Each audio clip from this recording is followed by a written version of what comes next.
Chapter 591. Yesterday I made a series of mistakes. First, I wrote in a hurry, resulting in too many typos. Then, when I was editing, I changed the content to the vote solicitation chapter. Fortunately, a book friend reminded me on QQ. Only then did I understand. This is a very annoying matter. As for being accused of changing it to be pretentious, it also made me angry for a while. If this was pretentious, then if I made a mistake in the vote solicitation, wouldn't that make me a fake A? I took a deep breath and immediately forgot about you. The world is so beautiful, I will not be irritable. The vote solicitation chapter had long been deleted yesterday. Now I can only continue to solicit monthly votes. As the saying goes, sending off a comrade, soliciting monthly votes. Speechless, 2 lines of tears. Third is about to be lost. Friends, please cast monthly votes to support Old Cat. Regardless of whether Fan Xian was afraid or not, the matter had already happened. However, during these years, perhaps the emperor did not want to completely break off relations with the son he admired the most because of this matter. Or perhaps the emperor only knew Fan Xian had entered the palace but did not think the chest was in Fan Xian's hands. Thus he remained silent. It seemed that this was some kind of tacit agreement not to pursue the matter to express a father's indulgence toward his favorite son. Furthermore, Fan Xian was indeed ruthless to himself. Even when faced with a desperate situation, he rarely used that powerful weapon. The only time he had used it was in an uninhabited primitive mountain forest. Additionally, the key in Hongguang Palace's secret compartment was still there, making the emperor guess some things incorrectly. Fan Xian furrowed his brows and sank into deep thought. He thought of the snow-like leaflets and how he had entered the palace to eavesdrop on the conversation between the eldest princess and Zhuang Mohan. His heart immediately relaxed. He understood that the emperor must have thought he was only targeting the eldest princess, entering the palace to eavesdrop, and not for the key. But what about the letter? Fan Xian still could not understand. Tiredly, he sat on the side of the bed in silence. In reality, other than the matter of the chest possibly being exposed, his fear of the emperor was also because of another puzzle. This was a problem that troubled Fan Xian. Regardless of whether he accepted it or not, no matter what, the emperor was still one of his fathers, although he was certainly not the best one. In Fan Xian's heart he had 3 fathers. Minister Fan was his closest biological father, and Qin Pingping could be considered a godfather. However, the emperor's figure was also gradually invading his thoughts. Qin Pingping's words interrupted his train of thought. If you didn't enter the palace because you were afraid, then why didn't you return to the Overwatch Council and see me? Don't tell me you're afraid of me too. Looking at the old cripple's smiling appearance, Fan Xian sighed in his heart and thought, isn't he also afraid? I'm just afraid that after seeing you, I won't be able to resist asking some questions. Although he was afraid, he still opened his mouth to ask. Since he had the courage to come, he was naturally prepared. He did not want to be a pitiful zergling that was kept in the dark. How did Yan Xiaoyi's trusted soldiers get to Dong Mountain? Why didn't the Overwatch Council have any intelligence? Why was the situation in Jingdo so dangerous? Why was there no news of the unusual movements of the officials of Dongshan Road? Why didn't you return to Jingdo and allow the eldest princess and Empress Dowager to torment you until you finally tormented yourself to death? This is the plan that His Majesty and I came up with. Of course we have to hide it from the world. Qin Pingping glanced at him coldly and said, if I didn't show weakness first, how could these people jump out? Fan Xian shook his head. Don't lie to me. I know you can certainly give the emperor a good explanation after this. Only you and I know that these people were forced by us to oppose the emperor. Furthermore, you know that although the emperor appears to have achieved great success this time, he is actually walking on a tightrope. The slightest bit of carelessness would cause him to fall into the bottomless abyss. Since you knew about this long ago, you must have the ability to make this situation better and not let Jingdo sink into a situation of eternal damnation. The emperor trusts you, but that doesn't mean I trust you. Fan Xian stared at Qin Pingping's old face and lowered his voice. This is the emperor's plan, but you've been going along with it. Although you've only pushed it a little, it has increased the danger the Qin kingdom faces by 10 times or even 100 times. Even if you want to get rid of internal trouble, you can't have so many people die. No matter how ruthless the emperor is, presumably, he wouldn't want to see this final situation. There are dogs in the world who would chase them. After a long silence, Qin Pingping said, if you want to beat the dogs, you have to beat them all to death. I'm afraid the emperor's heart will soften for a moment. Does this explanation make sense? It doesn't. Fan Xian shifted in his direction and held his thin hand. In a heavy voice he said, even if it makes sense logically, The emperor's heart will not be comfortable, particularly if he thinks about it later. There will always be problems. What problems could there be? This is the emperor's grand plan. I am just an executor. Qin Pingping very naturally pulled his hand out of Fan Xian's and coldly said, "Don't think too much. There aren't too many complicated things in this world." There aren't? Fan Xian's heart was filled with worry and anger. He stared into his eyes and said, "Then tell me, why did you have the shadow assassinate the emperor at the Hanging Temple?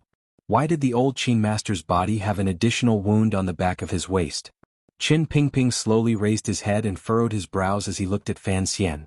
"You want to see the body?" Fan Xian nodded and said, "I know that was the shadow's attack." He paused and then smiled bitterly. "However, since I saw it, naturally there is no wound now." "I didn't think you would be so meticulous," Qin Pingping said. Qin Pingping said, "I was the one who ordered the shadow to attack in the floating temple. You can report me to the king now. But you should know that the shadow has two mysterious identities. Aside from you and me, no one else knows this. Not even the king knows." Qin Pingping nodded. Fan Xian angrily said, "Even so, you still won't say it?" "Say what?" "Why did the old Qin master betray the emperor?" This was the question the eldest princess had Fan Xian asked Qin Pingping before she died. Now he finally bravely asked. Betrayal never needs a reason. Qin Pingping was as cold and severe as ever. "You had the shadow kill Qin Yi. Were you afraid I would find out something from his mouth?" Qin Pingping laughed coldly and couldn't be bothered to reply. He waved his hand to signal for the guest to leave. Fan Xian stared at him coldly. A moment later, his gaze helplessly softened. Using a pleading tone, he said, "I know you are afraid of dragging me down, which is why you want to separate. However, such a major matter, you have to think about yourself." Qin Pingping's heart was filled with tenderness, but his face did not show it. "You're thinking too much." Fan Xian was silent and speechless. Although Qin Pingping still refused to admit it, he knew from the other party's attitude that his guess was certainly correct. The Qin family must have participated in the Taiping courtyard matter. The reason for their betrayal was because of his rise. What kind of person was the old Qin master? Although he was old, he knew that if the emperor truly wanted to use Fan Xian, he would have to clean up the matter of the past. The Qin family must have died, so the Qin family must have rebelled. This was the logic. However, behind this logic was a bloody and sinister reality. Fan Xian stood and gazed at Qin Pingping in silence for a moment. He then said, "After all, they are my father and mother. You've already worked hard for so many years. You should think about yourself more." "I don't have many years left. You've said it yourself." Qin Pingping smiled. Fan Xian gazed at him with some bitterness and said, "No one can defeat him." Qin Pingping was silent. Fan Xian prepared to leave when he suddenly said, "The chest is in my hands." Qin Pingping abruptly raised his head and saw that the young man had already walked resolutely out the door. He couldn't help but shake his head. He thought, "So what if the chest is in your hands? I can't drag you into this matter." After an indeterminable amount of time, a middle-aged man in casual clothing walked into the side room Qin Pingping was in and sat down beside him. It was exactly where Fan Xian had been sitting earlier. "No one can defeat the emperor," the middle-aged man said evenly. "On this point, my thoughts are the same as Nji's." This middle-aged man was none other than Fan Xian's father, the Minister of Revenue, Fan Jian. No one knew when he had come to Qin Garden or why he was speaking so calmly with Qin Pingping. The legend in officialdom was that in the past dozen years, Qin Pingping and Fan Jian had always been like fire and water. It was not until Fan Xian entered the capital that the relationship between the two sides gradually improved. Qin Pingping closed his eyes and calmly said, "Do you know the chest is in his hands?" Fan Jian smiled bitterly and said, "This child, he put the chest under the bed and thought he could hide it from everyone under heaven. How cute." Qin Pingping opened his eyes and glanced at him. "In your own manner, do you not have the ability to help him keep a secret?" "I do have this ability," Fan Jian said evenly. "The emperor has placed 2 spies in my home. Nji discovered one a long time ago and the other died a long time ago. In any case, these kinds of spies don't cost money, so the emperor doesn't care." "Doesn't care?" If he didn't care, then he wouldn't have brought all of the tiger guards to Dong Mountain this time for that madman Sigujian to chop up for fun. Qin Pingping looked at him with slight mockery and said, "You've only cared about small things your entire life. All of your strength was put into those tiger guards. Now that they've all died, no matter how many people you hid inside, not a single one is left. The emperor is truly ruthless this time." "Yes, I don't have much strength left." Fan Jian smiled bitterly. So, I can only resign and return home. He looked at Qin Pingping and smiled coldly. How much better can you be than me? During the battle at Jinyang Gate, thousands of your Overwatch Council elites died. In another 2 years the Emperor will add a few more grains of sand. Other than learning from me and retiring, what else can you do? Qin Pingping laughed coldly and said, as long as Fan Xian is still alive, the Emperor will not go all out against the Overwatch Council. What do I have to worry about? On the other hand, Lin Ruofu, that old fox, has endured for so long and finally found an opportunity to hand over all of the people he had hidden to his precious son-in-law. In the end he is probably vomiting blood in Wuzhou right now. Fan Jian also smiled and said, everyone else thought that the officials of the Lin faction had followed Ji to fight against the crown prince and would be heavily rewarded afterward. Unexpectedly, the Emperor had been waiting to see this scene.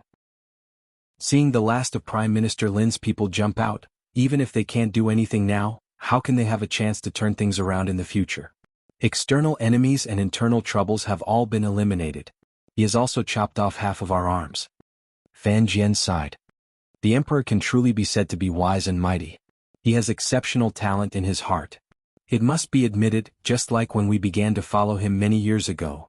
Qin Pingping closed his eyes and slowly said, he is, and will be the most powerful person in the world.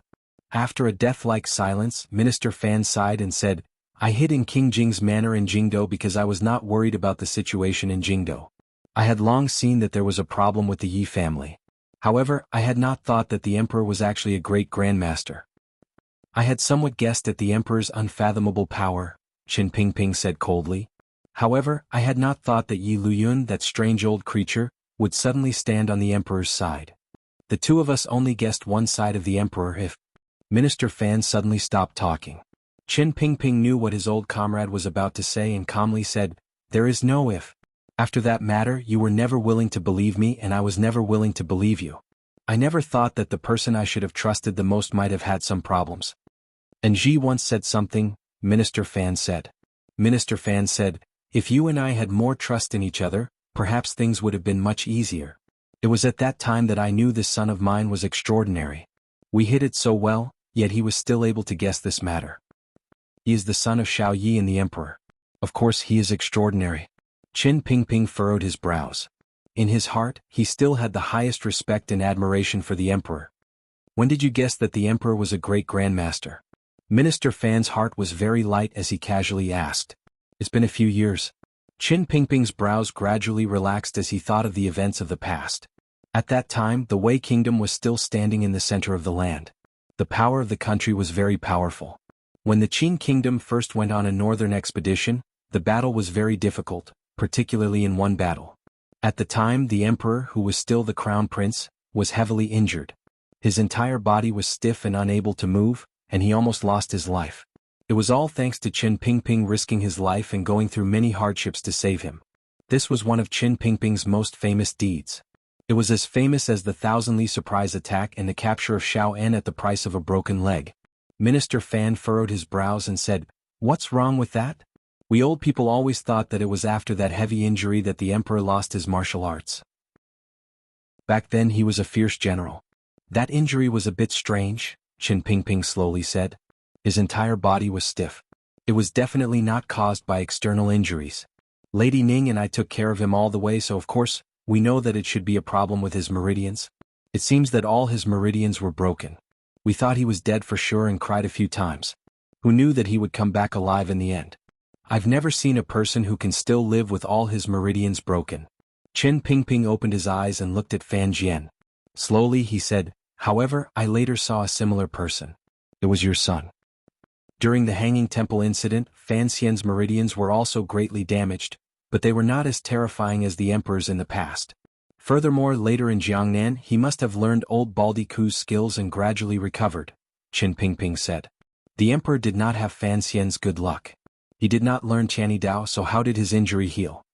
These years, you've spent less time with the Emperor than I have, Qin Pingping continued. Qin Pingping continued, no matter how much the Emperor can endure, some details will always give the game away. Fei Jie reported back from Danzhou about the tyrannical martial method Fan Xian practiced and said that this tyrannical zhenqi could cause serious consequences. It made me think of the Emperor who was once stiff all over and looked like a cripple. The Hanging Temple incident wanted to force him a little and see what his trump card was. Unfortunately, it was blocked by Fan Xian. Speaking of this, he glared at Minister Fan. At that time, it was this father who wanted his son to save the emperor and instead ruin Qin Pingping's grand plan. Since you understand everything, then let's not talk about it anymore. You also have to think through this matter. Fan Jian stood freely and said, I'm going back to Danzhou to retire. If you have time, you can come visit me. Qin Pingping was silent. He knew what his old comrade was thinking. Regardless of whether or not the emperor was undefeatable, he was, in the end, Fan Xian's biological father. No one knew that Fan Xian was a transmigrator. His soul carried a different element. These two elders only thought, based on common sense, that even if Fan Xian knew the truth, he would still be stuck in a dilemma. The two of them didn't want Fan Xian to live under too much pressure, so they had to think through this matter. Qin Pingping gently knocked on the copper bell beside the table. After a crisp ring, the old servant who had served him for many years walked in and carried him to the wheelchair. I'll see you off. Qin Pingping lowered his head and coughed. It was a difficult cough. His sleeves were covered in spittle. It took a moment for it to calm down. He said self-mockingly, my body is getting worse and worse. I've been poisoned and I can't cure it for a long time. Fan Jian looked at him quietly and didn't say anything. He walked out of the manor. Behind him, the old servant pushed the wheelchair and followed. They didn't walk very far. In front of the construction site, the two of them stopped, looked at each other, and bowed. I've thought it through, Qin Pingping said to Fan Jian. Fan Jian didn't immediately reply. Instead, he lowered his head and thought for a moment. He didn't know if these words were true or false. He knew why Qin Pingping had come to see him off. Many years ago, they had once gone to the shores of the East Sea and gathered together in Taiping Courtyard. They had once created a great situation. However, as time passed, some people had died, some people had changed, and some people had to retreat. He had resigned and returned to Danzhou. Only Qin Pingping was left in Jingdou to accompany the emperor. Presumably he should also feel lonely. Just as Fan Xian said, during these dozen years he and Qin Pingping had suspected each other. Their interactions had gradually decreased, but it could not erase the comradeship of the past. When it was time to withdraw from the stage, it had to be completely withdrawn. Back then Lin Ruofu was not a member of the three-man group, so his withdrawal was not thorough enough. Minister Fan would not make this mistake. In front of the emperor's might, other than retiring, they did not seem to have any good choice. Before Fan Jian left, he furrowed his brows and asked one last question. He did not avoid the old servant. Since you suspected me back then, why did you have Wu Zhu take him to Danzhou? Qin Pingping sat in the wheelchair and lowered his head for a moment. He then slowly replied, because I know you once paid a price for it, so I want to continue to see your heart. A self-mocking and sad smile rose to the corners of Fan Jian's lips. He waved his hand and didn't say anything more. Watching Fan Jian's departing figure, Qin Pingping gently leaned against the wheelchair. His finger unconsciously tapped against the armrest of the wheelchair. He sighed and quietly said, "It's good that he's gone, it's good that he's gone." Immediately after, the leader of the Qin Kingdom's darkness said gloomily to himself, "In the end he is his father. How could I bear to force him?" The old servant silently pushed the wheelchair back and listened to the old director say tiredly, "Tell me, why is it so difficult for someone to die?" Qin Pingping had done countless earth-shattering things in his life and faced countless dangers and hardships, but he had never been as disappointed as he was today. The enemy he faced was, without question, the most powerful person he had ever met in his life. Furthermore, that person could not find any weakness. The old servant said in a raspy voice, "It shouldn't implicate the Duke." He could already see the heaviness in his master's heart, so he did his best to ease it. "Even if the Emperor can find something after the Hanging Temple and in Little Snow Valley, I have already caused Enji to almost lose his life twice. Is this still not enough to sever my relationship with him? Enji's luck has always been good. The Emperor will certainly not suspect him. Let's just let this matter rest." Qin Pingping was slightly afraid of the cold and pulled the blanket closer to his body. Fan Jian was ready to leave, Qin Pingping had given up, and Fan Xian had thought it through. The biggest problem in the world seemed to have been solved. However, all three of them knew that if there were no major disturbances in the future, then this pot of boiling oil could be safely covered by the lid. But if something were to happen, the oil would jump out and burn everything cleanly, not to mention the fact that the boiling oil was in their hearts, and it would burn them to the point where they hissed in pain. Chapter 592. Outside Shangjing, heading north from Shi Mountain, one came to the green and serene mountain. This mountain appeared normal, but in the hearts of the people, it was unusual. This was where the Tianyi Dao school was.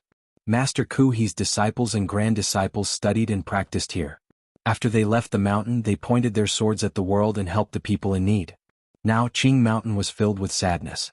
All of the Tianyi Dao disciples looked at the black building at the top of the mountain with uneasy expressions. They clenched their fists tightly and pressed their lips together. Their eyes showed fear and they didn't say a word. Occasionally, people would pass by the stone path and head toward the top of the mountain. Their faces were heavy and they didn't even glance at these Tianyi Dao disciples. There were many people going up the mountain. They were of high status, including many nobles, officials, and famous generals in Shangjing, such as the Grand Tutor Zhuang Mohan had single-handedly taught, Chang Ningho various officials, and about half of them were students who had left the mountain. Now they had all returned to the mountain. Other than Shang Shanhu leading the southern border to resist the attacks of the Qing kingdom's Yanjing and Sangzhou's northern expedition camp, all of the talented and powerful figures in the northern Qi court had gathered on Qing Mountain because of this matter. In other words, northern Qi's Shangjing, the center of politics, had completely shifted to Qing Mountain. The Tianyi Dao disciples guessed what had happened at the top of the mountain. Only that major matter would alarm so many people. Their faces grew increasingly sorrowful. At noon, the northern Qi emperor, dressed in casual clothes, stepped onto the stone path up the mountain with a heavy expression. By his side was Lang Tiao. Behind him was Friar He. Guards were scattered at the foot of the mountain path. They didn't wear dragon robes and didn't display their royal chariots.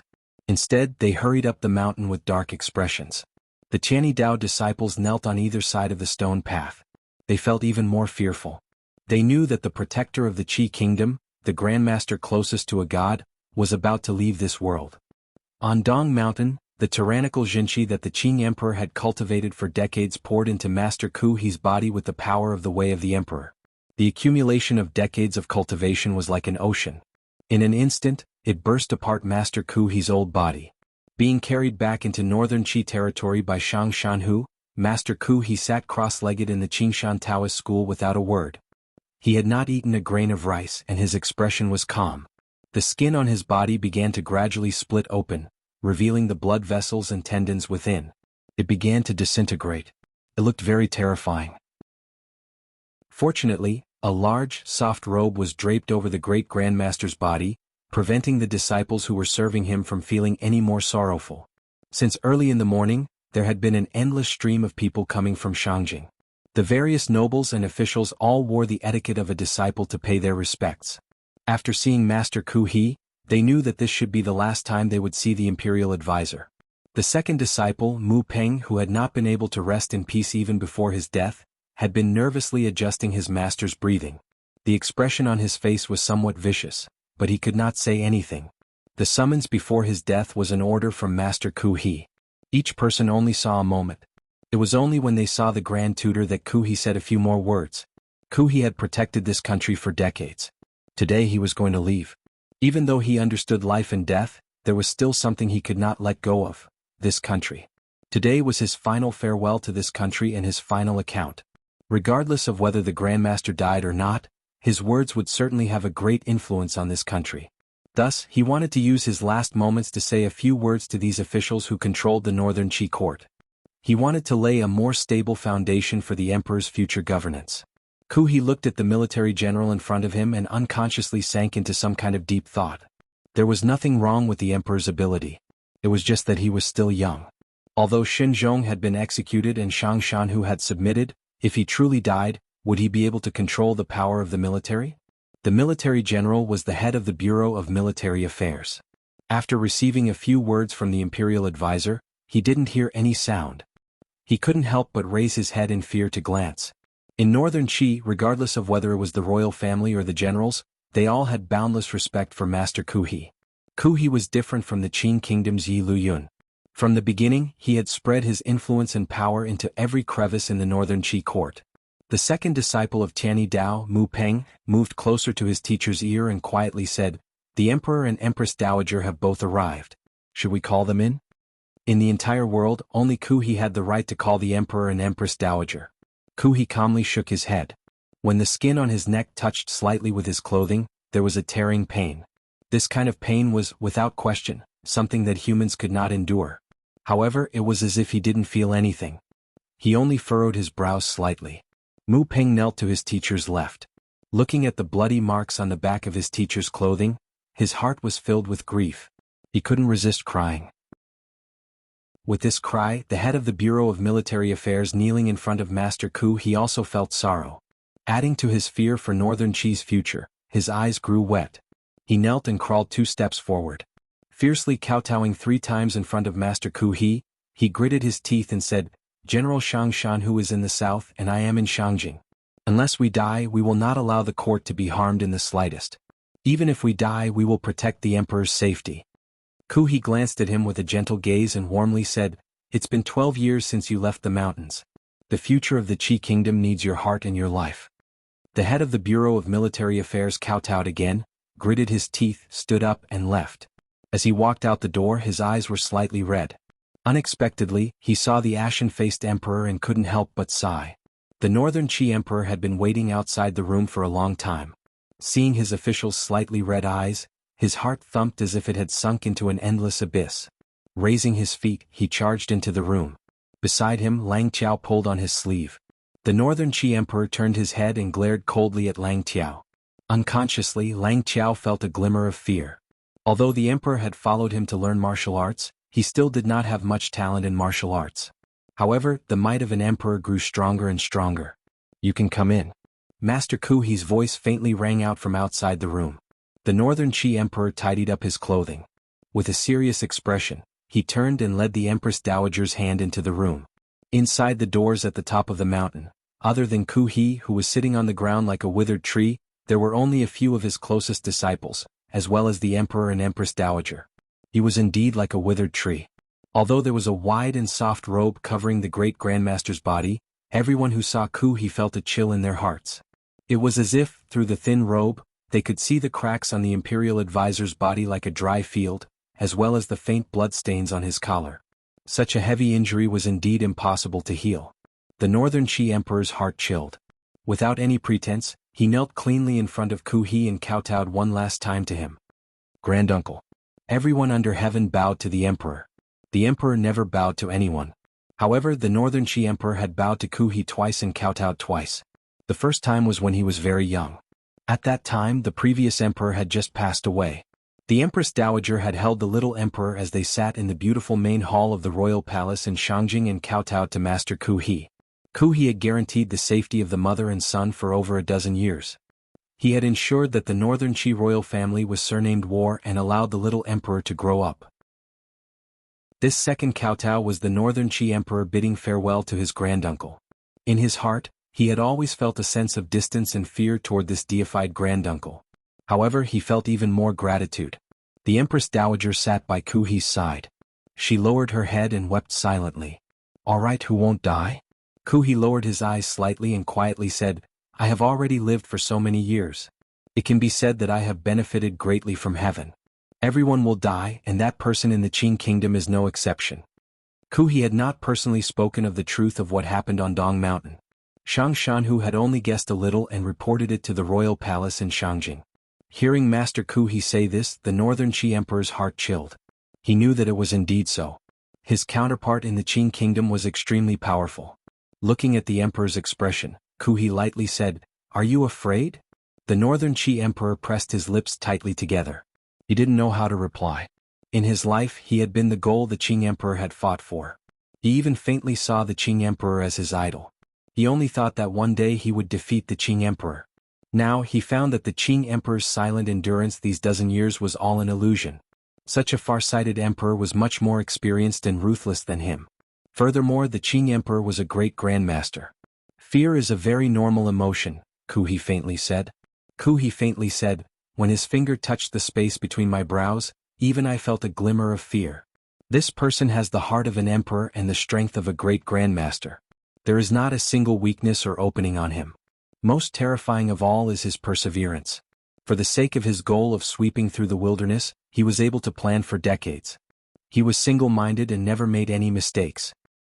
Such a person is not like a person at all." Ku He smiled slightly and gave the Qing emperor an evaluation. "Everyone falsely claims that I am the one closest to a god in the world. No one knows that the one in the south, who is emotionless, without hate, without love and without separation, is the true God. Is there really nothing we can do about the Qing Emperor? The person who asked this question in a trembling voice was Lang Tiao. He knew that the emperor also wanted to ask this question. However, as an emperor he could not speak. A person who stands at the pinnacle of martial arts, worldly power and wisdom. Such a person is naturally impossible to defeat. Kui was a bit tired. He closed his eyes and said, "It is basically impossible to defeat him from the outside." The Northern Qi Emperor was still kneeling in front of Kui. Two glimmers of emotion flashed through his eyes. Suddenly he bowed and said, "Granduncle, I am going to worship the temple." The temple. When these two words came out of the emperor's mouth, the entire room fell silent. None of the 6 people said anything. Lang Tiao and Bai Shen met each other's eyes and saw the shock in the other's eyes. Mu Peng gently supported his teacher's body and glanced at the emperor with astonishment. In an instant, the emotions in the eyes of the 3 eldest disciples of Tianyi Dao became serious and faintly excited. In the present world, no one could defeat the Qing Emperor. However, there was still the temple. Given the power of an immortal, was there nothing they could do against a mortal? The temple was illusory. It was only a myth or legend. The 6 people in the room all knew that after Shaoen's death, there was only one person who knew of the temple's existence and where it was. It was Kui. The Northern Qi Emperor had never given up on the thought of worshipping the temple and obtaining the support of a mysterious power.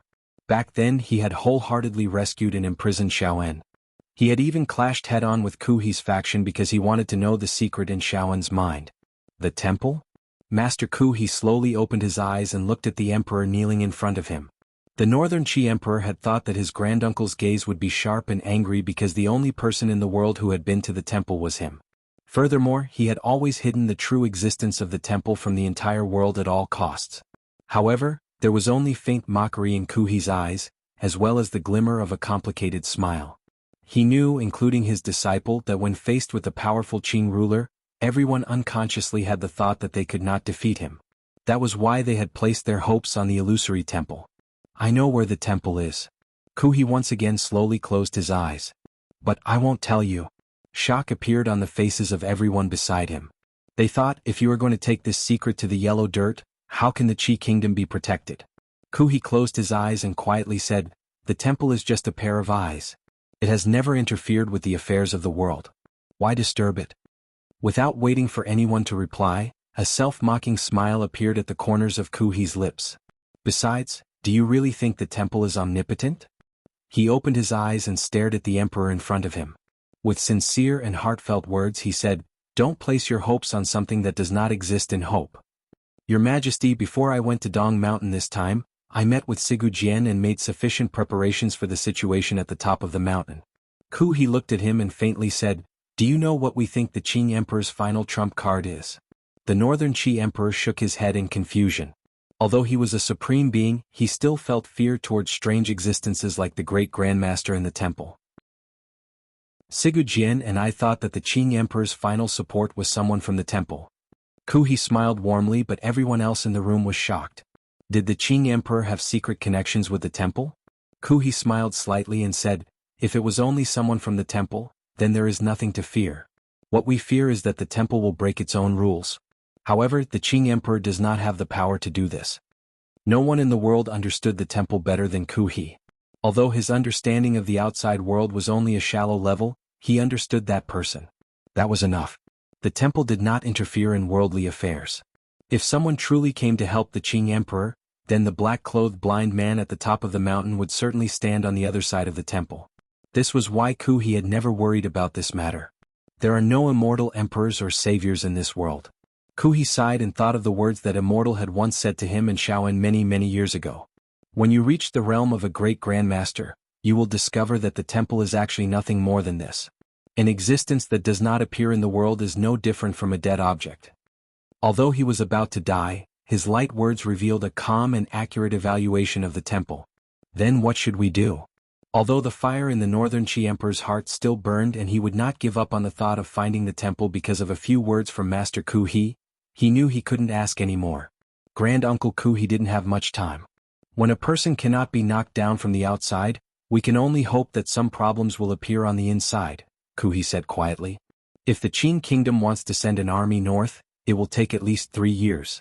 Your Majesty must think of all ways to delay this time a bit longer. Delay? The northern Qi emperor repeated this in his heart and furrowed his brows. This was only a temporary solution. The longer we delay, the more beneficial it is for us because no one knows what will happen on the Qin kingdom's side. You are talking about Fan Xian? The northern Qi emperor looked at Ku He's old appearance in shock. Pressing his thin lips together, he firmly shook his head. Fan Xian is not enough to change the Qing emperor's mind. No one can. Furthermore, he is, after all, a Qing person. He cannot stand on the side of the Qi kingdom. Who knows? Master Ku He looked at him with a calm gaze. Fan Xian has always been different from anyone else. He is the Qing emperor's illegitimate child. Furthermore, the Qing emperor trusts him greatly. The northern Qi emperor calmly expressed an opposing opinion. The northern Qi emperor calmly expressed an opposing opinion. What I can give him, the Qing emperor can give him even more. Besides, even if he votes for me, it would be impossible for him to cause any harm to the situation under heaven. But, you forgot, he is also the son of the young lady of the Yi family. Ku He's smile appeared somewhat strange. Furthermore, you still underestimate Fan Xian's use. Don't always think of him as an immortal poet, a prince of the Qin kingdom, or a powerful official. These all appear to be important figures. His most important identity is actually the son of the young lady of the Yi family. He has already inherited and grasped many important things. The northern Qi emperor's heart jumped. He raised his head in astonishment to look at Master Ku He. Huge waves churned in his heart. He understood the meaning behind his grandfather's words, but he did not dare believe it. To be able to share the benefits of the Jiangnan Palace treasury through Fan Xian's hands was already the best situation the northern Qi emperor could imagine. However, hearing his granduncle's meaning, he was hoping that Fan Xian would move the entire palace treasury to northern Qi. Something like a great grandmaster can be used to create chaos in a country, but it cannot be used to conquer a country or build a country, Ku He said warmly.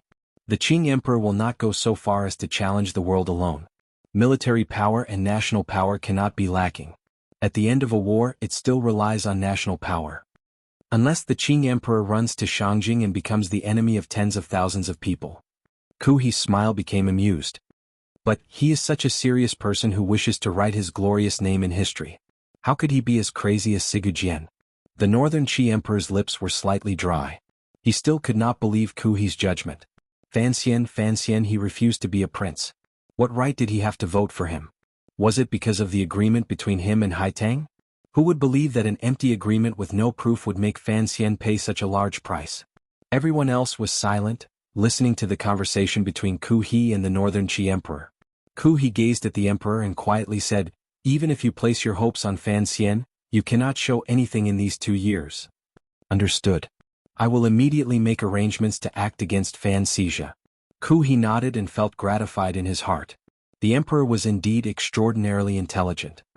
He had only mentioned it slightly, and he already knew what to do to not arouse the Qing emperor's suspicions. As I said earlier, stall for time, Ku He said with his head lowered. After I die, Mu Peng, immediately go down the mountain to the Qing kingdom. Everyone looked at Ku He in surprise. They didn't know why he was giving his second disciple, Mu Peng, a mission at this time. Although there were not many Tianyi Dao disciples, of the 4 disciples, Mu Peng had always been the most low-key and the weakest link. Other than medical skills, he had nothing else to rely on. You live on the mountain for a long time. Not many people in the outside world know what you look like. Ku He gently coughed but used his hand to cover it, not letting the blood spray out. Looking at his second disciple beside him, he said in an even voice, "I want you to go to the Qin kingdom. You don't need to do anything. Just think of a way to treat Qin Pingping's illness." Treat Qin Pingping's illness? Everyone was shocked. Who was Qin Pingping? He was the Qing emperor's closest and most loyal official. Regardless of whether it was 30 years ago or the Dong Mountain incident that had just happened in Jingdo, Qin Pingping had played the greatest role. Hearing that the Qing emperor's old dog's health was getting worse and worse and that he didn't have many years left to live, the people of northern Qi and Dongyi all felt joy in their hearts. Yet, Master Ku He had his disciple with extraordinary medical skills go treat his illness. Ku He stared at Mu Peng sternly. "No matter what, I want you to guarantee that Qin Pingping will be able to live and will not die of natural causes like sickness." These were heavy words. Although Mu Peng did not understand, he still lowered his head and agreed. Everyone in the room looked at Ku He as if they wanted to hear an explanation. Ku He was silent and did not speak. This was Ku He's last move before he died. After stabilizing the internal politics of the Qi kingdom, he had turned his gaze to the south. He had already thrown out 2 moves. Qin Pingping's side was the one he pulled back from. Master Ku He was not the emperor of the Qin kingdom. He did not weave a shocking situation that spanned decades. Instead, he had acutely captured a glimmer of light based on his understanding of that little fairy from a long, long time ago. Through his decades of spying on human nature, as well as the Dong Mountain matter and some existences that had been slightly eliminated, he was guessing. He guessed that behind the current peace in the Qin kingdom hid an old trouble that tore apart people's hearts. If Chen Pingping died of illness or natural old age, then Ku He's guesses about human nature would not be of any use. Thus, he had to ensure that Chen Pingping could live on well until one day in the future when someone did not want him to continue living. Everything seemed to have been arranged. Ku He had no more hopes for this world. He closed his eyes as if he was about to fall asleep. The Empress Dowager forcefully suppressed the sorrow and fear in her heart. In a trembling voice she said, "How will the Taoist sect be dealt with in the future?" Tianyi Dao's Taoist sect was deeply rooted in the kingdom. The ascetic monks traveled through most of the world. Faintly, they still had some connection to the Qing temple system in the Qing kingdom. With such a great power, how exactly would they be dealt with after Ku He's death? However, there were Ku He's 3 main disciples in the sect. Due to their status, they could not open their mouths to ask. Ku He's eyes remained closed as if he was tired. In a quiet voice he said, "Hand the Taoist sect to Haitang." Everyone bowed and accepted the order. The 3 main disciples including Lang Qiao were not surprised. The Emperor and Empress Dowager also knew that Ku He had already made this decision many years ago. Everyone had long seen Haitang as the next leader of Tianyi Dao. However, where was Haitang today? Everyone had questions in their hearts. It was said that Haitang was still on the mountain last night, but her whereabouts were unknown.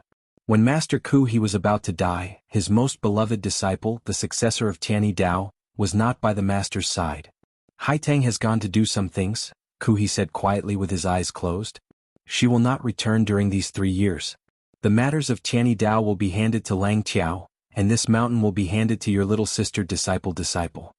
He said these words to Lang Qiao and the other 2. Although the matters of Tianyi Dao were handed to Lang Qiao, the mountain was the true foundation of Tianyi Dao.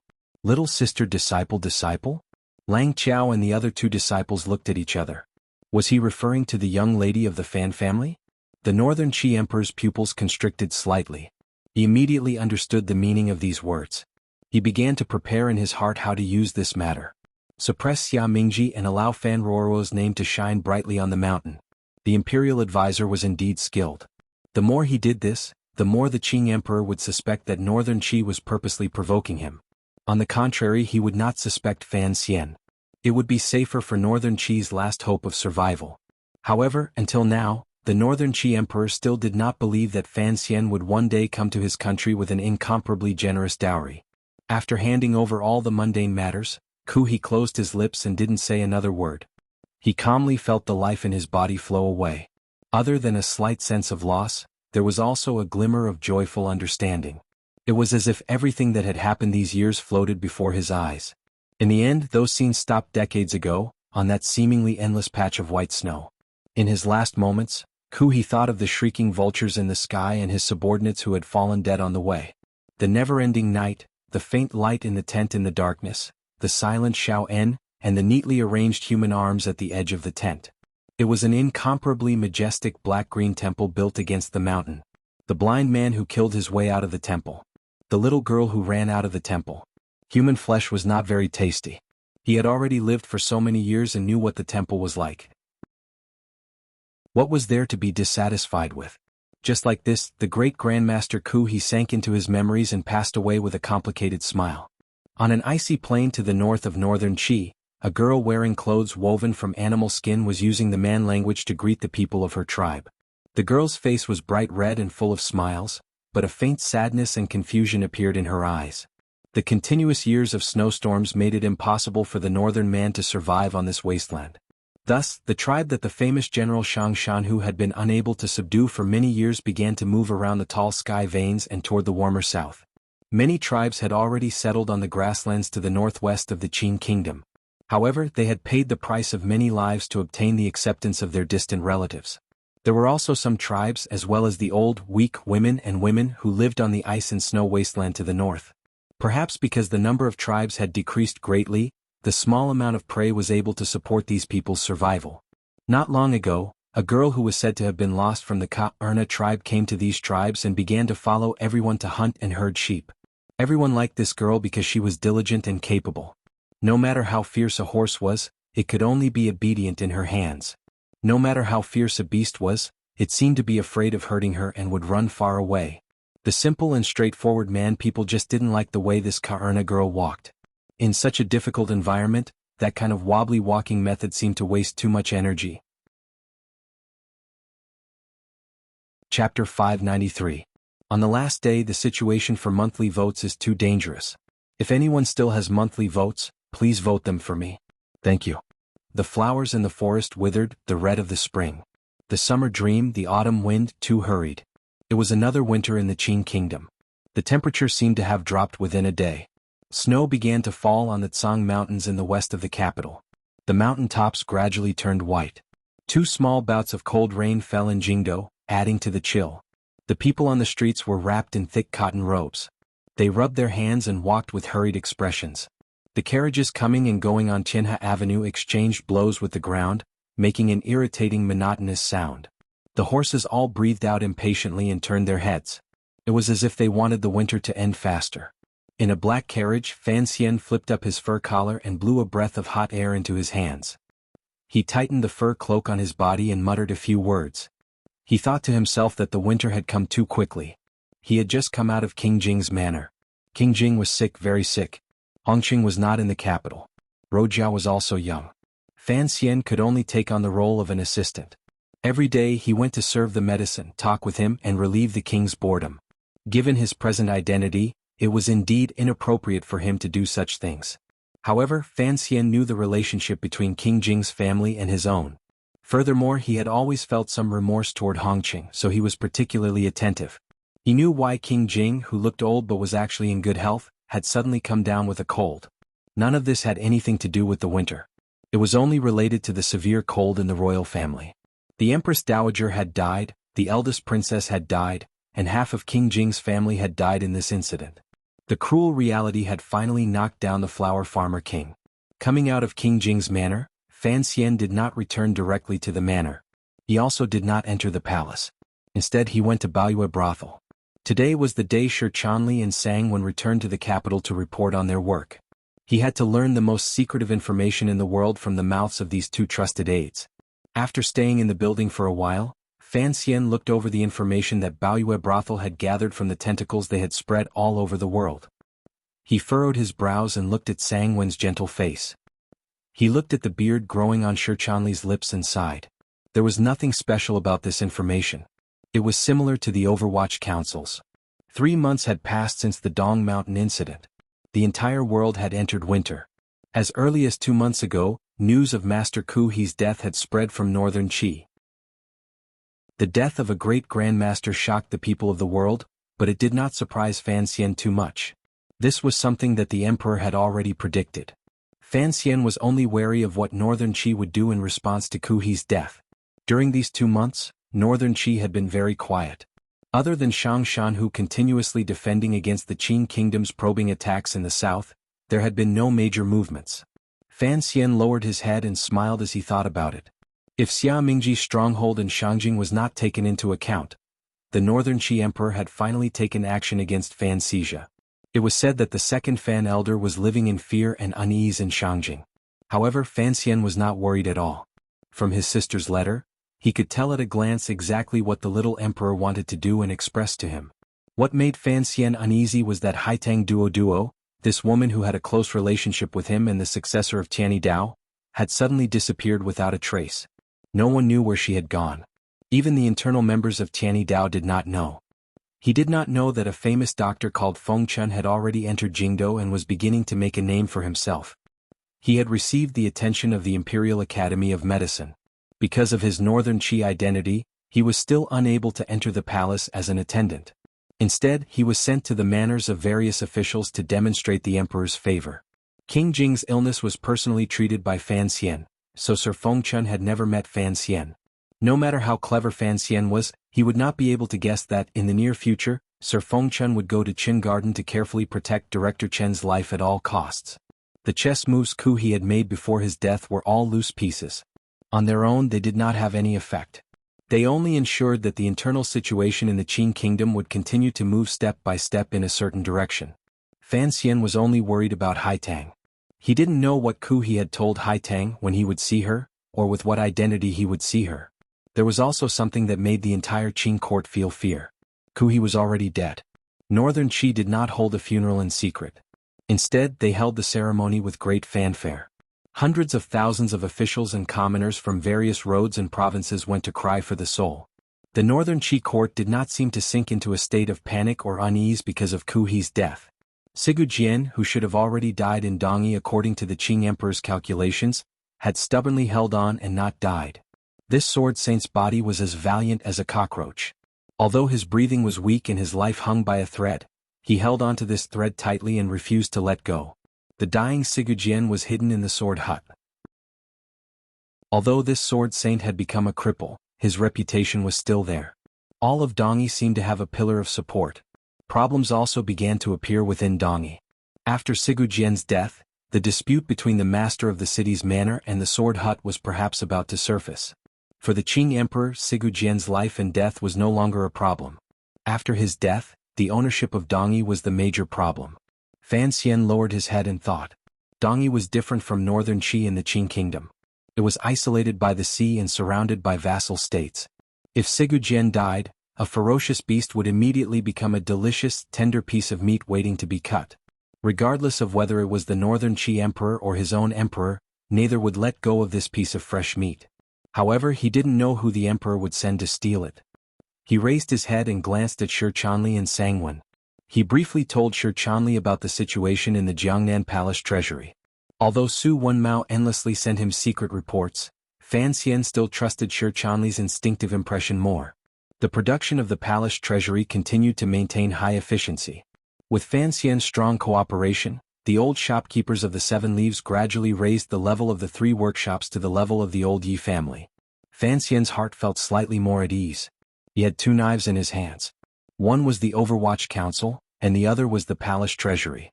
Regardless of whether it was for the emperor's trust or for his own power, he had to hold on tight and do a good job. Of Fan Xian's 4 disciples, only Shi Chanli remained by Fan Xian's side. Ho Jichang, Yang Wanli, and Qing Jialin were all fighting up in their respective positions. With Fan Xian's protection and financial support, in addition to their own abilities presumably, it wouldn't be long before they became important figures in the Qing court. There are many vacancies in the court. The emperor has chosen many young people. At this time, age and experience are no longer important. Fan Xian gazed at Shi Chanli and smiled warmly. In a moment, write a letter to the 3 of them and have them prepare. At the beginning of spring, the court will probably summon them to the capital to report on their work. In his arrangements, Yang Wanli should be working in the Ministry of Works. Because Ho Jichang had handled the Jiaozhou matter, his position was particularly stable and deeply admired by the emperor. He should be directly promoted by 2 levels and become Jiaozhou Zhizhou. As for Qing Jialin, his path had been smooth sailing. He was probably the most glorious person in the Suzhou government. Shi Chanli's mouth was slightly open. He had not expected that the 4 poor scholars would each have such good fortune in just a few years. He truly could not catch up. Fan Xian knew what he was thinking and asked with a smile, "What is it?" "Their experience is too shallow and cannot convince the masses. Most importantly, everyone in court knows that the 3 of them are your students. I'm afraid it will cause criticism," Shi Chanli said seriously. Fan Xian raised his eyelids slightly and mockingly said, "A few hundred officials have died. Someone has to fill in. Where would there be so many candidates with experience? Don't say his experience is shallow. Back then, He Zongwei was as famous as Ho Jichang and entered the court after Jichang.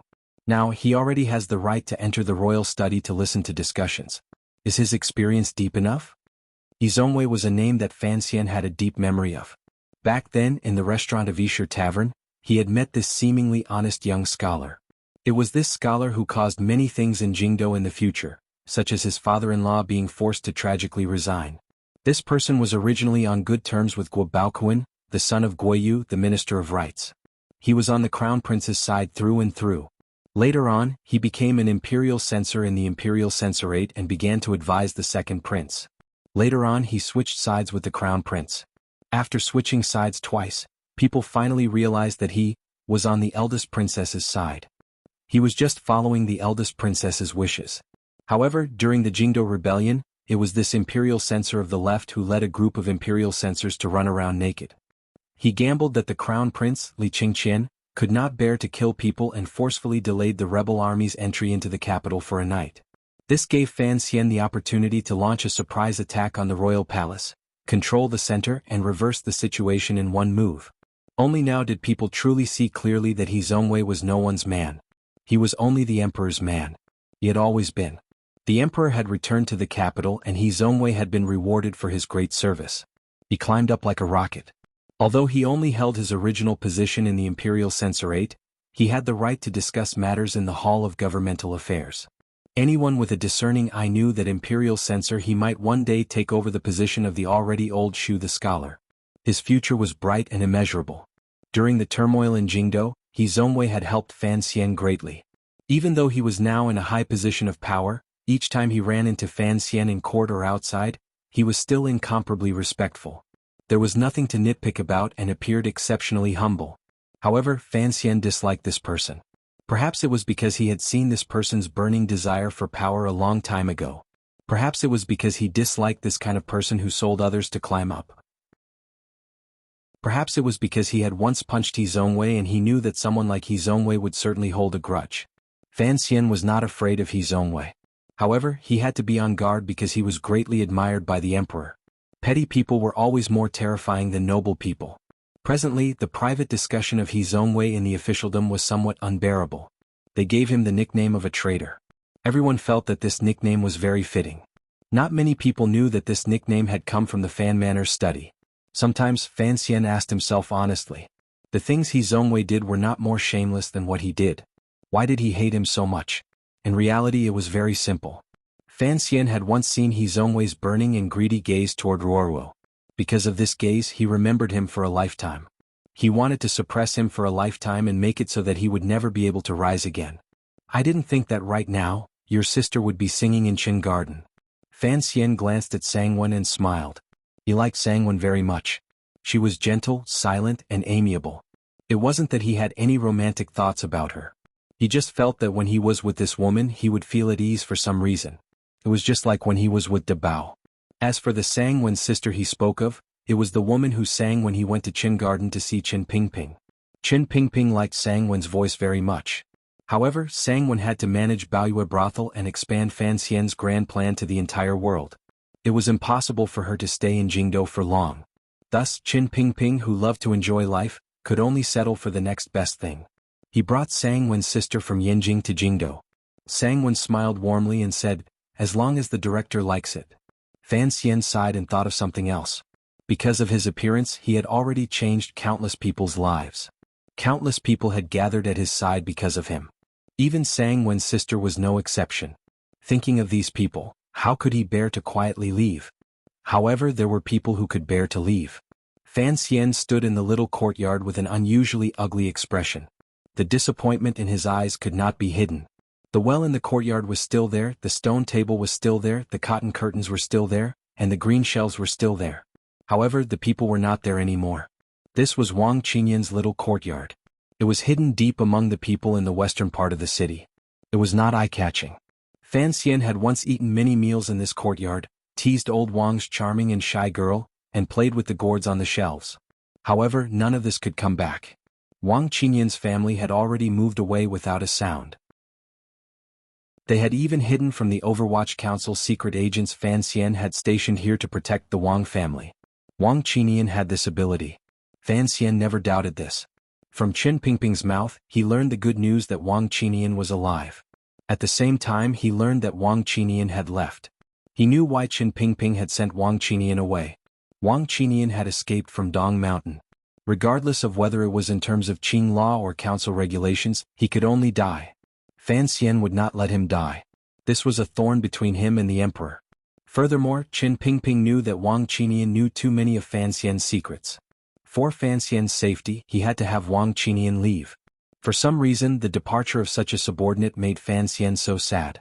He held a letter in his hand. Wang Qinian had passed it to him through Qin Pingping. There were very few words in the letter. The general gist was that he had abandoned the emperor and left the mountain. This was a capital offense. However, Fan Xian made him feel at ease and did not make the grave mistake he was worried about. Fan Xian's heart was at a loss. He knew that Wang Qinian had taken the risk to come down the mountain to find him because he was afraid that he would think the emperor was already dead and, with a flip of his hand, embark on the path of fighting for imperial power. His hand tightened slightly and crumpled the paper into a ball. His expression was ugly. There was no one to joke with him anymore. Su Wenmao's level was much lower than Lao Wang's. He lowered his head and looked at Lao Wang's little courtyard. For some reason he thought of a scene from many years ago. At that time he had still been a young man who had just entered Jingdo and didn't know any rules. He had dazedly gone to the Qing temple and met his wife. Stupidly, he had gone to the Overwatch Council Square building. He had seen a lifeless face, deathly white teeth and old skin on both cheeks. It was Wang Qinian. At that time, Wang Qinian was an official whose spirit had already been worn down by paperwork. He spent all day in the Overwatch Council waiting for the day of his retirement. However, he was the first person Fan Xian had met. From then on his life changed. He returned to the nervousness and interest of his life as a great bandit. Fan Xian and Wang Qinian's meeting was a kind of fate. It was this kind of coincidental encounter that made Fan Xian trust him incomparably and Wang Qinian incomparably loyal to him. He changed Wang Qinian's life. Wang Qinian knew all of his secrets including the chest, the key and his thoughts. Wang Qinian was not only his subordinate but also his good friend. He was the person he talked to and confided in. Such a role could not be replaced by anyone. It was such a role that, for Fan Xian's own safety and future, he had no choice but to disappear without a trace. Fan Xian's face was slightly pale. He thought to himself, "You should all leave and leave me alone in this place that is not suitable for people." A moment later he thought it through and bowed toward the little courtyard. His secrets were too terrifying. Perhaps it had made Wang Qinian's life difficult and stressful these years. Perhaps he preferred the muddle-headed days of the past and a life without pressure. He hoped that Wang Qinian's family would be safe in the future.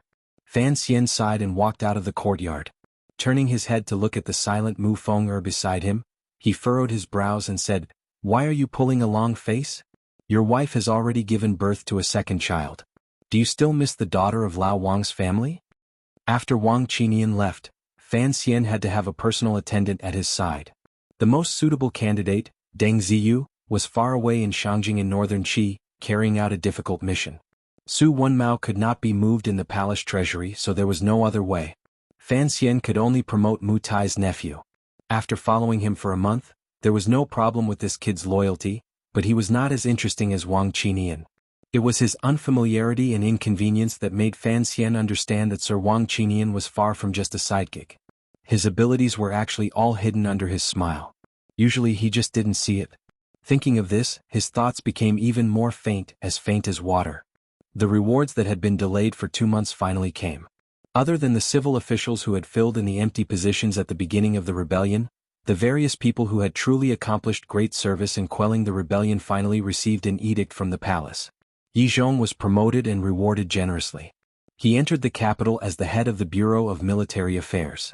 However, the position of commander of the Jingdo garrison was given to Xiao Jinhua, the commander of Donghua Gate who had blocked the Crown Prince's rebel army inside the city. The original commander of the 13 city guards, Zhang Diqing, was killed by 1,000 cuts after being captured. 3 of his family members were executed. This was the heaviest punishment in the entire rebellion. Fan Xian did not forcefully oppose the emperor on this matter. Although he knew that Zhang Diqing's cousins had nothing to do with this matter, he knew the emperor's anger on the matter of Zhang Diqing. The emperor trusted Zhang Diqing greatly, but Zhang Diqing had betrayed. If he didn't kill a few more, he wouldn't be able to vent the emperor's dark emotions. The great prince still controlled the imperial army. None of the rewards had fallen behind. However, he had already been made Prince Huqing and could not be given any more. Gong Dian had been moved back to the palace and began to take over the affairs of the guards. As for how the future would be arranged, the emperor knew and Fan Xian could guess. As for Fan Xian's reward, there was a small problem. According to news from the palace, the emperor had been prepared to directly bestow Fan Xian the title of Junwang. However, he had been fearfully blocked by the scholars Hu and Shu. A different surname being made a king had never happened before. No wonder the officials were terrified by the emperor's initial edict. Although everyone knew that Fan Xian was the emperor's illegitimate child, his surname was, after all, Fan. If he suddenly became a king, the Qing kingdom would be laughed at by the world. Fan Xian was also shocked. Becoming a king, and the king of Dongbua at that. What was this? Fortunately, this edict had been blocked. He was incomparably grateful to the scholars who ensue. First-ranked Duke of Dongbua was already the limit for non-royal descendants. As for the land and gold, Fan Xian did not care much about it. He was currently one of the wealthiest people in the world. Perhaps the emperor also knew that other rewards would not satisfy Fan Xian, which was why he had made the absurd suggestion of making him a king at the beginning. He could not be made a king. Unexpectedly, the palace finally sent down an edict to bestow the name Fan Shunning on Fan Xian's daughter, Fan Xiaohua, and make her a princess. Preposterous. There were countless preposterous things in the world, but none was more preposterous than this. The daughter of a minister was actually conferred the title of a princess, and this daughter was not even born of the first wife, yet she insisted on using Lin Wan'er's title as a descendant. It was too absurd. No one would have thought that the emperor would have such a stubborn and mischievous side. Of course, in Fan Xian's opinion, the most absurd thing was the name the emperor had given the girl, Shunning. Did you think you were playing around? No matter how absurd this edict was, a glimmer of warmth still rose in Fan Xian's heart. He felt the emperor's intentions. The next day he entered the palace to see the emperor and give thanks. Along the way he asked if Shunning's name could be changed. Without waiting for him to open his mouth, the emperor smiled slightly and said, "Jiaozhou Su Maokai." I removed him from his position and let him retire. He has already returned to Quanzhou. Hearing this, Fan Xian's heart jumped. His mouth was dry. He was so shocked he couldn't say a word. He didn't dare to say anything else.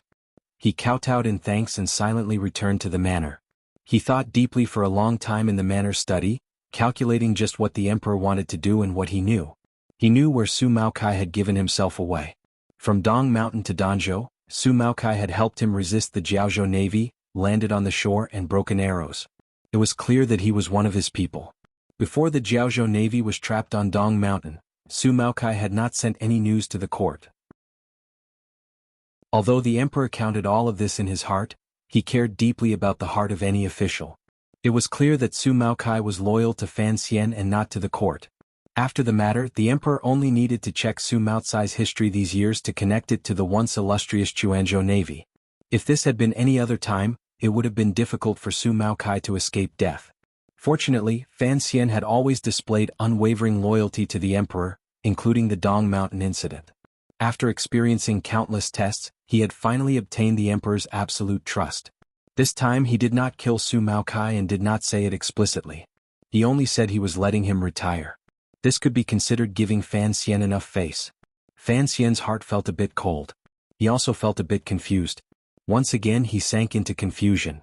The next day he did not enter the palace to ask for forgiveness because he was not guilty. However, he occasionally couldn't help but think that the emperor was much gentler than before. If it had been the crown prince or the second prince, this matter would not have ended as easily as it did today. The gentler the emperor was to him, the more uncomfortable Fan Xian felt. In the palace, the emperor had once asked about the situation of the tyrannical Jinqi in his body. Knowing that there was no danger of his body exploding, he remained silent and did not say a word. Fan Xian could not understand what his true attitude was. Time was like snow. It scattered and gently fell, easily covering everything in the world. When northern Qi, southern Qin and western Hu were all covered in snow, the sound of firecrackers gradually rang out. Fragrance filled the air. It was the arrival of the Spring Festival. The 8th year of the Qing calendar had finally arrived.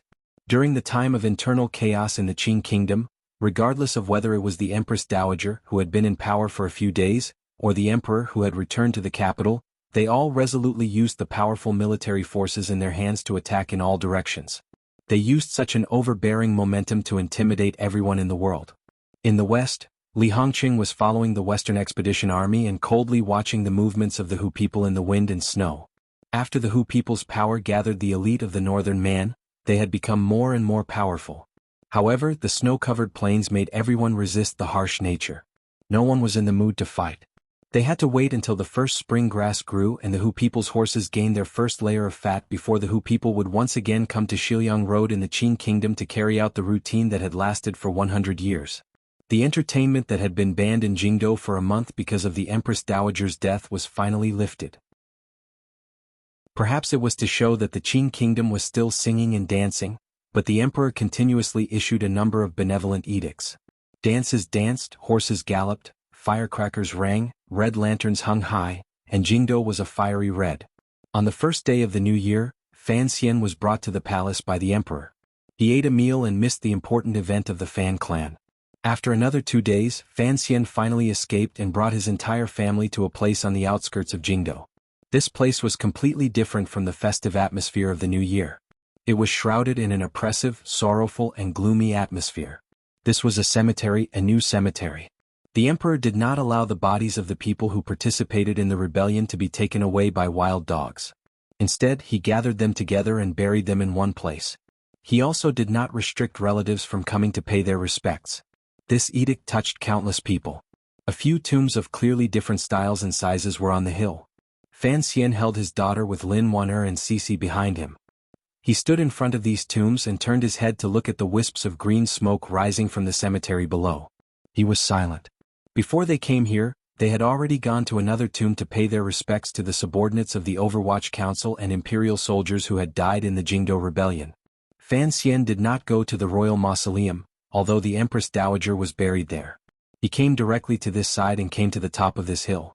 Pulling back his gaze from below, he looked at these large tombs silently. The crown prince, the second prince, the empress, and the eldest princess were all buried here.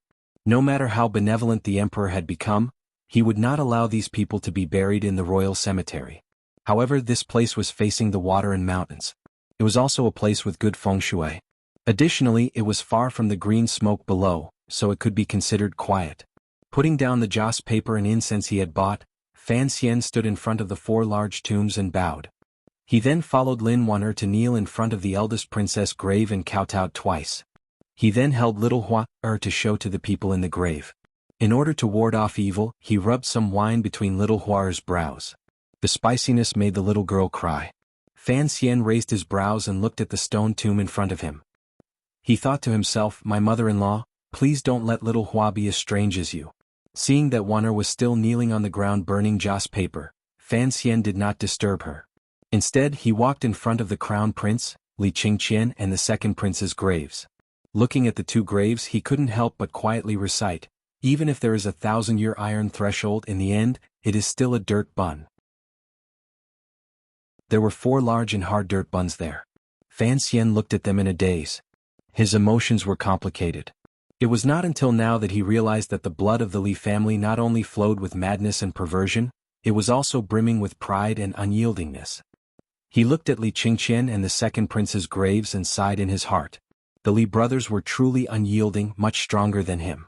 No one knew better than Fan Xian how terrifying death was. However, these 2 Li brothers had died so cleanly and with such pride. They used this kind of death to shatter the emperor's hard outer shell. In this he was not as good as them. Fan Xian lowered his head and thought to himself. Holding De Bao's hand behind him, he walked back to the eldest princess's grave.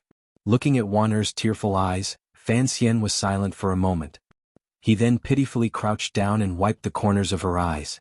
De Bao also followed his actions and crouched down, looking at the large grave innocently. Although he didn't know that the most beautiful woman in the Qing kingdom inside the grave had gradually become white bones, he still felt a glimmer of coldness. "The princess mother is inside and not coming out?" De Bao asked curiously. "Yes," Fan Xian said with a forced smile. "Xiao Xianxian, I still feel, why would the princess mother kill Air Bao? She was so beautiful." Lin De Bao furrowed his brows and asked in a very serious voice. Fan Xian's heart thumped. Realizing that Wan'er did not hear this, he relaxed slightly. A person called Li Yunrui killed Air Bao. This was what Fan Xian had been trying to tell De Bao. Unexpectedly, it couldn't even fool an idiot. He felt a bit bitter in his heart.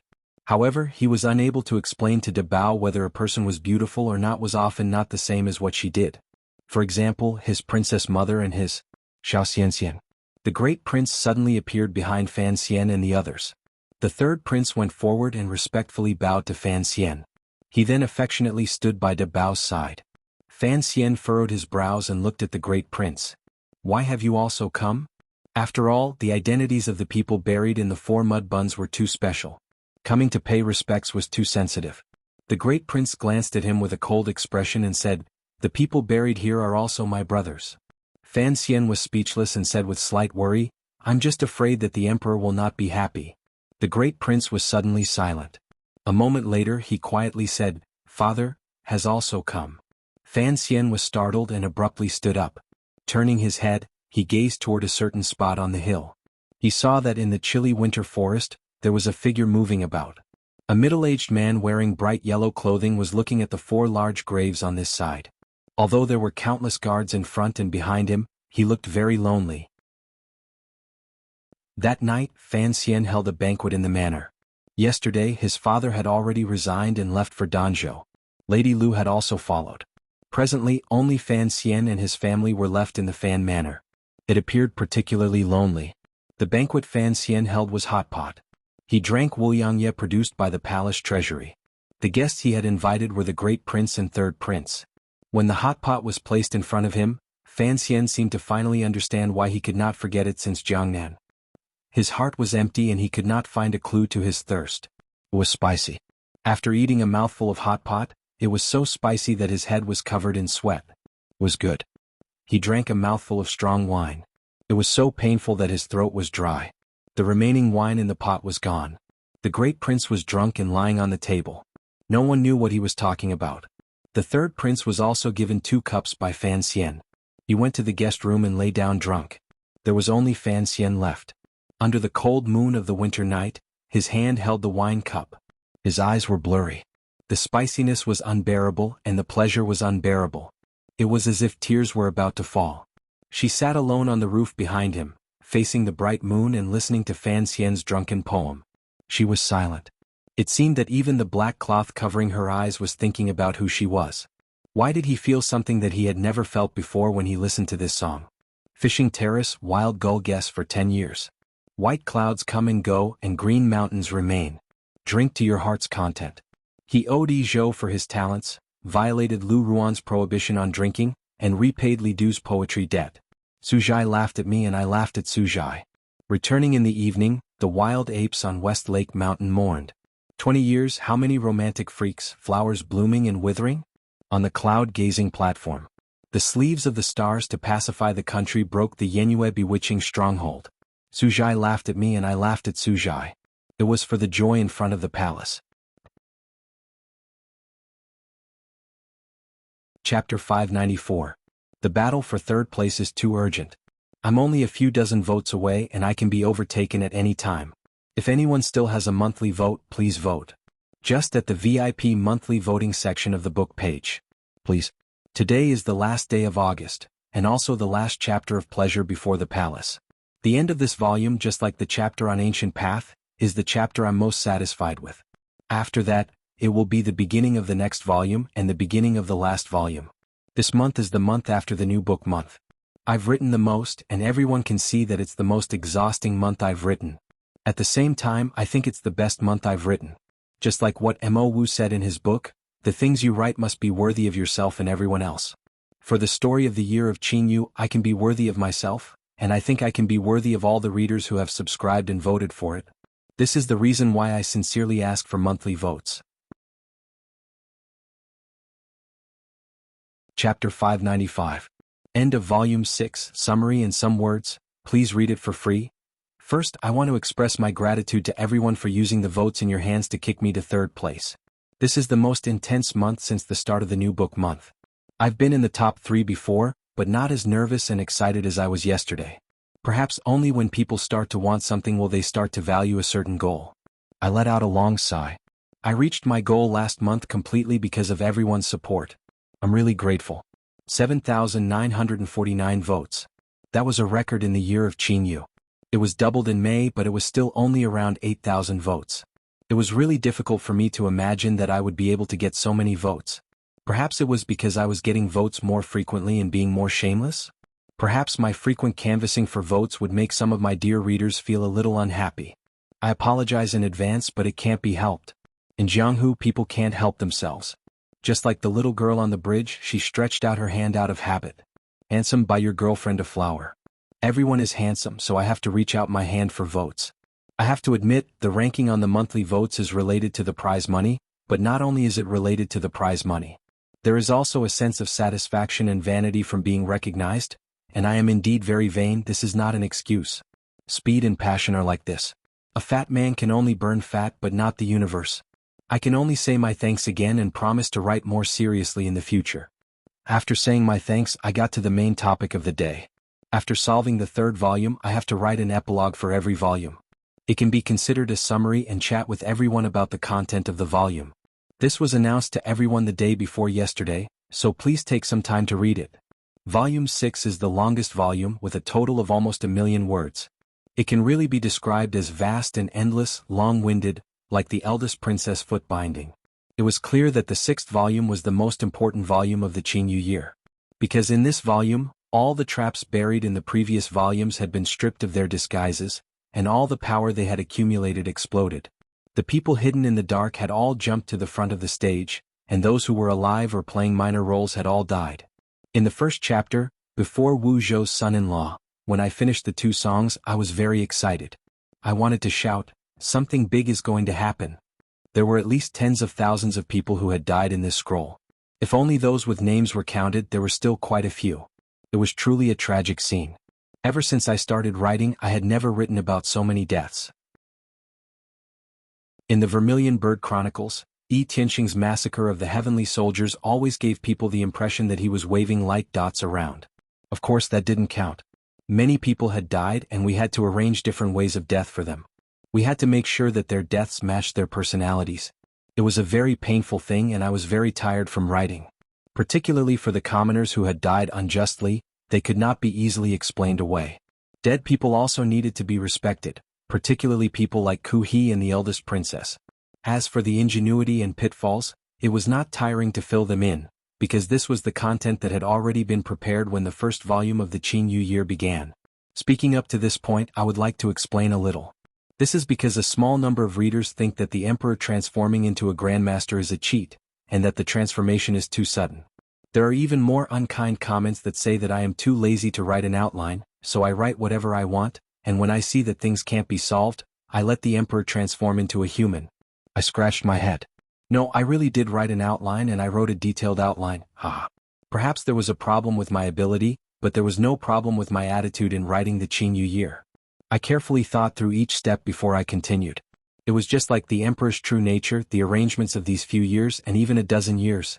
In reality, before the riddle was revealed at Dong Mountain, even as early as half a year ago, there were already readers who had guessed that the emperor was a great grandmaster. They had basically caught all of the threads I had hidden. It was a happy thing for a storyteller to hide something in the story and then be caught by a friend who was reading the book. For example, the Qing Emperor's discovery of Lin Wan'er's movements in the Qing temple before Gongdian. For example, after a night of poetry, Wu Zhu and Fan Xian entered the palace. For example, the emperor's strange behavior in the royal study. For example, the source of his powerful confidence. For example, the play in the Hanging Temple. For example, how he knew of the eldest princess and the crown prince's secret and thus proved Fan Xian and Pingping's evil plan. I was very satisfied that, regardless of whether it was the Qing Emperor or Yi Luyun, these 2 biggest traps, they had already pointed out what they were hiding the first time they appeared. The Qing Emperor's first appearance was in the Qing Temple. Yi Luyun's first appearance was in Danzhou and he saw Wu Zhu. The world was so big. Why did he go to Danzhou? It had been a long time since I had been narcissistic. Today I would be a little narcissistic. I was very satisfied with these 2 threads leading to the end. As for the Qing Emperor's identity as a great grandmaster, the deepest hidden thread was mentioned in Qin Pingping and Fan Jian's last conversation. During the northern expedition, the Qing Emperor was heavily injured. His entire body was stiff and unable to move. I have mentioned this story many times before. The more important ones were in Volume 4, Chapter 28, and Volume 5, Chapter 50, Autumn Forest Whispers. At the time, Qin Pingping faintly said to Fan Xian, "At the time the emperor was injured. His body was as hard as a block of wood. He could not move at all. As for the matters of wiping his body and urinating and defecating, there had to be a careful woman left to do it." Later, on a stormy night, the eldest princess also mentioned her brother's heavy injury. His entire body was stiff. What did that look like? It was actually the exact same situation after Fan Xian's tyrannical Jinqi reached its peak and exploded. During that northern expedition, the emperor, who had already trained his tyrannical Jinchi to the peak, fought a bloody battle and spat out Jinchi wildly. Just like the battle between Fan Xian and the Shadow, he finally exploded. Furthermore, he exploded even more fiercely than Fan Xian. He did not have two circulations like Fan Xian or Fan Xian's monstrously thick meridians. His luck was even worse than Fan Xian's. In the barren mountains and unruly rivers, there was no doctor, no medicine, no waste, and no begonia. There was only Qin Pingping and Lady Ning. Thus, the Qing Emperor's meridians were shattered. He could not move at all. He bled internally and almost died. However, in the end he survived. Without great perseverance and great luck, one could not reach the realm of a great grandmaster. When it came to perseverance, without question, the Qing kingdom's mighty emperor fully deserved to be number one. No one could compare to him. As for the story of that northern expedition, how the emperor entered the realm of a great grandmaster, and the effect this experience had on him, there will be a more detailed description in the next volume, Emperor of the Dynasty. I will not continue here. Since we are talking about the Qing Emperor, I will say a few more words. Perhaps from the beginning, I knew what kind of ruthless character I was writing about, so I have always secretly invested my feelings in him. Even now, I still think this emperor is very remarkable. When a person is cold-blooded and heartless or a bastard, you have to admit that this is another form of greatness. Furthermore, we always stand in Fan Xian's or Yi Qingmei's point of view to consider problems. Sometimes, perhaps we forget that the Qing Emperor also made many sacrifices for the sake of a goal. In other words, he was also an idealist. Among the people of that generation there were three idealists. One was Yi Qingmei, the other was the emperor, and the son of the two of them was a true realist. He was a little merciful, a little lenient, a little scheming, a small citizen, a villager, and a cynic. Of course, this is what I like about Fan Xian. After all, he is still like a person while his parents are not like people anymore. Book friends often say that there are two lines in the Qingyu years, one in the light and one in the dark. One is about Fan Xian and one is about Yi Qingmei. In reality, when I write, there are basically three lines. There is still one line that I have always kept in mind, and that is the emperor. From this, it can be seen how much I value and admire this person. Admiration does not mean that I like him. My sisters, please understand this and promise me. When a woman reaches the pinnacle, she is Yi Qingmei. When a man reaches the pinnacle, he is the Qing Emperor. These are just some of my personal thoughts. They are not necessarily correct. Furthermore, I have always thought that when things are too extreme, they are always very cruel to others and to oneself. Fan Xian is so good, so mediocre. So, right now, he is so troublesome and difficult to endure. Things like feelings are always obtained through interaction. There are no innate feelings. For example, his feelings for Fan Jian and his feelings for Qin Pingping. Just as Gij Pig said, in front of the cave in Shi Mountain in northern Qi, Fan Xian mainly thought of Yi Qingmei as a distant and unreachable kindred, a friend connected by blood and heart, close but unfamiliar. However, her legacy lived on. Every breath of air carried the scent of that woman. Everyone beside him would retell the story of the past. Gradually, Fan Xian finally determined his own nature. He was already in the Qing kingdom. He was a part of this world. Yi Qingmei was his mother. This was the process of brainwashing. Fan Xian kept his distance from the emperor, but he had to admit that the emperor treated him well. Knowing favors was a good moral character. He could only blame himself, an orphan, for having such a pair of parents after his rebirth. But Fan Xian had also improved, a great improvement. It was an improvement in his worldview. This was a very remarkable thing.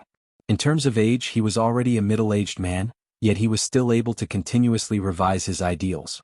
Particularly, his ideals had been washed away by death and appeared incomparably stubborn and ruthless.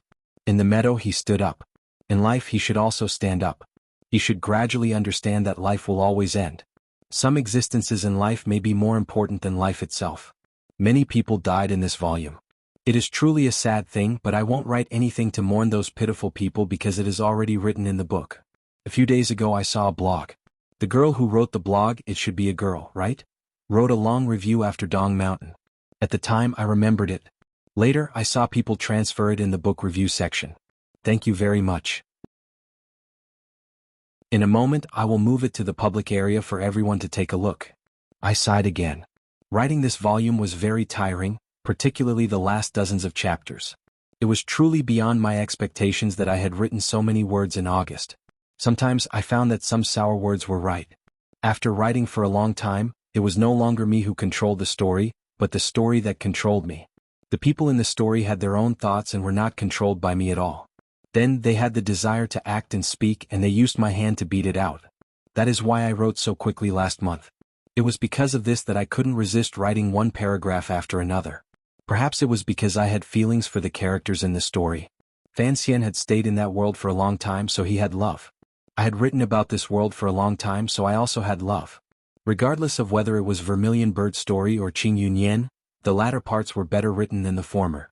For the work of the 7th volume, I had taken the time these 2 days to read Qing Yunyan in detail from beginning to end and once again confirmed this point. It wasn't because I didn't put in effort at the beginning. It was because the characters at the beginning were all unfamiliar and distant to me. After writing 2 million words, I was already very familiar with these people's faces. Like the little girl selling noodles downstairs, I was happy and naturally familiar with them. The level of the later parts was better, but the level of the words did not improve. Especially after rereading, I found many wordy places, sticky places, and redundant words. This was a very shameful thing. My words were sloppy, but they were never clean. The cleanest words in Qing Yunyan still appeared in the chapter where Fan Xian killed the assassin when he was 12. The problem was that I had written that chapter for 4 whole hours, and the number of words was still very small. For the time being, I can't solve the problems with the words. Please forgive me. However, I still liked the chapter names I chose. Every afternoon after writing a few thousand words, I would worry about what to name it. Basically, it was all nonsense, but sometimes it was quite interesting. In the last 10 or so chapters, many readers pointed out that there were many famous foreign names. Some friends even asked in the book review section if I had been studying the history of foreign literature. Actually, what you said was right. The process of writing Vermilion Bird Story was a learning process. Until the end, I was still full of energy and my mind was full. Writing Qing Yunyan was a digging process. My mind was almost empty, so I decided to read. I wanted to read the world's famous books to fill my empty mind. Unfortunately, I still didn't manage to read a single book. I only sadly remembered many of the titles I found, such as The Grapes of Wrath, Father and Son, The Winter of Our Discontent, 100 Years of Solitude, and The Catcher in the Rye Field. Hey, you don't say. The names of these famous books really matched the contents of the chapters. What a coincidence, it seemed my luck was similar to Fan Xian's.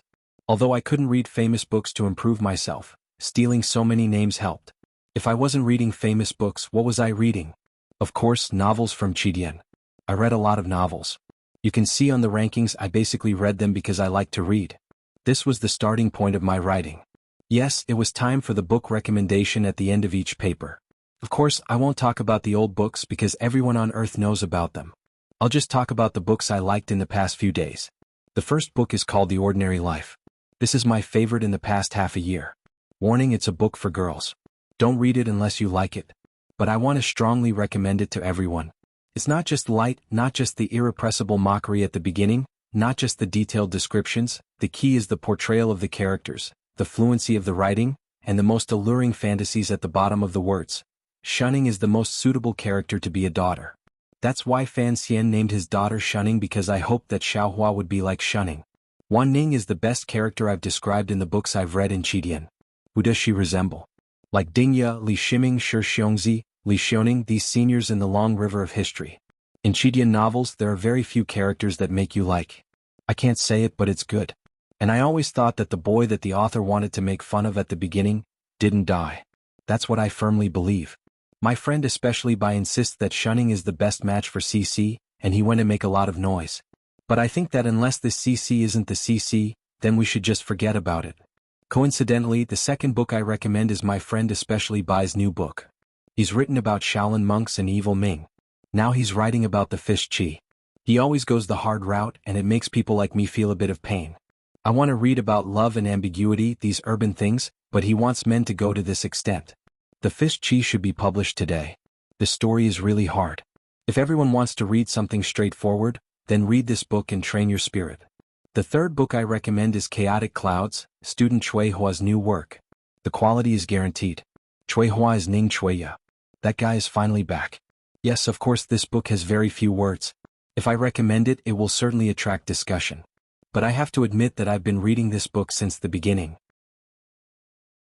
I've been reading it all the way until the end of his draft. Of course, the draft is more than just the words posted now. If I remember correctly, Chaotic Clouds should have been written more than half a year ago. In the end, it took so long for it to be posted. Xiao Chui put in a lot of effort. She put in so much effort that it took her a lot of effort to write. It was truly admirable. I need to read it carefully. After talking about the 6th volume and recommending books, I will talk about the 7th volume, which is the final volume of the Qing dynasty. This volume is very troublesome, very troublesome. I will try to finish it before the end of the year and draw a satisfactory full stop. I don't need to worry about a bad ending because cats care about their tails the most. Cat owners all know this. The 7th volume, Emperor of the Qing dynasty, has 3 periods. Of course, it is still the traditional way. It is impossible to suddenly and inexplicably start. However, there are some things that started in the 8th year of the Qing calendar that I cannot talk about specifically. Everyone please follow me as I unfold it. The joy in front of the palace is not joyous. As for Emperor of the Qing dynasty, perhaps it looks a bit depressed, but I want to twist it into a bright youth. Everyone look at how happy I am writing this summary. You will know what kind of emotions I am cultivating. However, because the 7th volume is too troublesome, I need time to organize my thoughts and outline. I ask for a day off from everyone so that my mind, which was empty because of the end of the 6th volume, can be taught again. Today, other than this summary, there is no main text. I ask for everyone's understanding. However, I have written over 5,000 words in the summary. I really am as long-winded as ever. It is very strange that I did not update on the first day of the month, but I cannot help but urge everyone to vote for me. It is said that it is easy to go from frugality to extravagance, but difficult to go from extravagance to frugality. It is difficult to go from extravagance to frugality. It is difficult to go from the vast ocean to the water. Apart from Mount Wu, it is not clouds. Taking a flower bush, I am lazy to look back. Half fate, the monthly vote, and half fate, I raise my cup to invite the bright moon. I do not want to be scolded, so I quickly stop being sour. Finally, I congratulate teacher Wang Haidong for having children. Mother and daughter are safe. As a mother, her stomach was stabbed, but as a father, his feet hurt. This is a small matter. Aha, I congratulate him again. Yes, it is about the same time as Fan Xian's father. Chapter 596. A dream of glory and splendor, half a piece of scholarly papers, 1,000 feet of sea waves.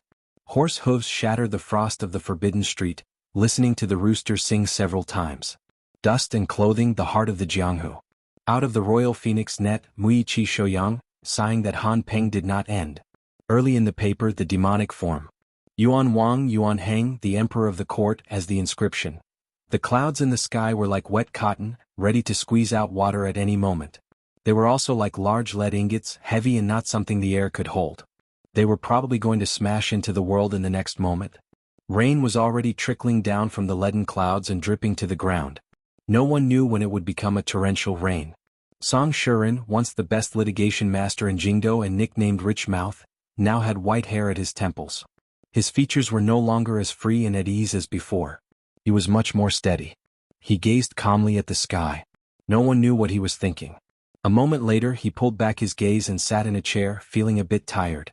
Beside him, someone had brought him hot tea. He took a sip and rinsed his mouth. He then accepted a scalding hot towel and pressed it against his eyes. Only then did he feel more energetic. There were also people behind him massaging his back and legs. There were also people who began to fan him. However, the autumn of the 9th year of the Qing calendar was already cold. Additionally, the autumn rain was about to arrive. Jingdo was completely cold. How could he stand the fan? Song Shuren couldn't help but shiver. The person beside him in black official robes glared at the subordinate holding the fan. This Overwatch Council official was the head of the first bureau, Mu Tai. He looked carefully at Song Shuren and said, "Sir Song, are you confident?" Although Song Shuren had heard this title for a year and a half, he was still not used to it. His brows furrowed and he calmly replied, "Don't worry, sir." This litigation master's first official appearance was in the 4th year of the Qing calendar on behalf of Minister Guo's family. He sued the son of the assistant minister, Song Shuren, for fighting underground in the middle of the night. That case was also a rare complete defeat for Song Shuren. However, he truly caused a stir in the Qing court because of the property dispute lawsuit involving the Jiangnan Ming family in the 6th year of the Qing calendar.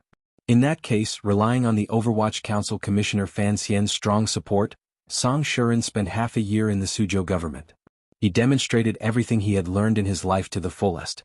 He forcefully grasped the loopholes in the Qing law and Ministry of Justice's rules and completely defeated the natural inheritance right of the legitimate eldest that was deeply imprinted in the hearts of the people.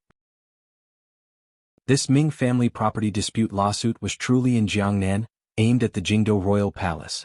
It had to be said later the emperor's worship to the heavens to depose the crown prince, as well as the crown prince's final forced rebellion, all had an unclear connection to this lawsuit. In Jiangnan, Song Shuren's glory was limitless. However, when he returned to Jingdou, the crown prince had not been deposed and the empress dowager was furious. The old woman had only quietly said a few words, and the world's best attorney had been kneaded into an ant by the palace. His family's property had been confiscated, and he had to see the world look down on him. He set up a stall in Lotus Pond Square and struggled to survive. Fortunately, Fan Xian returned to the capital at that time and secretly sent him out of Jingdou. He also gifted him a large sum of money as a form of repayment. At the beginning of the 8th year of the Qing calendar, the Jingdou matter was settled. Fan Xian brought Song Shuren's family back and bought him a manor in the west of the city. At the same time he gave him the identity of an official. Although the best attorney in the world could earn money, his status was not as high as an official's. Song Shuren was endlessly grateful. At the same time he knew he had to sell his life well for Sir Fan Jr. Additionally, after experiencing the baptism of these few years, Song Shuren was no longer as arrogant as before. Instead he appeared steady and ordinary, but he still had a powerful ability to execute laws. His present identity was an official of the 8th Bureau of the Overwatch Council's legal department. He was responsible for helping the Overwatch Council fight lawsuits. The Overwatch Council also needed to fight lawsuits? If this matter had to be told from the beginning, it would be a very long story. There were two important points. First, a few years ago the Emperor had taken back all of the Overwatch Council's trial power and divided it between the Ministry of Justice and the Supreme Court. Thus, the Overwatch Council was now more of a public prosecutor. During these 2 years, the little Duke of the Overwatch Council seemed to have been provoked by something. After asking for the Emperor's edict, he began to purge the governance of officials. The Overwatch Council had captured countless corrupt officials in various roads, counties and departments. If they captured a criminal official they had to be interrogated. If they were just handed over to the Ministry of Justice and Supreme Court to interrogate, the Overwatch Council would not be satisfied. Sir Fan Jr. would also not agree. Everyone knew that officials protected each other. Since the Overwatch Council wanted to investigate the governance of officials, they would not give these civil officials a chance to band together. Thus, Song Shuren, the newly promoted official of the Overwatch Council specializing in lawsuits, played a great role.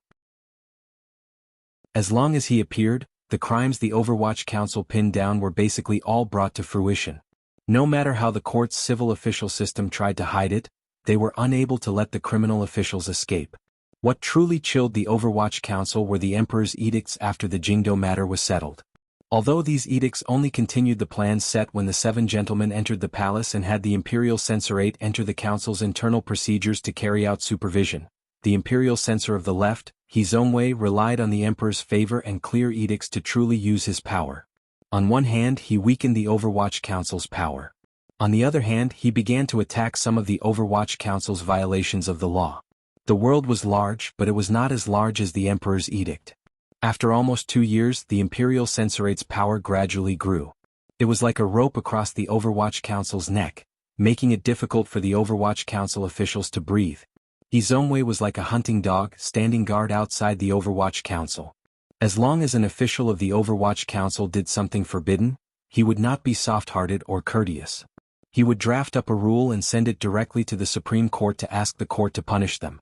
The Overwatch Council didn't have any good ideas. From the beginning of the Overwatch Council's establishment, there had been this rule. The Qing law had strictly restricted them from acting against the imperial censorate. However, because of the powerful existences of Qin Pingping and Fan Xian, this rule had always been forgotten, whether intentionally or unintentionally. Now that the emperor had once again remembered this matter, the imperial censorate began to shine. Fortunately, Sir Fan Jr. was still the commissioner of the Overwatch Council, so the imperial censorate's actions were still relatively gentle. He Zongwei was careful not to touch Fan Xian's bottom line. He only made an issue of the Qing law and didn't bring any insult to the Overwatch Council. However, the Overwatch Council acted in secret and would often violate the Qing law. The imperial censorate relied on edicts to urge the Supreme Court to investigate. Even Fan Xian didn't have a good way to deal with it. In the end, this was the emperor's edict. Furthermore, he knew that the Overwatch Council's dominance was not a good thing for the court. Understanding did not mean accepting. One day in the 8th year of the Qing calendar, Fan Xian kicked open the main door of the imperial censorate. He pointed at the 20 or so imperial censors under his own way and cursed them angrily. He then invited Song Shuren back. Wasn't it just a lawsuit? Was the Overwatch Council afraid of others? Song Shuren had to fight 2 lawsuits in a row in the Supreme Court. One was that the Overwatch Council had found that a vice director of the Ministry of Works had colluded with the River Transport Governor's Yamen to embezzle silver from the river works. Furthermore, this silver was not from the public. Fan Xian had painstakingly saved it from his own little treasury in the Jiangnan Palace treasury. Then, through the Hangzhou conference that Lady Fan controlled, it had been transported to the River Transport Governor's Yamen. Greed had reached the head of the Overwatch Council's ancestor, so the Overwatch Council was not polite at all. They didn't care about the minister-councilor's connections in court or the private pleading letter the River Transport Governor had sent. In one dark night, they arrested 20 related criminals and locked them up in the 7th Bureau's prison for a few days before sending them to the Supreme Court. The second lawsuit was a bit of a headache. The Imperial Censorate had found that a certain official of the 4th Bureau of the Overwatch Council stationed in Nanzhou had secretly transferred some silver from the Honglu Temple. When this official returned to the capital to report on his work, the problem was discovered. Using the words of this 4th Bureau official at the time, there was not enough funds. In order to develop spies in Nanzhou, they had no choice but to use public funds. However, no one knew exactly how much he had used and whether or not he had intercepted it. The inside of the Overwatch Council knew that this colleague had certainly received benefits. It was just that he was a spy in a foreign country. Even though Commissioner Fan had consecutively increased the Overwatch Council's monthly salary 3 times, they were still nervous. No one was a saint. Has the case been prepared? Song Shuren glanced at the assistant beside him. His name was Qin Buchang. He was the famous person who had fought against Song Shuren in Jiangnan. Unexpectedly, in the end, he had also been half invited and half tied back to Jingdou by Song Shuren.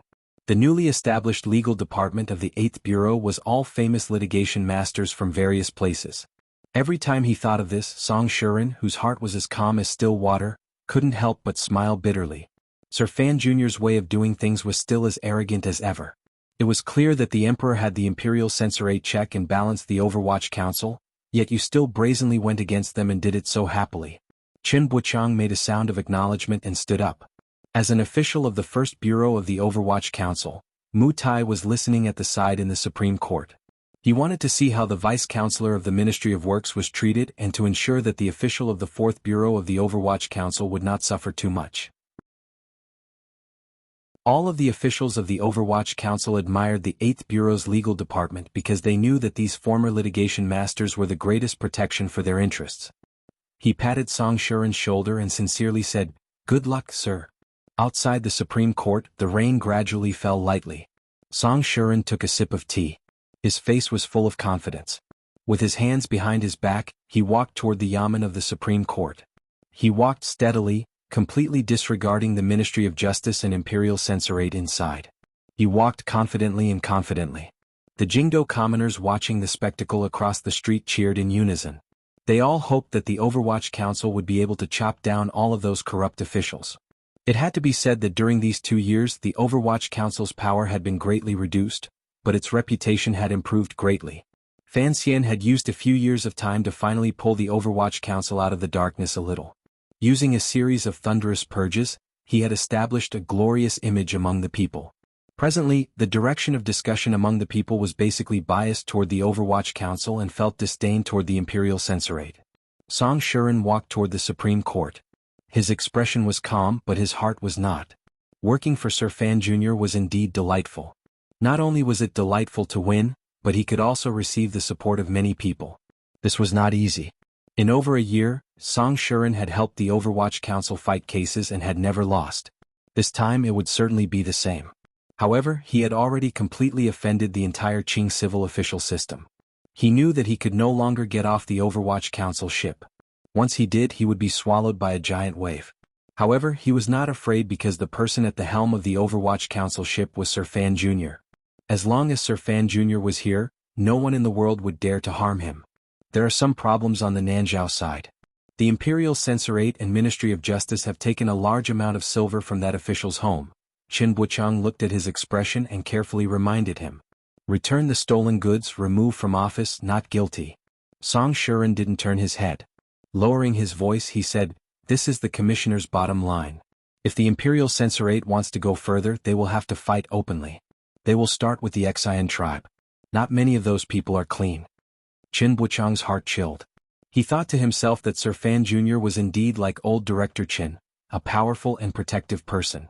Looking at his meaning, if the Imperial Censorate did not accept Fan Jr.'s 3 conditions, Sir Fan Jr. was prepared to mess around. He couldn't help but shiver.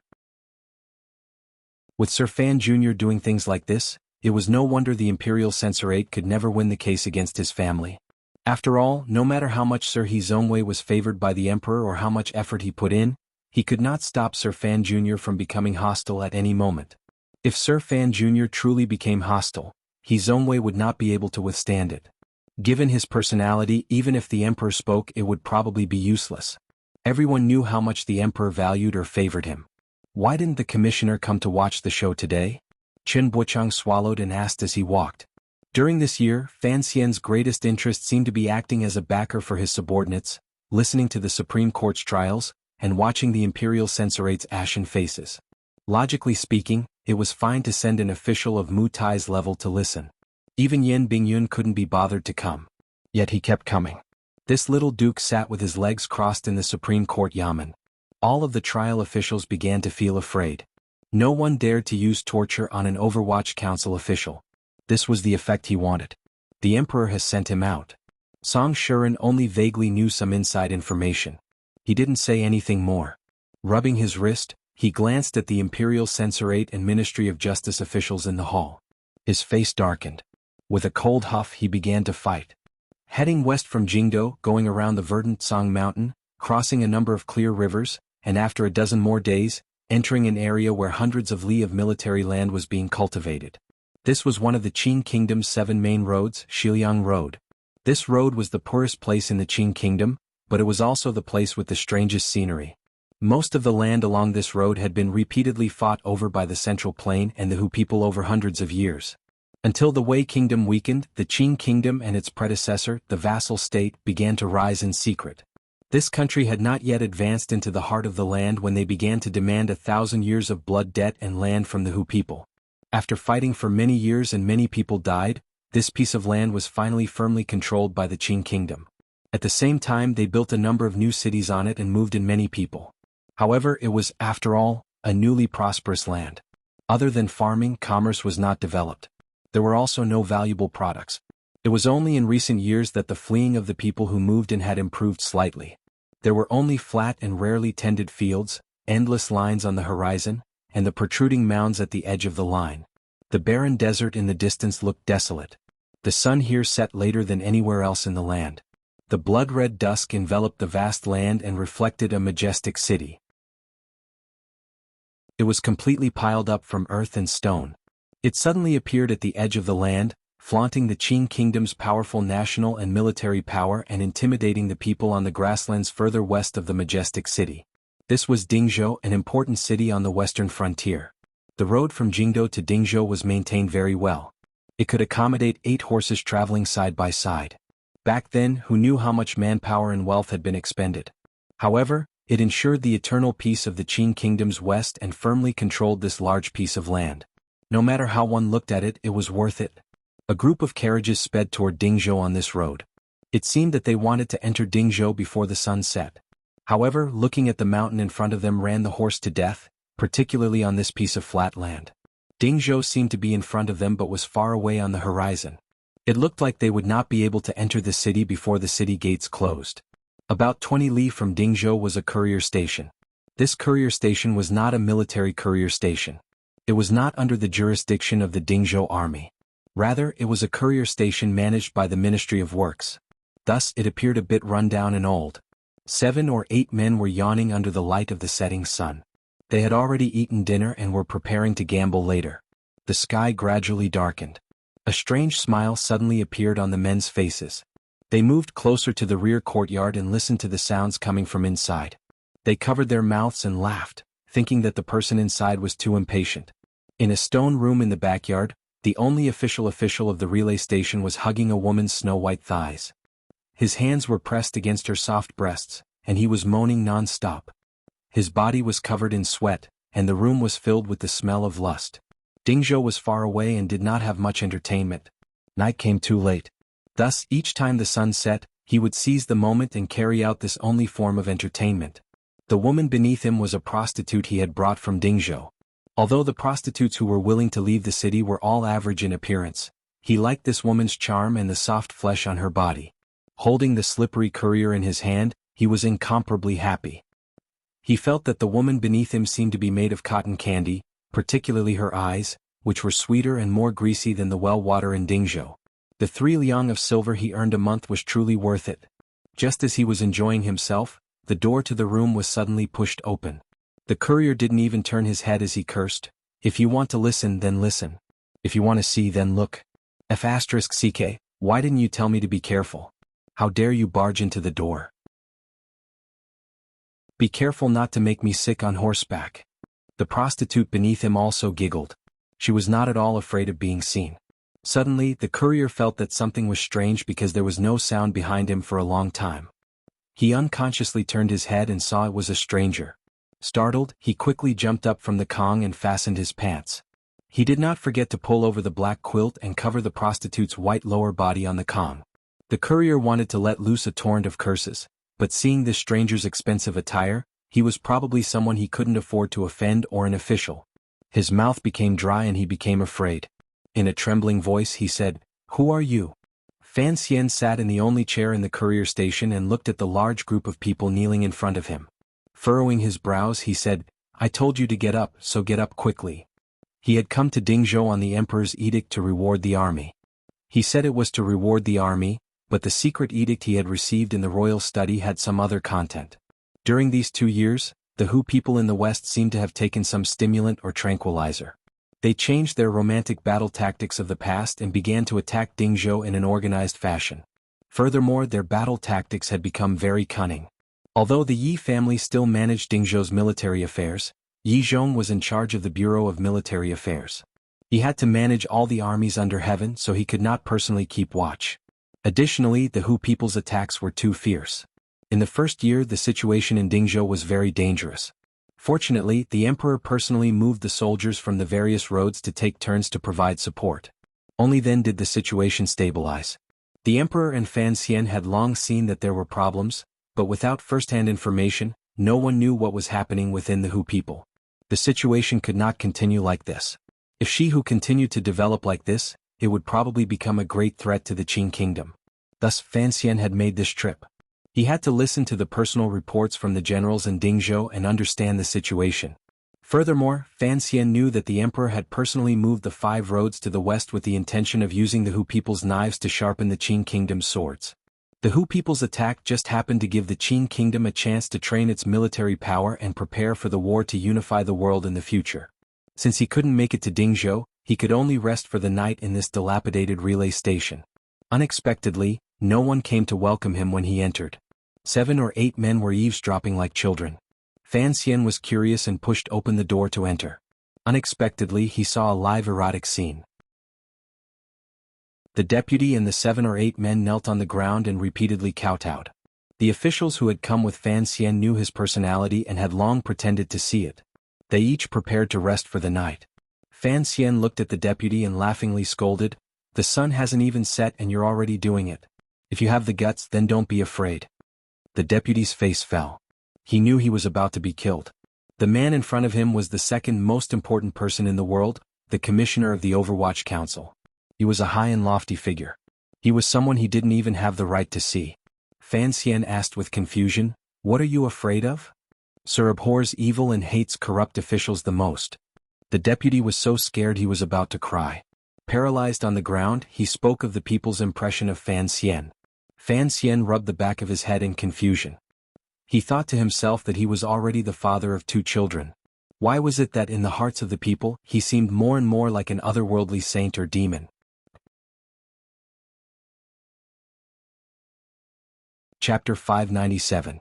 The sky was still beginning to brighten when the group of people from Jingdo rose and washed up. This time, Fan Xian had brought all of the council's people. Other than Mu Feng'er, who was now in charge of the Qinian unit's matters, the rest of the people were made up of members of the 2nd and 6th bureaus.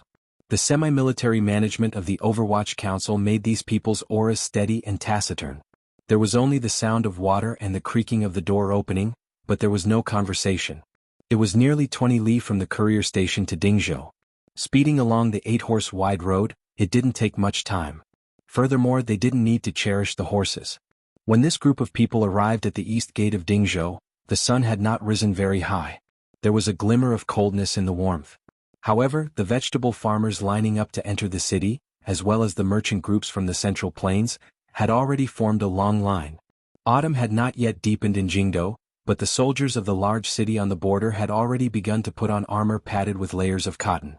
Fan Xian glanced at them inconspicuously and then indicated for Mu Feng'er to prepare the documents for customs. From the beginning of his trip to Dingzhou, Fan Xian had not prepared to reveal the imperial envoy's honor guard. Of course, there were only a dozen people. Even if he wanted to, he couldn't. This group of people disguised themselves as Jiangnan merchants. In their hands, they held travel passes and tea contracts issued by the Ministry of Revenue and the Palace Treasury Transport Company. The reason they had to disguise themselves like this was not because the court had any suspicions about the inside of Dingzhou. Rather, it was because Fan Xian wanted to meet someone in private. In order to ensure that person's safety, it was best not to go through the court's channels and meet in private. After all, the Hu people had suddenly become enlightened. The emperor and Fan Xian both suspected that there was a capable person in charge in Shihu. Who knew if there were spies planted by the Hu people in the military and political manners of Dingzhou? The soldiers at the east gate did their inspection work very meticulously. Fan Xian did not line up. He stood to the side of the line and watched with cold eyes. He quietly nodded his head. The Yi family had operated on the western frontier for decades, yet they had not slacked off at all. No wonder the emperor appreciated them so much. The deputy at the courier station wiped the cold sweat from his forehead and followed behind Fan Xian. His heart was pounding. He had also changed into merchant clothing. His face had been tampered with by the Overwatch Council officials, making him appear even more wretched. However, he didn't understand why the noble in front of him would bring him into the city and why he had to dress like this. The line quickly reached Fan Xian's group. Fan Xian noticed that although the Dingzhou soldiers were strict in their inspection, they did not take the opportunity to collect any benefits. Furthermore, they did not purposely make things difficult for the merchants and farmers from all over. Their speed was very fast. Mu Feng'er handed over the customs documents, travel passes, and tea deeds that he had prepared. The official stilled slightly and furrowed his brows. He seemed to find something strange. Fan Xian watched from the side with narrowed eyes. He didn't know what had gone wrong, but he didn't panic. In any case, in the afternoon he was going to the governor's manor in Shiliang Road to reveal his identity. There shouldn't be any misunderstandings between the two sides. The official's surprise was not because there was something wrong with the documents. Rather, it was because they were too beautiful, particularly the seals and signatures. They were all from the heads of the yamens. Thus, it meant that the identities of this group of merchants were very important. Otherwise, why would the old officials and court personally inspect these documents? Fan Xian and his group had not expected that they would attract other people's attention. It was very simple for the Overwatch Council to make these documents. However, the Imperial Censorate had been keeping an eye on them recently, so they had simply gone to the various yamens to find the real thing. However, if it was too real, it would be too eye-catching. If it was still Wang Qinian responsible for all the details around Fan Xian, presumably he would not make such a mistake. The official glared coldly at Mu Feng'er and then unconsciously glanced at Fan Xian. He understood that this noble and beautiful young man was the true leader of this group of merchants. Fan Xian did not look back at him. He was looking with interest at the Dingzhou city walls in front of him. He wondered to himself, Dingzhou is surrounded by plains or wasteland. Where did these large rocks come from? Is there yellow soil stuck between the rocks? Can this be used to build city walls? The official furrowed his brows. Unconsciously, he did not want to provoke this arrogant young man. He nodded and let them pass. After the group of merchants entered the city, he called over a subordinate and said a few words in a low voice. Fan Xian didn't know that his appreciation of the city walls would give the Dingzhou soldiers the impression that they were arrogant. He truly liked to use his own eyes to see everything in this world. After all, it was a rare second life. He always had a strong desire to explore the beauty, history, and existence around him. He had seen Shangjing's centuries-old city walls and was very familiar with Jingdo's heavily guarded city walls. It was rare for him to come to the westernmost city of the kingdom, Dingzhou, so he was curious. Furthermore, he still felt some regret in his heart. He didn't know when he would have the opportunity to see the legendary largest city in the world, Dongyi. The deputy who had followed him into the city with a long face, gradually understood why the Duke of Dongbua had brought a minor character like him into the city. The Duke was preparing to go shopping. The streets in Dingzhou were a mess with all kinds of streets intersecting. Without a local leading the way, there were many nameless places that would be impossible to find. What gave him a headache was that it seemed to be the first time the Duke of Dongbua had come to such a remote place, yet he was interested in everything. He wandered everywhere and did not find it tiring. In particular, the Hu people's weapons that had been shipped from the Hu people's tribes by Shiqi River attracted his attention for a long time. In about half a day, Fan Xian and his group had strolled through the Dingzhou trading market area.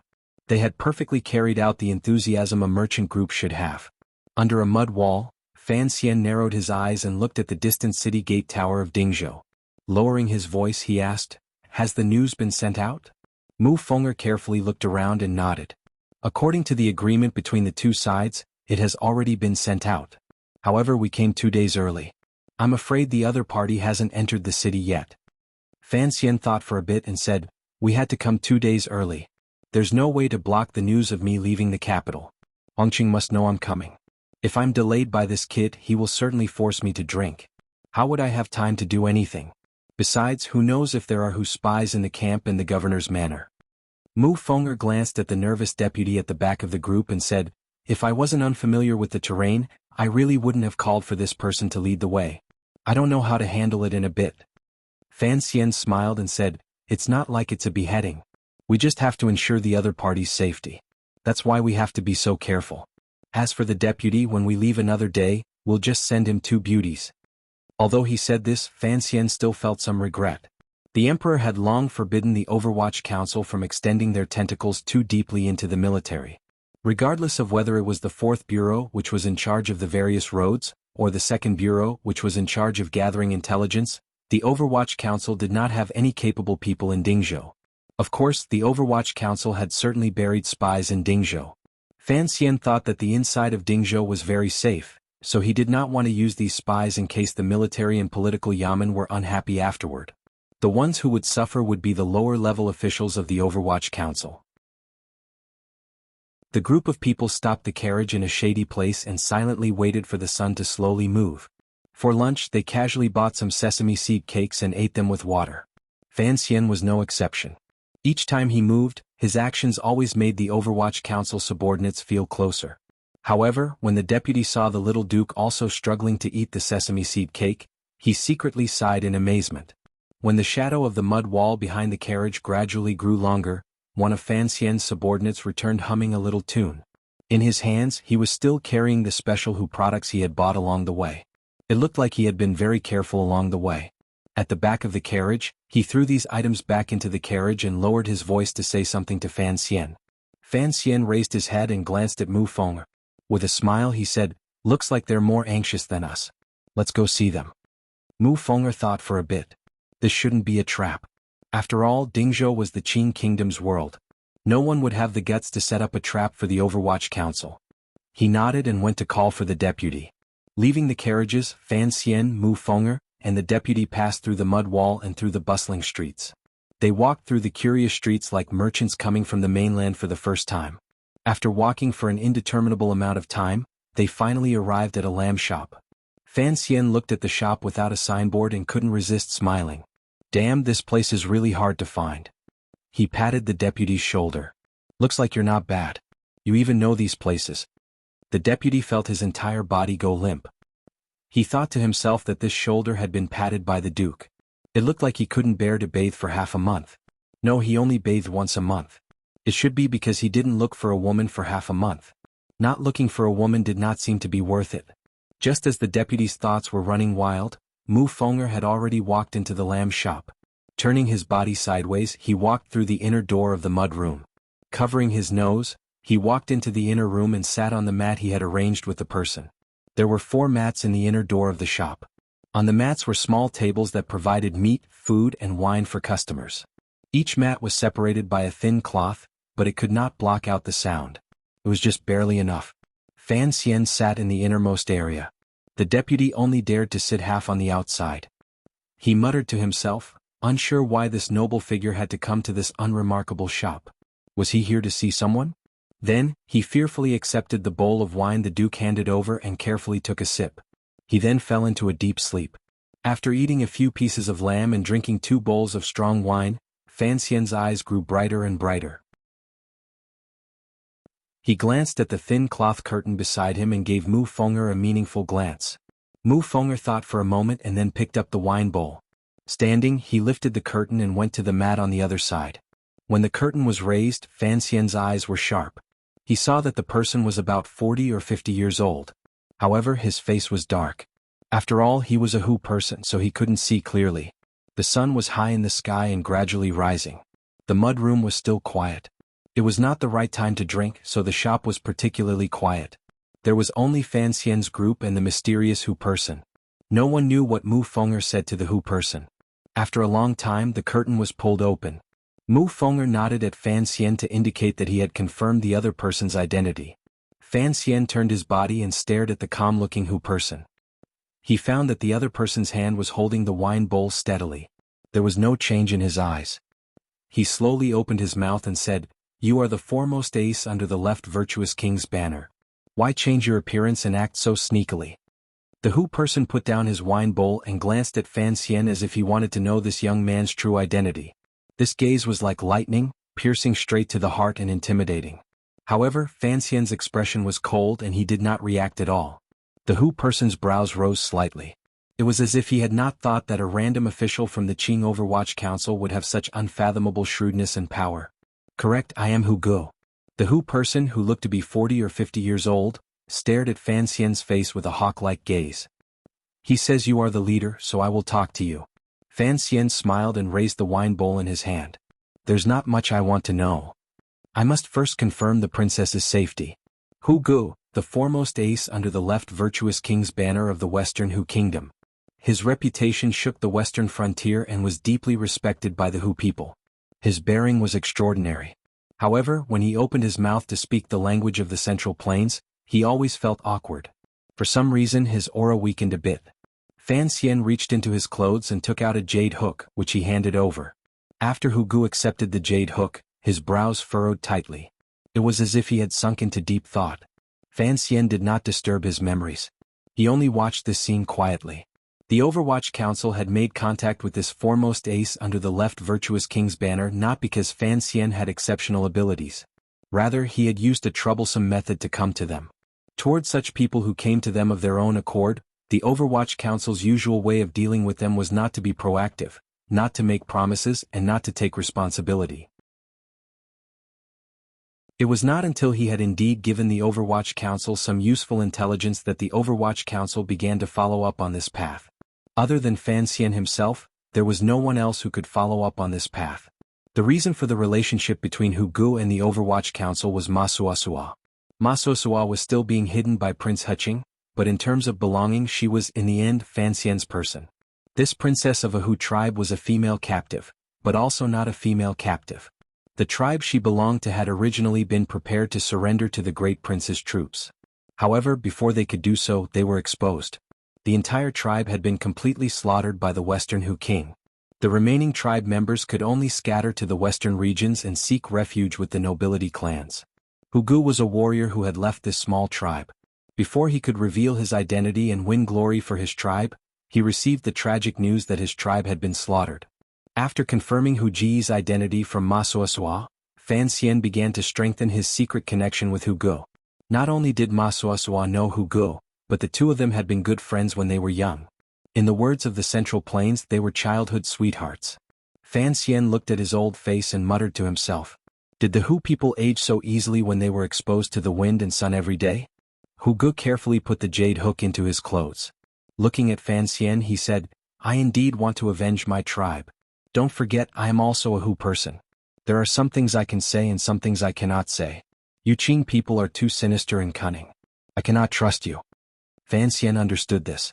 If he wanted Hu Gu to lead the way for the Qing army and launch a surprise attack on the Western Hu King's camp, no one in the court would believe him, let alone whether or not he would be willing.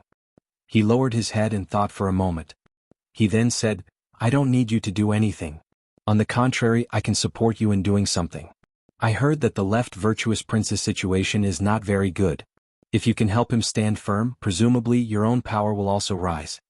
Without waiting for the Hu tribe ace to speak, Fan Xian waved his hand crisply and said, "I don't ask for much in giving you support. First, you must think of all ways to stop the great attack next spring. Even if you can't stop it, I still need your intelligence. Don't worry, the Qing people are straightforward. We won't set up an ambush.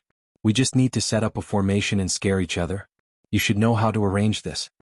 Hu Gu furrowed his brows and said, "Right now, even the left virtuous prince's words have no power, much less mine. That's your problem. Since it is cooperation, you have to show some sincerity." Fan Xian looked at him calmly. "I won't mistreat you. If you want to convince those people, you can't just rely on your fists. All the nobles in the world are the same. They all like gold, silver, jewelry and silk." Hu Gu glanced at the young official across from him. "I'll give you as much as you need to bribe." Fan Xian's tone was very normal, but it revealed a powerful confidence. "Furthermore, you want to revive your tribe. Presumably you'll need a large sum of money. Actually, making a deal with me is very simple. I only need to ask you one question. Do you want to get rich?" Fan Xian had once asked some people this question, such as the previous commander of the Northern Qi Brocade Guard, Sir Xinzhong. Sir Xinzhong didn't want to get rich with Fan Xian. He wanted to get rich on his own, so he died. Then Fan Xian had asked the Northern Qi imperial uncle, Marquis Changning. This marquis was very willing to get rich with Fan Xian. Not only did his family get rich, but Wei Hua also became a high-ranking official. History had long proven that those who worked with Fan Xian were always very happy. But Hu Gu did not know the other party's true identity.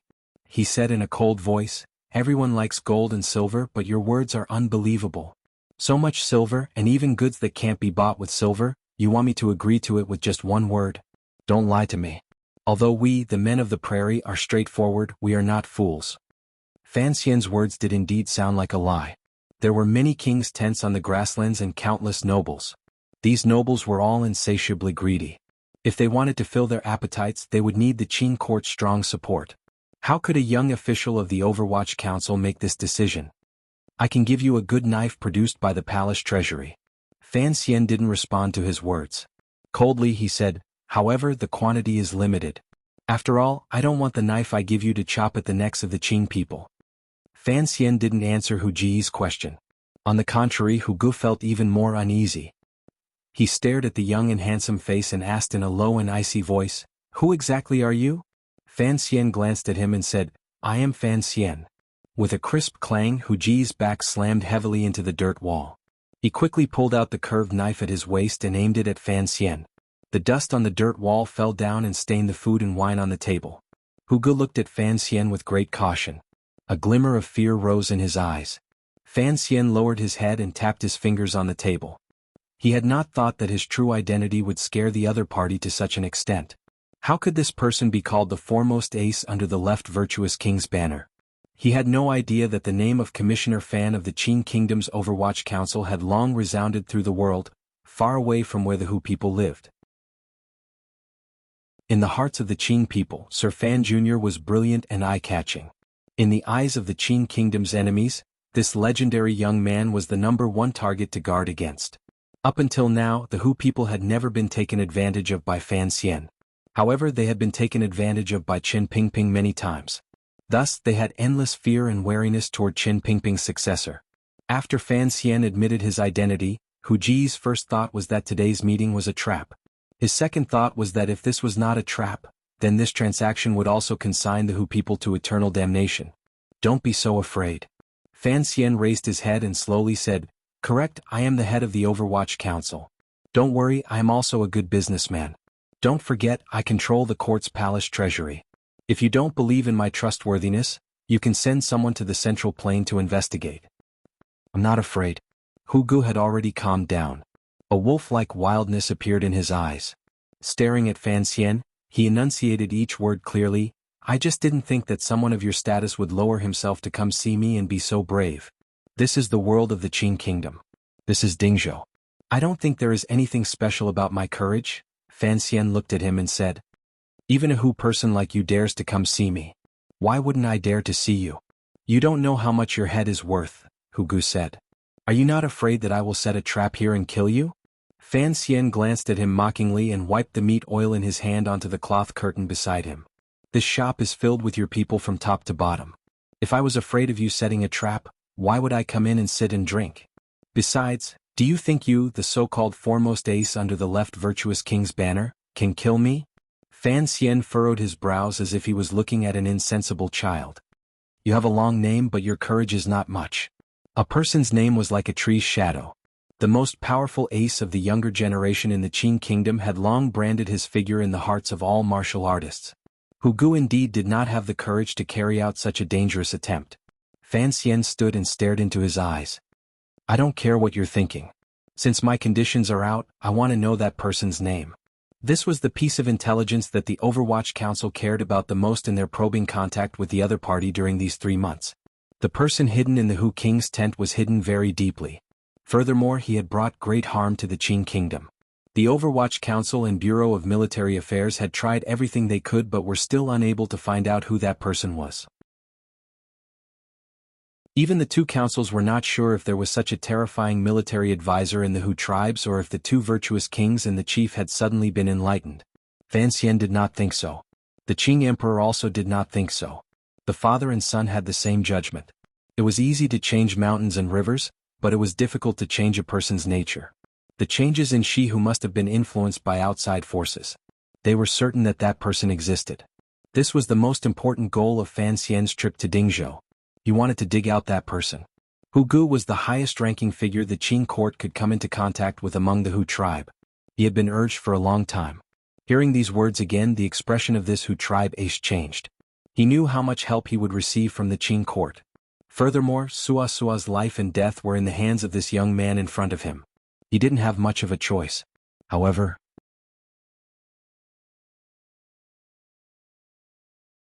Chapter 598. Songji Xianling? This was a completely unfamiliar name. Fan Xian thought of a person called Songgon Zanpu. He shook his head and said, This is the language of the grasslands? His brows suddenly rose. He thought that if this mysterious person had come to the grasslands from the outside, then this alias must have a true meaning. However, it should have its own meaning. This is the tribal language of the brothers in the north. It is not the language of the grasslands. Hu Gu sheathed his curved knife and said seriously, I've investigated for 3 months and can already confirm that this person came to the grasslands with the northern tribes. I'm not sure about the meaning of Songji Xianling, but the Xianling should mean twinkling. Fan Xian's brows furrowed. Twinkling.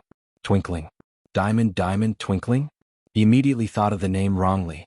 He didn't think that twinkling could be an adjective or some kind of movement such as flowers blooming. This proved that the Hu tribes did not have a unified language and would indeed bring trouble to many people.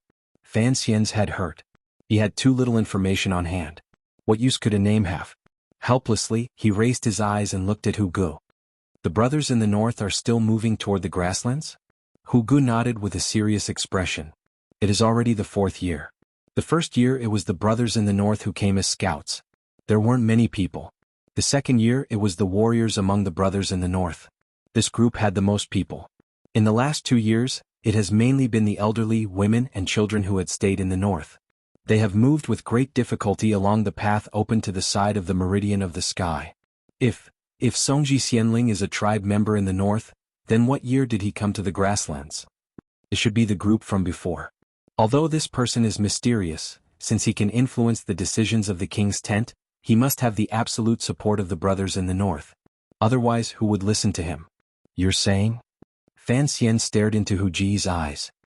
The brothers in the north have already established themselves on the grasslands and received the king's approval? This is natural. They are very brave. Although there are only tens of thousands of them, almost all of them are warriors. Additionally, their tribes are more united than the people on the grasslands. Furthermore, their requests for water and grass areas are not greedy. Regardless of whether it is the king's tent or the two virtuous kings, they all welcome their arrival, Hu Gu said seriously. Hu Gu said very seriously, also, our brothers in the north never participate in the internal struggles of the grasslands, so they are the targets of all parties. Although their voices are still steady, they seem to be getting louder and louder in our ears. Fan Xian nodded and didn't say anything. The source of the Qing kingdom's tight situation on the western border was because of the continuous natural disasters to the north of northern Qi. Heavy snow sealed the plains and forced the northern barbarians to migrate tens of thousands of li to the grasslands. The ruthlessness of the western Hu and the tyranny of the northern barbarians combined. The pressure on the Qing border increased. He felt a chill in his heart. If the Hu people truly united, Qing kingdom would be in big trouble. After decades of Qing kingdom conquest, the Hu people had long been weak. Additionally, there was the Overwatch Council's 30 years of slightly weakening provocations and evil schemes. The Shihu side was not a threat. No one would have thought that the arrival of the northern barbarians would be like a shot in the arm for the Hu people. Songji Xianling seemed to have a way to bridge the divide between the Hu people. Tell me about the current situation on the grasslands. Fan Xian looked at Hu Gu in front of him. His expression was calm, but he was thinking that even if Songji Xianling could temporarily unite the Hu people, since he had found Hu Gu, he would certainly be able to tear open a large hole within the Hu people. When he thought of this, he couldn't help but feel a little excited. If the plains were a game of chess, then the next step would be for him and that Songji Xianling to place their pieces on the board. They would go back and forth and see who would emerge victorious in the end. Of course it was him, Fan Xian thought. He had to win because he had acutely captured Songji Xianling's plan hidden in the deepest depths. He greatly loathed her thoughts. The temperature difference between day and night in the west was great. The sun slowly moved. It was as if the temperature in Dingzhou had given some order. It gradually heated up and cooled down. When the shadow of the mud wall in the city grew longer and longer, the sun set in the west, and the temperature grew lower and lower. Fan Xian and Hu Ji's first meeting came to an end. In his mind, he thought over the information he had obtained from Hu Ji's mouth. Fan Xian confirmed that he had benefited greatly from this trip. He then confirmed the method of contact with the other party, as well as the details of the contact, and began the final exchange of benefits. Regardless of whether it was gold, silver, treasures, silk, tea, or porcelain, it was all transported to the grasslands and handed to Hu Ji's hands without anyone knowing. This in itself was a troublesome matter. Fortunately, although the grasslands and Qing kingdom had fought for decades, the tribes on the grasslands had long become accustomed to paying tribute because the Qing kingdom had always held an absolute advantage. The trade between the two sides had never stopped. In other words, while the two sides were shooting poison arrows at each other at the foot of Tian Shan, perhaps on the other side of the mountain, merchants were laboriously making their way to the grasslands to transport goods to the heart of the central plain in exchange for furs and other things. War and commerce did not interfere with each other. However, it would be difficult to privately smuggle important goods like ironware, salt, and grain. Since Fan Xian had the emperor's personal edict, he did not care about this. Hearing Fan Xian's last words, Hu Gu furrowed his brows and said, "Commissioner, there is trust between us. That is why I am telling you this path. I hope you won't disappoint me. If you really disappoint me, believe me, I won't need the king's tent to move troops. On the grasslands, I will be able to destroy you." Fan Xian knew what this Hu tribe ace was afraid of. He shook his head and said, "Don't worry. Although the scenery on your side is beautiful, I am not used to drinking horse wine. I have no interest in bringing an army over." Having obtained the promise, Hu Gu relaxed slightly. He raised his wine bowl and toasted Fan Xian. He then drained it in one gulp. The wine spilled down and wet his beard and clothes. Fan Xian smiled and raised his wine bowl, preparing to end this transaction. Unexpectedly, he heard a light whistle come from outside the shop. His brows immediately furrowed and he placed the wine bowl back on the table. This whistle was very light, like a shepherd herding a camel. It did not attract the attention of Hu Ji's people. Hu Gu noticed that Fan Xian had placed the wine bowl back on the table. His heart jumped slightly. He thought that Fan Xian still had some conditions. He thought to himself that the Qing people were indeed cunning and always liked to make exorbitant demands. Unexpectedly, Fan Xian looked at him and said, "Are there any problems with the people you brought?" Hu Ji's expression froze slightly. He understood that a problem had occurred outside the shop. He shook his head and said, "They are all children of my tribe scattered to various places. There is absolutely no problem." He knew that the matter was urgent. As he spoke, he began to pack his things and prepare to flee. If the Dingzhou military and governments knew he was in the city, they would stop at nothing to capture him. The two sides had fought fiercely these few years. If they could capture the top ace under the left virtuous king's banner, Dingzhou would be overjoyed. Fan Xian watched his movements but did not rise. He lowered his head and quietly said, "They are still outside the street. The encirclement has not formed. Leave from the back of the house. I'll hold them off for a while for you." Hu Gu looked at him with a strange feeling. He had taken the risk to come to Dingzhou. He had not thought that the person to meet him would be Commissioner Fan of the Qing Kingdom's Overwatch Council, such an honorable figure. It was precisely because Fan Xian had personally come that Hu Gu had placed more trust in him. This was very beneficial to their future cooperation. "I won't see you out." Fan Xian raised his wine bowl and said, "Be careful on your journey. We'll meet again another day." Hu Gu nodded his head heavily and accepted the heavy package Mu Feng handed over. Putting his finger to his lips, he whistled. Lifting the curtain, he followed the hole in the earth toward the back of the lamb shop. At the same time, a few unremarkable Hu merchants and workers outside the lamb shop also blended into the crowd. They are used to hiding everywhere. After all, their tribe has been massacred for many years. If they want to restore their tribe, there will always be many things that cannot be seen in the light. Mu Feng looked at Fan Xian, who had his head lowered as he drank. He knew what he was worried about and said, "I called the police early. Dingzhou will not be able to catch him." Fan Xian nodded. A few subordinates of the Overwatch Council disguised as Central Plain merchants rushed in and reported, "The guards of the western camp have entered the dirt street and will be here soon." Mu Feng glanced at Fan Xian, meaning to ask if he should retreat at this time. Fan Xian shook his head. Since the Dingzhou army had their eyes on them, then the carriages they had left at the mud wall earlier were also controlled by the other party. The three of them came to the lamb shop, but they left a few 6th Bureau subordinates behind to follow them from a distance. This was to prevent any accidents from happening. Since the two sides had met, there was no need to retreat. For the safety of Hu Gu and his group, Fan Xian had to delay the Qing soldiers capturing the spies for a while. "If the other party doesn't deal a heavy blow, we won't make a move." Fan Xian took a sip of wine and spoke to his subordinates. Mu Feng and the Overwatch Council officials met each other's eyes and nodded. At this moment, there was a commotion outside the lamb shop and the startling sound of horse hooves. Countless people charged in and surrounded the shop. Faintly, one could hear an official's loud cry. It was like he had discovered that a target had left the lamb shop. Fan Xian furrowed his brows and felt it was very troublesome. He stood up from the brick bed, turned around and pulled out a piece of bamboo from the mat. He then walked out of the shop. There was a murderous aura outside the shop. There were at least 200 Dingzhou soldiers surrounding the shop. The long spears in their hands were aimed at the people walking out of the shop. The tips of the spears shot out wildly. It was as if they could turn the Central Plain merchants into mincemeat at any moment. Outside the encirclement were the well-behaved merchants. They watched this scene with curiosity and nervousness. They didn't know why the people of the general's manor would use such a large force to deal with these merchants. The clever ones had already guessed that the identities of these merchants were probably not that simple. "I can't let anyone suspect the escaped Hu Gu because of my existence." This was the true meaning hidden in the order Fan Xian had given earlier. This spy the Overwatch Council had hidden in Shi Lake was too important.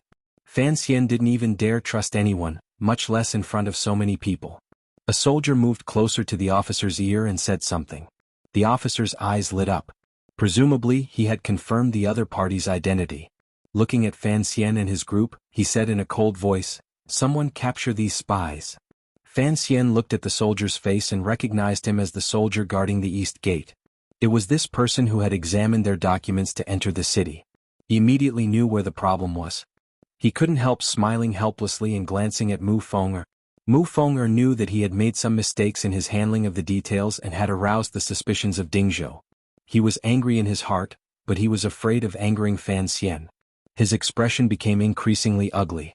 Surrounded by countless spears, he looked at the officer with a cold expression. His gaze was as if he was about to bring a bowl of water and swallow him alive. The officer didn't know what these merchants were thinking. Seeing that there was not a glimmer of fear on their faces, he became more and more certain that there was something strange about these merchants. As he prepared to give orders and send out a portion of his subordinates to continue capturing the people who had escaped, he urged his horse to stop in front of the merchants. He couldn't let the Dingzhou army catch up to Hu Gu. Fan Xian furrowed his brows. Mu Feng received the order. A cold light flashed through his eyes. With a push of his feet, yellow sand appeared. His entire body had already flipped up like a gray shadow. Pressing his palm against the horse's head, a short knife flew out from his sleeve. He was about to restrain the careless officer. Since the officer dared to ride alone in front of everyone, he had great confidence in his skills. Seeing the sudden change, he was not surprised at all. Raising the sheath of his knife with one hand, he slapped it toward Mu Fenger's wrist. His right hand left the reins and went straight for Mu Fenger's throat. His movements were clean and efficient. It was the authentic Yi family's grappling skills. This officer's martial arts were indeed powerful, but he only thought that these merchants might be spies.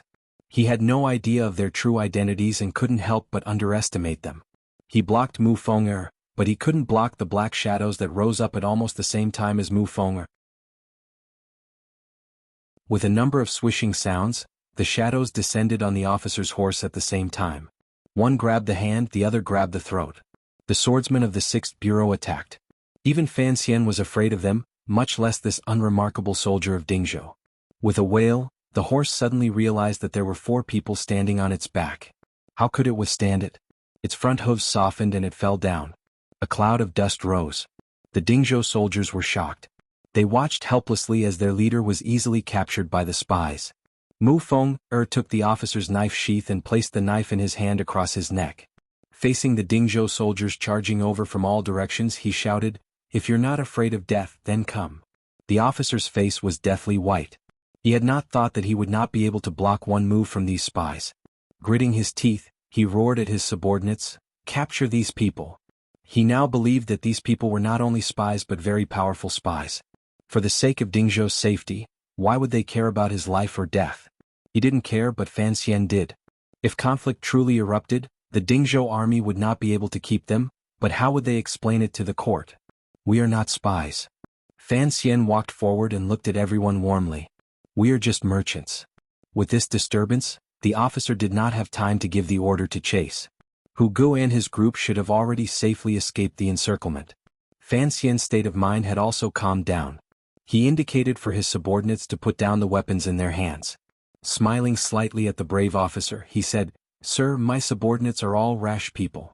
I've frightened you." Naturally, no one believed such words. Even the most rash of Jianghu people would not attack the court's army. The officer touched his tight throat and found that he was still surrounded by these spies. Looking at Fan Xian in the lead, he ruthlessly said, "Let's see where else you can escape to." "We won't escape. We are truly just merchants. We just overreacted earlier." After saying this, Fan Xian couldn't help but want to cry. "Hu Gu, oh Hu Gu, I have truly caused a great deal of trouble for you." "Is that so? Which family are you merchants from?" The officer looked at Fan Xian darkly as if he was not at all worried about his safety. The Dingzhou soldiers outside didn't know what they were talking about. They only went to make an urgent report to the general's manor. At the same time, they set up the encirclement. No one paid any more attention to the people who could escape from the back of the shop. The Lingnan Xiong family, Mu Fenger said, "Since you are merchants, come back with me to the manor for inspection." The officer gritted his teeth so hard they almost shattered. He roared angrily, "Otherwise kill them on the spot." In his opinion, these spies were probably about to break out of the encirclement. However, they were controlling him, so it was inconvenient for his subordinates to act. No matter what, if he suggested that these merchants come with him to the general's manor for questioning, the other party would certainly not accept. Unexpectedly, after the young and handsome merchant thought for a moment, he nodded and said, "Very well, we are law-abiding merchants. Of course, we are willing to explain ourselves." The officer furrowed his brows. He didn't know what these spies were thinking. Did they not know that once they were captured, what awaited them would be endless beatings and interrogation?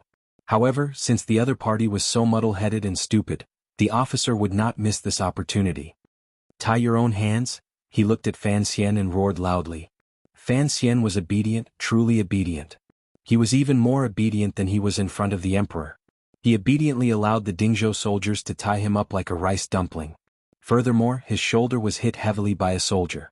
It was truly painful. The Overwatch Council officials under him were also obedient and obediently allowed themselves to be captured without a trace of struggle. On the contrary, it confused the Dingzhou soldiers. Because these merchant-like spies had once subdued their immediate superior in one move, these soldiers did not hold back. As they tied them up, they secretly used some heavy blows. Fan Xian stood by the officer's side and pleaded, "Don't hit people." The officer glared at him. He couldn't understand how this spy could be so daring. Resisting in the street was a small matter, but he could still speak to him so calmly. There is still someone in the shop who has been drugged by us. Don't forget to bring him back with you. Fan Xian was more like a Dingzhou advisor. What's with all this nonsense? Just wait until you can't even die if you want to, he said sinisterly as he stared into Fan Xian's eyes. Fan Xian did not get angry. He forced a smile and said, "The merchants I brought into the city have presumably also been captured by you. Please say something and don't torture them." The officer glanced at him mockingly. He had seen countless spies, but this was the first time he had seen someone as childish and laughable as Fan Xian. Fan Xian looked at him and said seriously, "We didn't kill you earlier. How about you return our favor?" The officer became more and more confused. He felt a chill in the depths of his heart and wondered if he had done something wrong. He subconsciously stopped his subordinates from beating up the spies. Something major had happened in Dingzhou. Another group of spies had been captured.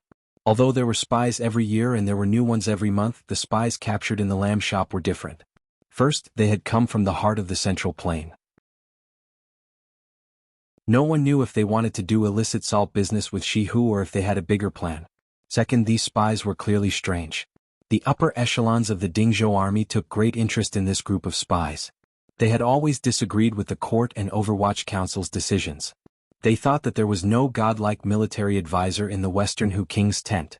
The reason the Hu people had been so powerful these years was all because someone within the court had colluded with them and provided them with large amounts of support. These merchant spies who came from Jiangnan through Jingdou seemed to confirm this point even more clearly. This was a serious matter, so there was no time to use torture to interrogate these spies. Before the governor's manor could reach out, the commander of the military in Dingzhou had ordered the spies to be escorted back to the general's manor.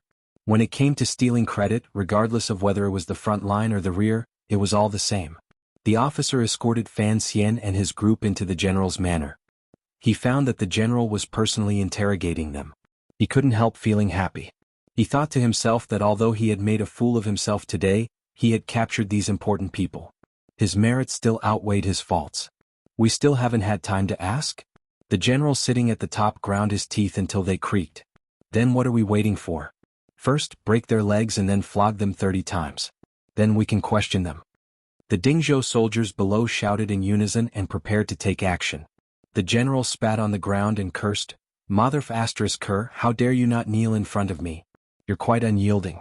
What bullsh ** T Xiong family of Lingnan. Even if you're from Xia Mingji, I'll still beat you up."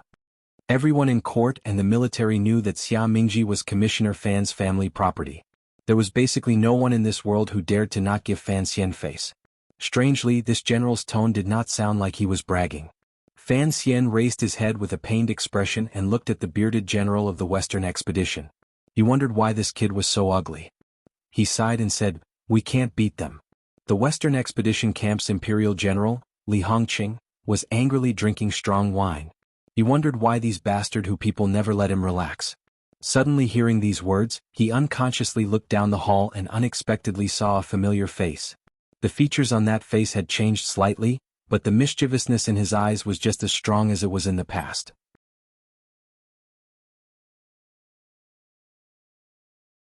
Chapter 599. The official wiped away the wine on his face and looked stupidly at the general. He didn't know why the general was angry. Was it because he had embarrassed the general's manner on the street earlier, so the general was using this method of spraying strong wine in his face to express his strong disdain for him? General Li Hongqing didn't even glance at this trusted aide. He looked stupidly at Fan Xian disguised as a merchant in the hall. He opened his mouth and used his index finger to point downward. He tapped quickly but didn't say anything. Fan Xian glanced at him, narrowed his eyes and shook his head imperceptibly. Li Hongqing quickly suppressed the shock in his heart. He coughed and cleared his throat. Glancing at his subordinates around him, he said, "All of you go down and organize the files. In a moment, the governor's manor will come to snatch people. Stop them with all your might." "Yes." The soldiers who had escorted the spy into the manor accepted the order and left. However, the official and a few of the general's trusted aides and secretaries did not leave. "General, we're not interrogating him?"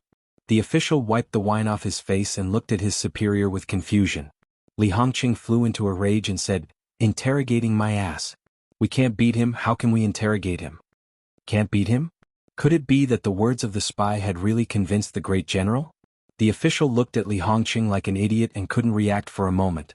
He felt that life seemed to be too absurd. After the manor had quieted down, Fan Xian opened his mouth and asked with a smile, "These 4 people haven't left. It looks like they are your trusted aides?" Li Hongqing had long jumped up from the hall. As he walked down, he muttered, "Nonsense, if they aren't trustworthy people, they wouldn't dare stay here." "That's good." Fan Xian didn't seem to use much strength, but the ox tendon ropes binding his arms snapped inch by inch and fell to the ground. The 4 trusted aides of the general's manor stared with wide eyes, not daring to believe their own eyes. They wondered what kind of ace this person was. They had a deeper understanding of the absurdity of life. This was an ox tendon rope specially made by the military. It was enough to tie up a 9th-level ace. How could this person so easily break free? They had no idea that the tyrannical Jinqi in Fan Xian's body had already reached its peak. Coupled with the special nature of this Jinqi, once it was fully unleashed, it could be said to be invincible.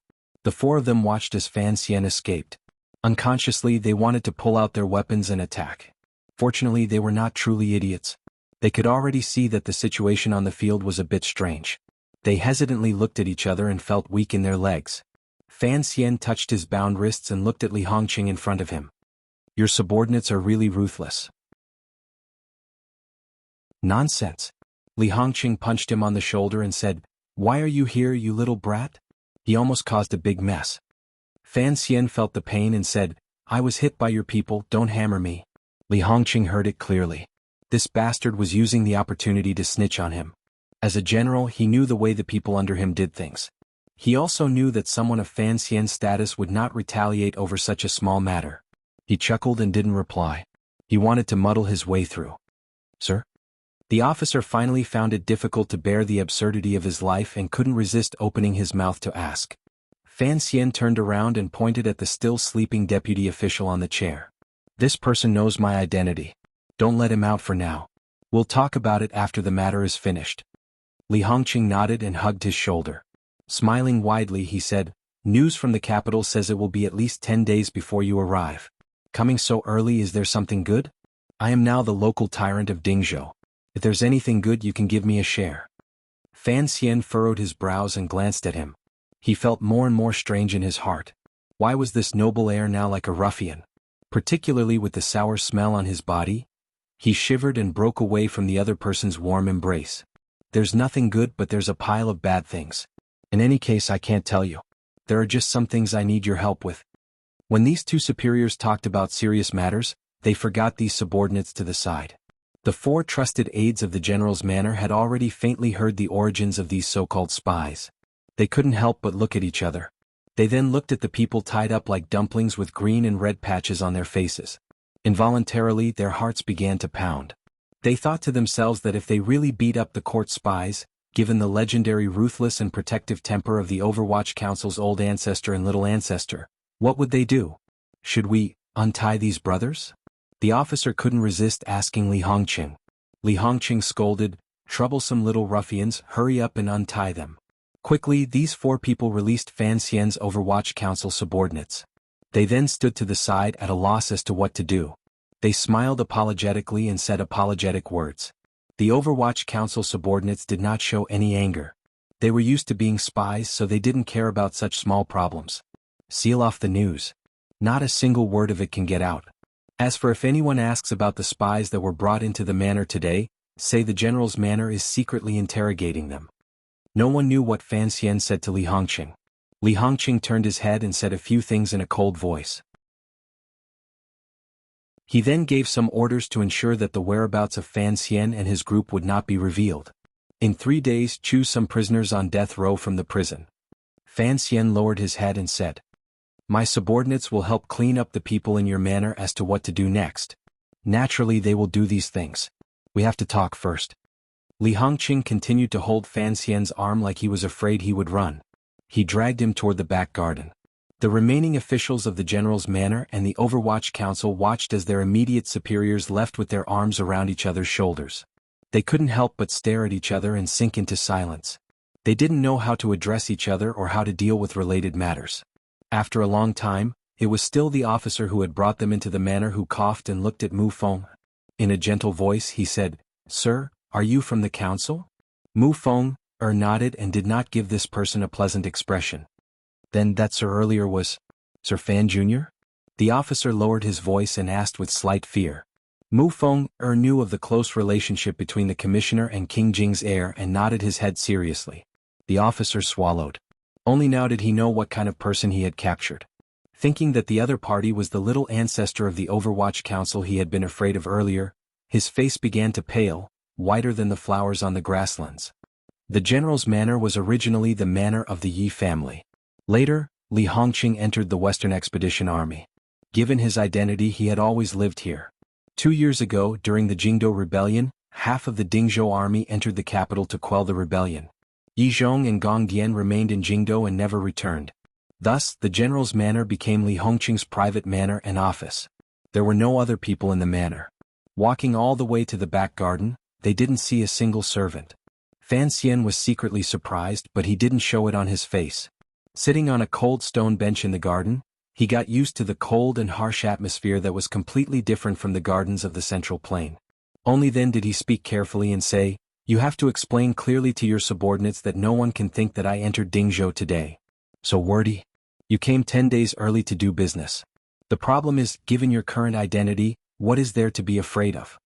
Li Hongqing carried a large pot of wine and poured 2 bowls, placing them in front of each other. "I don't want people with ulterior motives to guess that I'm here to see someone because of my early arrival." Li Hongqing's hand holding the pot of wine paused for a moment. Fan Xian looked at him and said, "I won't hide this from you. I buried a spy on the grasslands. Today I came to see this spy, but..." He emphasized his tone.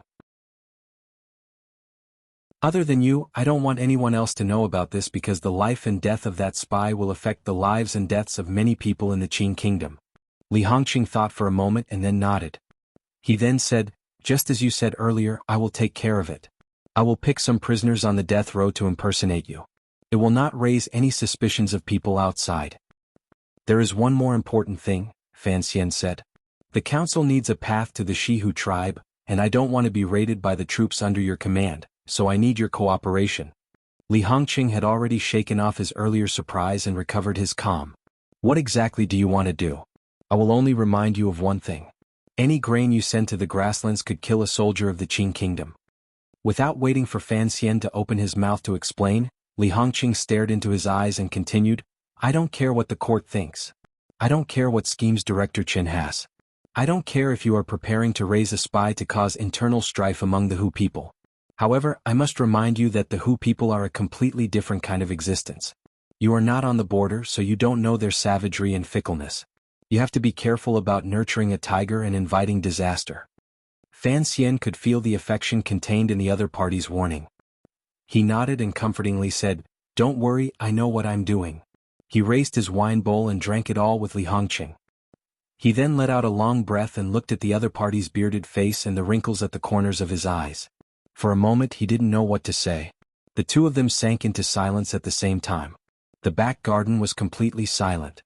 King Jing's heir Li Hongqing had joined the army 3 years ago. During these 3 years he had bravely killed the enemy and led the troops in battle. His reputation had long spread back to Jingdou and the Central Plain. The people all praised that after the great prince's western expedition, the royal family had finally produced another powerful figure who could lead troops into battle.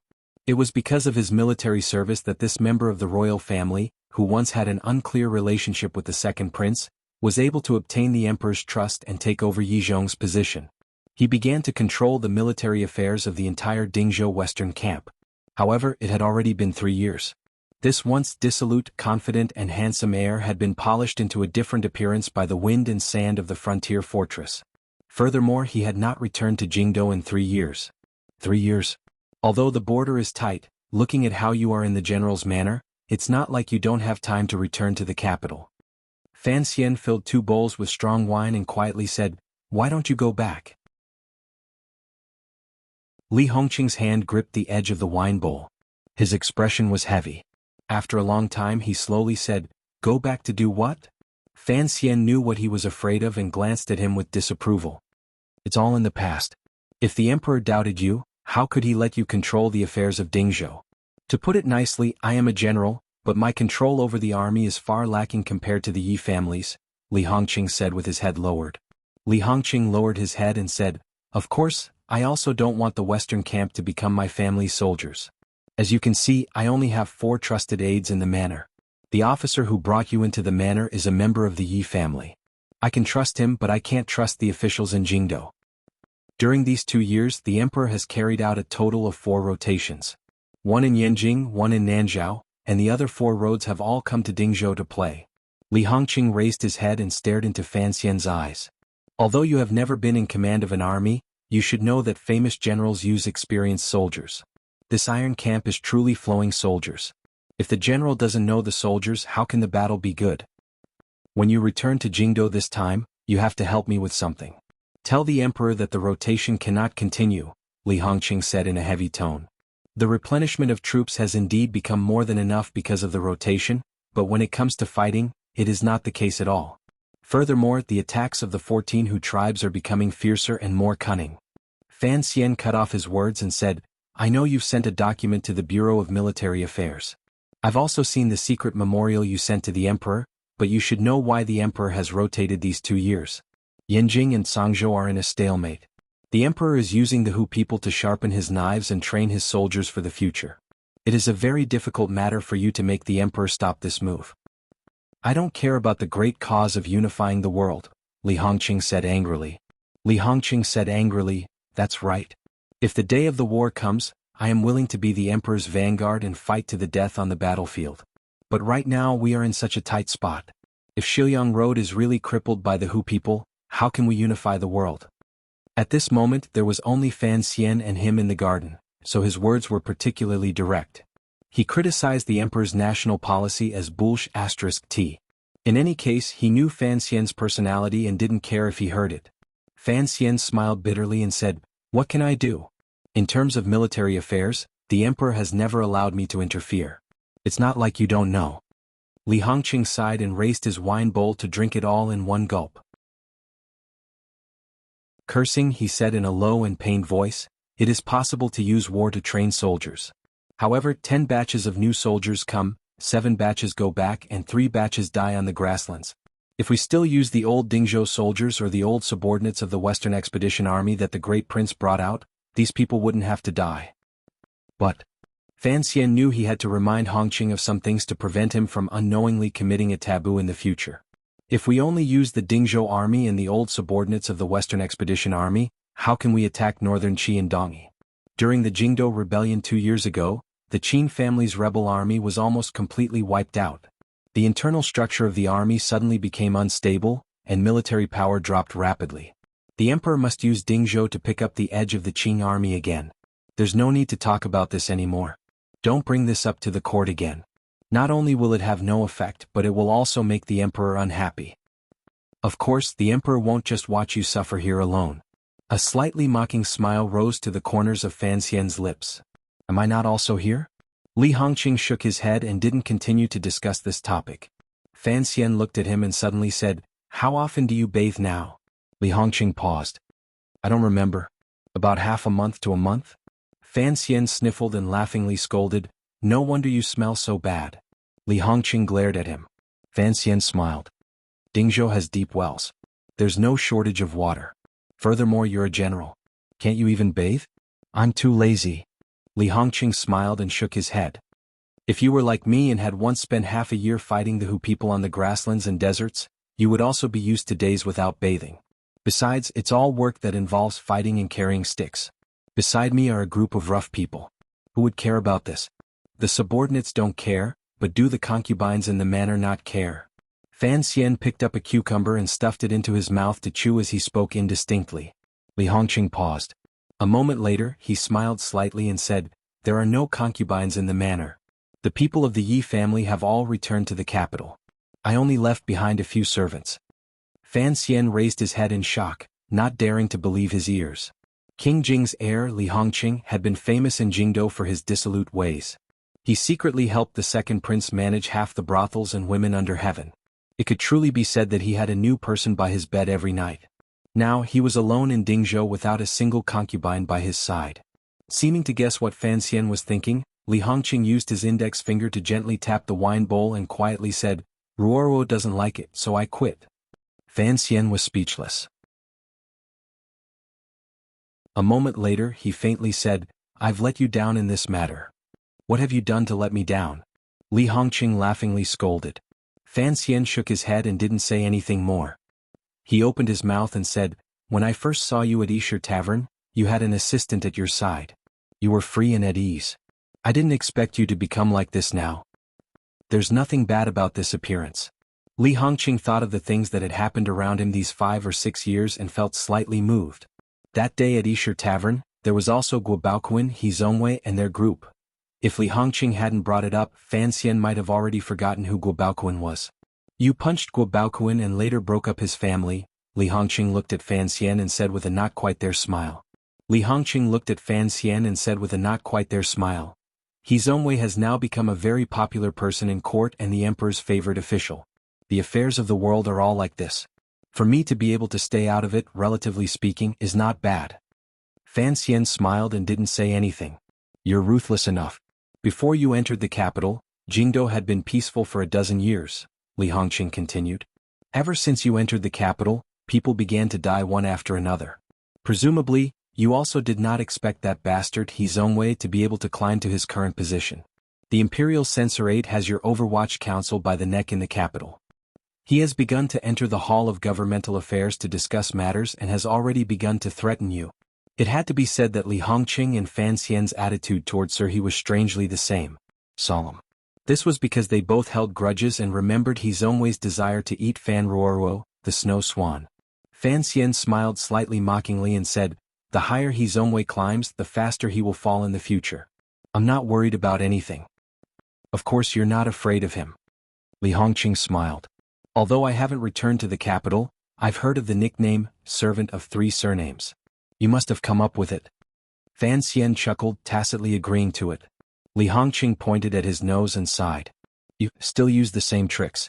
First, you ruin someone's reputation. Then, using the emperor's favor, you begin to play unreasonable and sinister tricks. However, let me remind you that He Zongwei is not like me or the second prince. He is an official the emperor has raised. You cannot touch him lightly." This was indeed a trick that Fan Xian often used. Back then, he had used this trick to push the matter of killing prostitutes and ruining their reputations onto the shoulders of the second prince and Li Hongqing. In the end, he had forced the second prince to make a dangerous move. Then Li Hongqing had been imprisoned in his manor by King Jing for half a year. Correct? There are many officials in the court who are beginning to cling to He Zongwei's leg, Servant of Three Surnames? Actually, the master he has always followed has always been surnamed Li. Furthermore, officials are not afraid of things like reputation, Fan Xian said mockingly.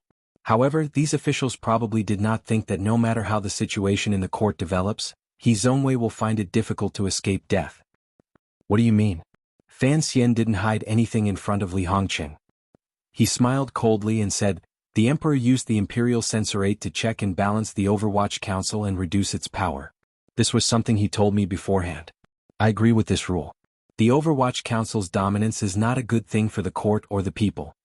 But the Overwatch Council's vicious reputation is here. The emperor had to choose an official who dared to oppose me. Thus, he chose He Zongwei because he knew that no matter how things developed in the future, I would not let him go." A cold taste rose to the corners of Fan Xian's lips. Thus, he could only work hard to climb up. However, no matter how powerful he was and how he developed the Imperial Censorate to the point where it could oppose the Overwatch Council, so what? It was the Yamen of the Imperial Censorate that rose up, not him. On the day that the Overwatch Council truly becomes the Censorate, He Zongwei will no longer have any value. Fan Xian shook his head. The emperor only has so many sons. Only the third prince can inherit the throne. Regardless of what the third prince thinks in the future, he will have to consider my attitude before he inherits. He Zongwei has suppressed me for so long. What if he doesn't pay a price? He is grass without roots. He is only grasped in the emperor's hands. Thus, his life depends on how many years the emperor can live. Hearing this, Li Hongqing felt a chill in his heart. Fan Xian closed his eyes and said, "Everyone thinks the emperor is healthy and a great grandmaster. No one has thought that the emperor is now a man in his 50s or 60s. Li Hongqing shook his head. "I have to admit, I don't see things as far as you do. Naturally. Otherwise, you wouldn't have been locked up in the manor by King Jing for so long." Fan Xian smiled slightly at him. "Now that I think about it, you saved my life," Li Hongqing said with his head lowered.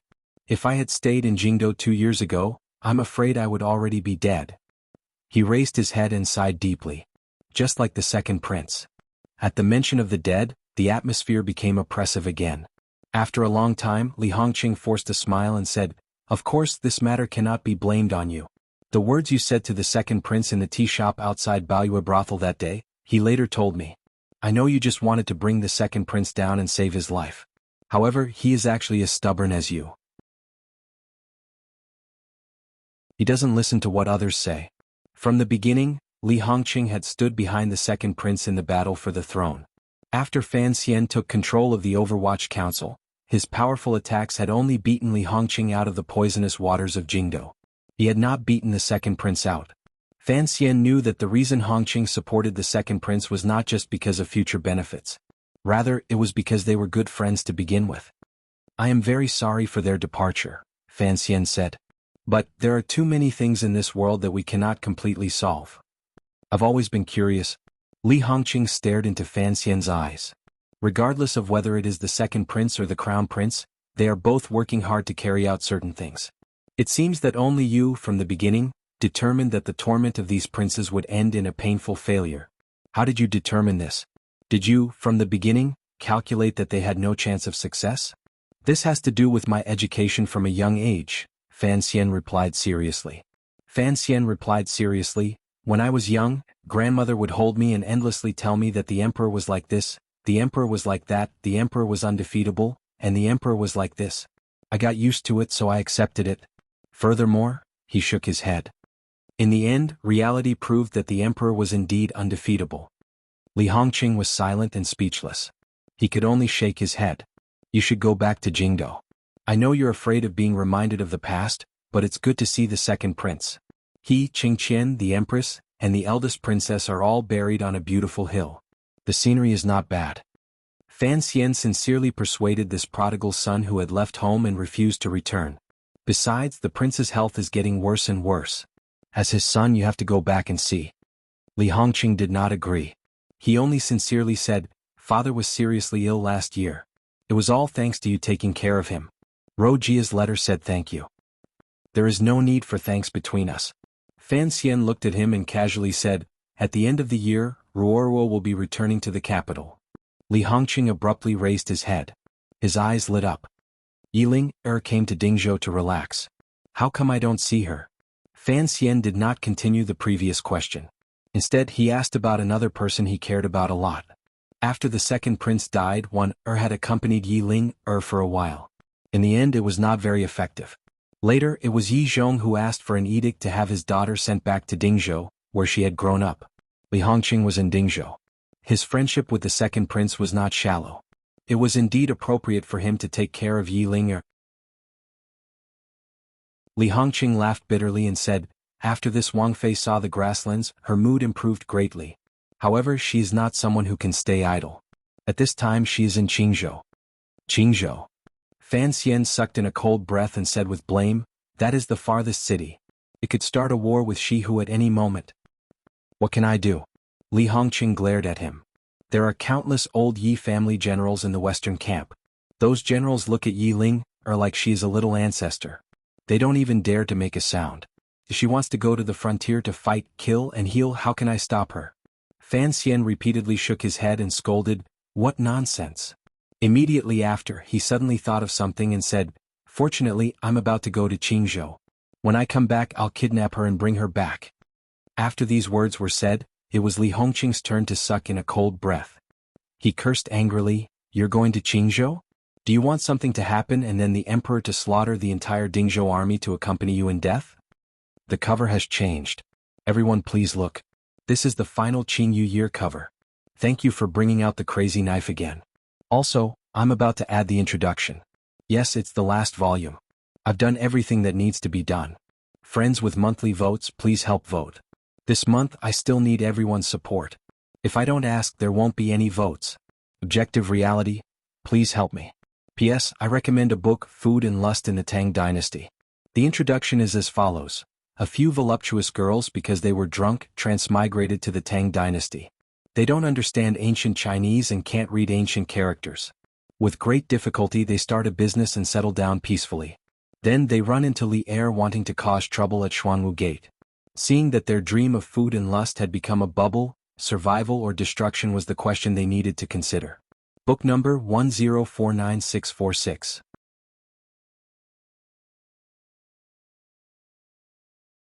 Chapter 600. Fan Xian looked at him with an indifferent laziness in his eyes. Although Qingzhou is at the front lines, it is, after all, under the control of the Western camp. There is no need to be so afraid. Li Hongqing used his finger to point at his nose and said angrily, "You are a high official and noble. You want to go to Qingzhou with just a thought. Don't you know how much trouble you will cause?" Qingzhou was the furthest city in the Qing kingdom. It was the land the great prince had forcefully taken when he first led troops. It was also the newest city.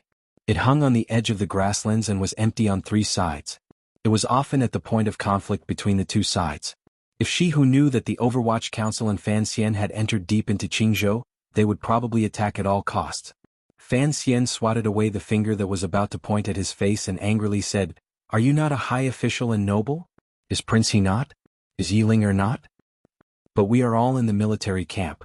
Li Hongqing looked at him and angrily raised his voice. "You think I don't know you? You will stop when you reach Qingzhou? I know you too well. With the grasslands in front of you, would you not want to go in? You like to take risks. You like to be sneaky. You never follow the group forward or backward. Can I just watch as you slip into the grasslands under my rule?" Li Hongqing gritted his teeth. "I'm telling you there is no way." Fan Xian was silent. He had not thought that Li Hongqing would see through his plans at a glance. However, the dark fire in his heart was still burning. He had to enter Qingzhou and see what was happening, even if he didn't enter the grasslands. "I promise you I won't bring my subordinates into the grasslands." He gazed at Li Hongqing and said seriously, "I just want to go to Qingzhou to investigate some things. If I don't come, no one will know exactly what has happened. Believe me, this matter is very important."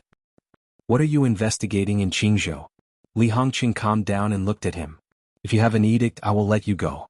If not, then don't say any more." "If I had an edict, why would I be talking to you?" Fan Xian saw that he was being stubborn and couldn't help but become angry. "Don't forget, I am an imperial envoy. His Majesty has allowed me to act at my discretion. I am informing you because I respect you. If I really want to go to Qingzhou, what are you going to do to stop me?" Hearing this, Li Hongqing gritted his teeth but couldn't find any words to refute. A moment later, he said in a cold voice, "I must warn you, the border is not the same as before. It's easy to die. The Hu people have become more and more sinister. Their methods are similar to yours. Why were you able to capture me when you brought the Overwatch Council into the city earlier? It is because many spies have infiltrated Dingzhou. The Western Camp and the Governor's Manor of Shiliang Road are both nervous about this matter. Your disguises can't even fool me, much less those who." Li Hongqing stared into his eyes and tried to persuade him.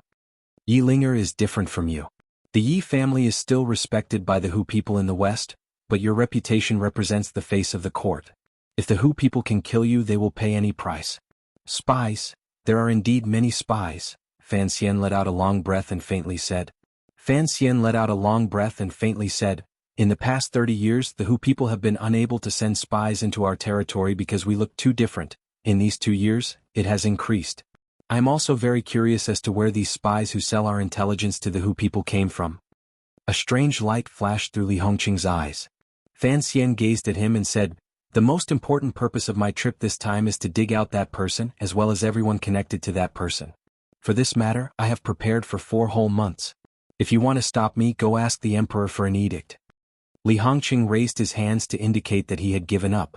However, he continued to smile coldly and said, "Have you thought about what would happen to the emperor if something happened to you? What would happen to the people of the Western camp? You overestimate the Hu people." Fan Xian lowered his eyelids slightly and mockingly said, "You underestimate me." Li Hongqing was startled. Suddenly, he pulled him in and walked toward the study where the map was kept. After walking through the garden, they came to a room.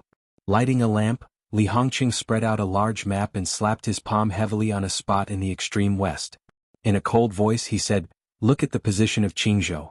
It is 200 li away. If you want to go, I will send a troop of 1,000 people to escort you. If you don't want people to escort you, then I want to know if the Hu people suddenly attack in the last 30 li of the flat desert, how will you deal with it?" Fan Xian looked at the map carefully. Although he had studied this map many times in the Jingdou Council, looking at it again now, he still felt a chill. The road to Qingzhou was close to the edge of the grasslands. Using their ability to come and go unpredictably on the grasslands, the Hu people could indeed launch an attack at any time. I am a merchant. The Hu people do not kill merchants, Fan Xian said with his head lowered. In his heart he was thinking about the agreement he had with Hu Go. Li Hongqing did not respond to his words. Pointing at the map he said, "These 2 years the Hu people have come out of the grasslands every day to sweep through the fields behind Qingzhou. Do you know how many people have died? Once the Hu people get into a killing frenzy, who cares if you are a merchant or not? Even if you are a 9th level ace, if you are faced with hundreds of roaming riders, what way do you have to escape?" Without waiting for Fan Xian to respond, his finger continued to move on the map. "Look at this area. This is the direction the Hu people are mainly attacking. In these 2 years, over 1,000 field army soldiers have died." Fan Xian knew of the tragedy on the border and said, "Is there no way to solve this problem? I can guarantee that the metal riders under my command will not lose to the Hu people's roaming riders. However, this is like 2 people stabbing knives at each other. Both knives are sharp but the target is different. They don't dare to touch my main force but I can't catch their main force." Fan Xian said thoughtfully, "The Hu people's camps are moving, but our people are tied to the ground because of the fields. The damage they do to us is greater than the damage we do to them." Li Hongqing nodded his head helplessly. "That is why I have to go to Qingzhou. I have to see just who the master who invented this kind of bastardly tactic is." Fan Xian's eyes were cold. An underworld fire began to burn amidst the coldness. Knowing that he could not convince Fan Xian, Li Hongqing stared into his eyes and asked, "Why is the Overwatch Council paying so much attention to the Xiliang matter?" "It's not council business, it's my private matter." Fan Xian's mood was clearly terrible. Looking at the red dots on the map he said, "Of course it's not just a private matter. I have to stabilize the situation in the west before next year. I need your help. At the same time, I also have to cut off the support the Hu people have." "Before next year?" Li Hongqing looked at him with confusion. He didn't know why he was so anxious about the situation in the west. "Next year Sigujien can at most hold out until next spring," Fan Xian said with his head lowered. Fan Xian lowered his head and said, "The 4th Bureau put most of its attention on observing Sigujian's injury. This great grandmaster is really good at enduring. He actually managed to endure this much longer than expected. Although he has not seen any outsiders in these 2 years, we know that he is still alive, and we also know that he will die next year." "What does Sigujian's life and death have to do with the West?" Li Hongqing asked angrily. Fan Xian raised his head and looked at him. "Because if Sigujian dies, the emperor will send me to Dongyi. I will no longer have time to resolve the problems in the West." Li Hongqing laughed coldly and said, "Do you think you can resolve everything in the world by yourself? I acknowledge your ability, but I hope you don't think too highly of yourself."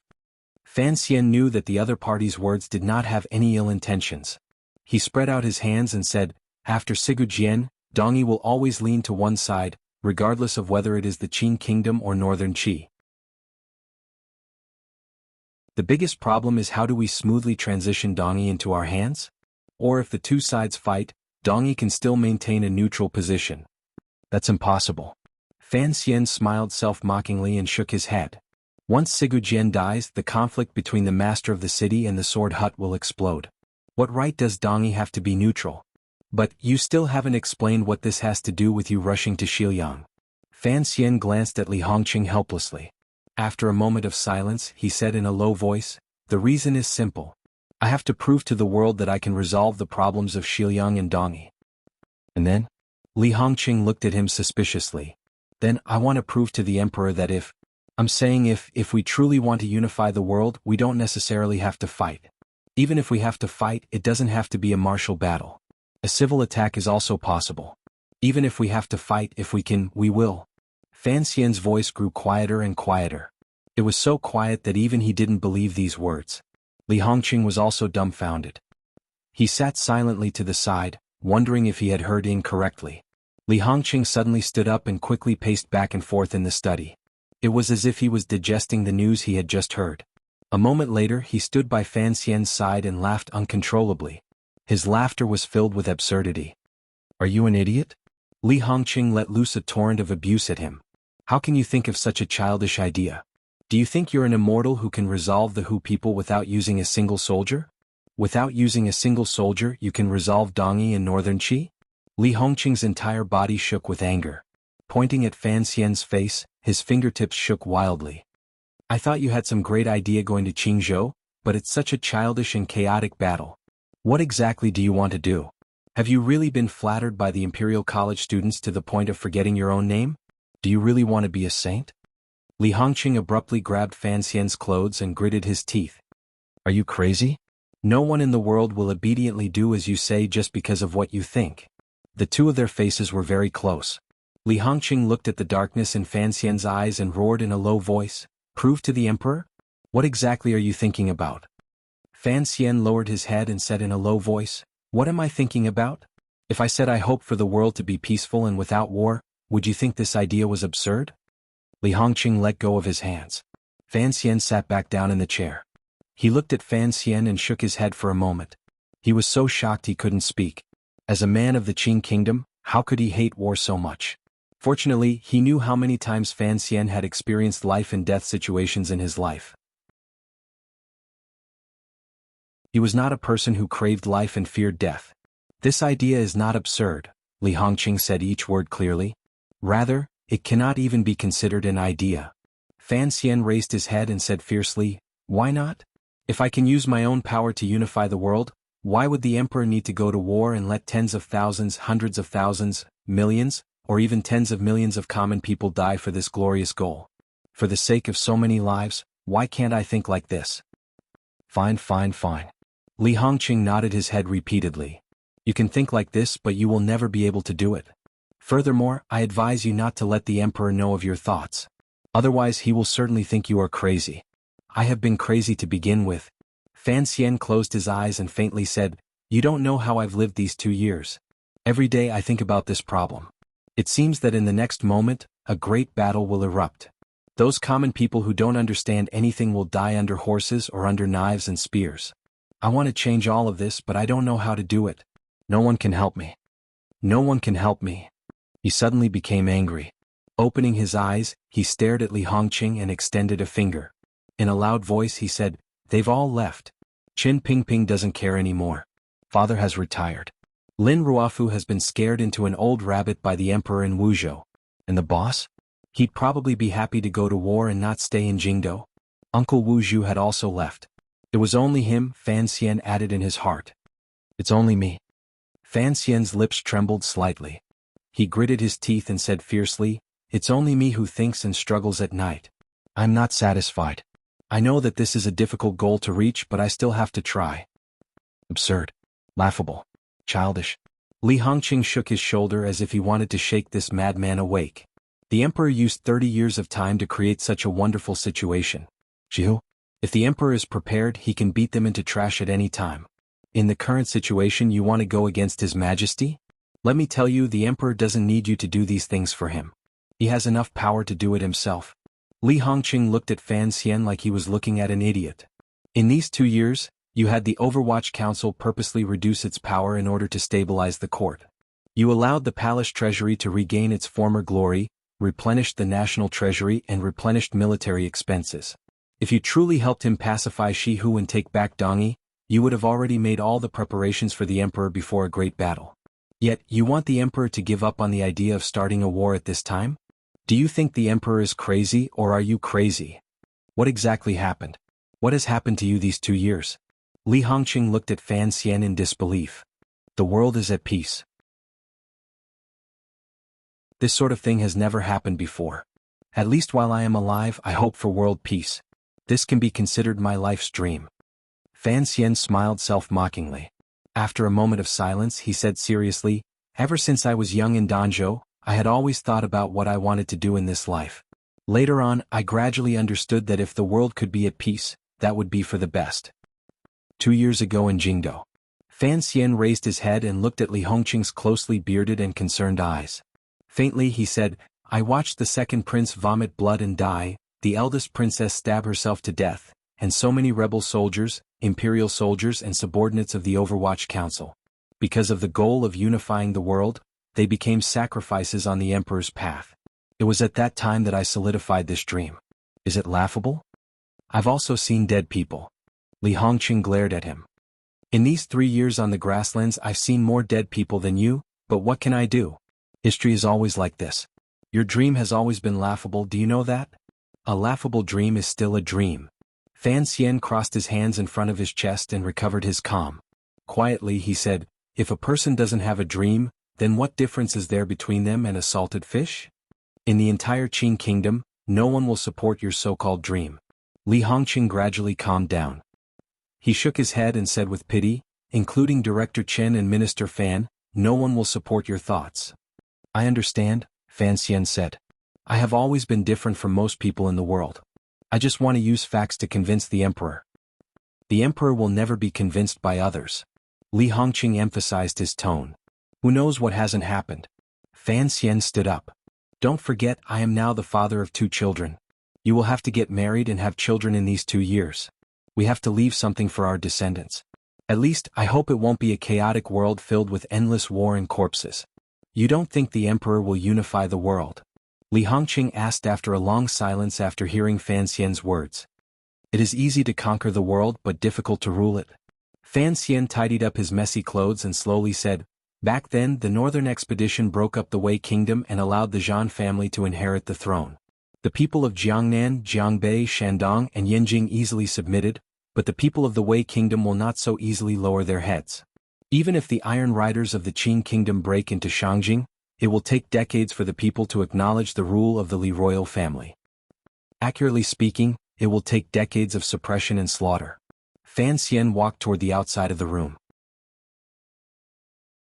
I don't want Xiaohua and Liangzi to not see the beautiful scenery of West Lake and the East Sea, but instead see blood flowing and iron chains crossing the river. Thus, I want to try to change it at least in a different way.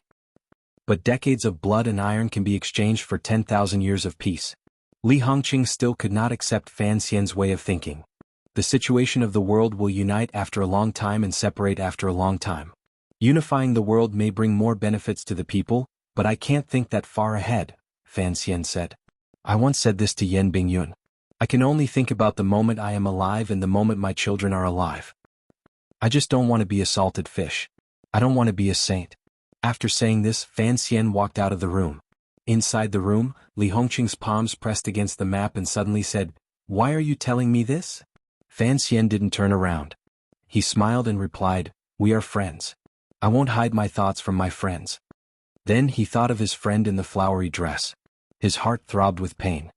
A few days later, the imperial envoy of Shiliang Road, the commissioner of the Overwatch Council, and the Duke of Danbua, Fan Xian, entered the city to patrol on behalf of the emperor.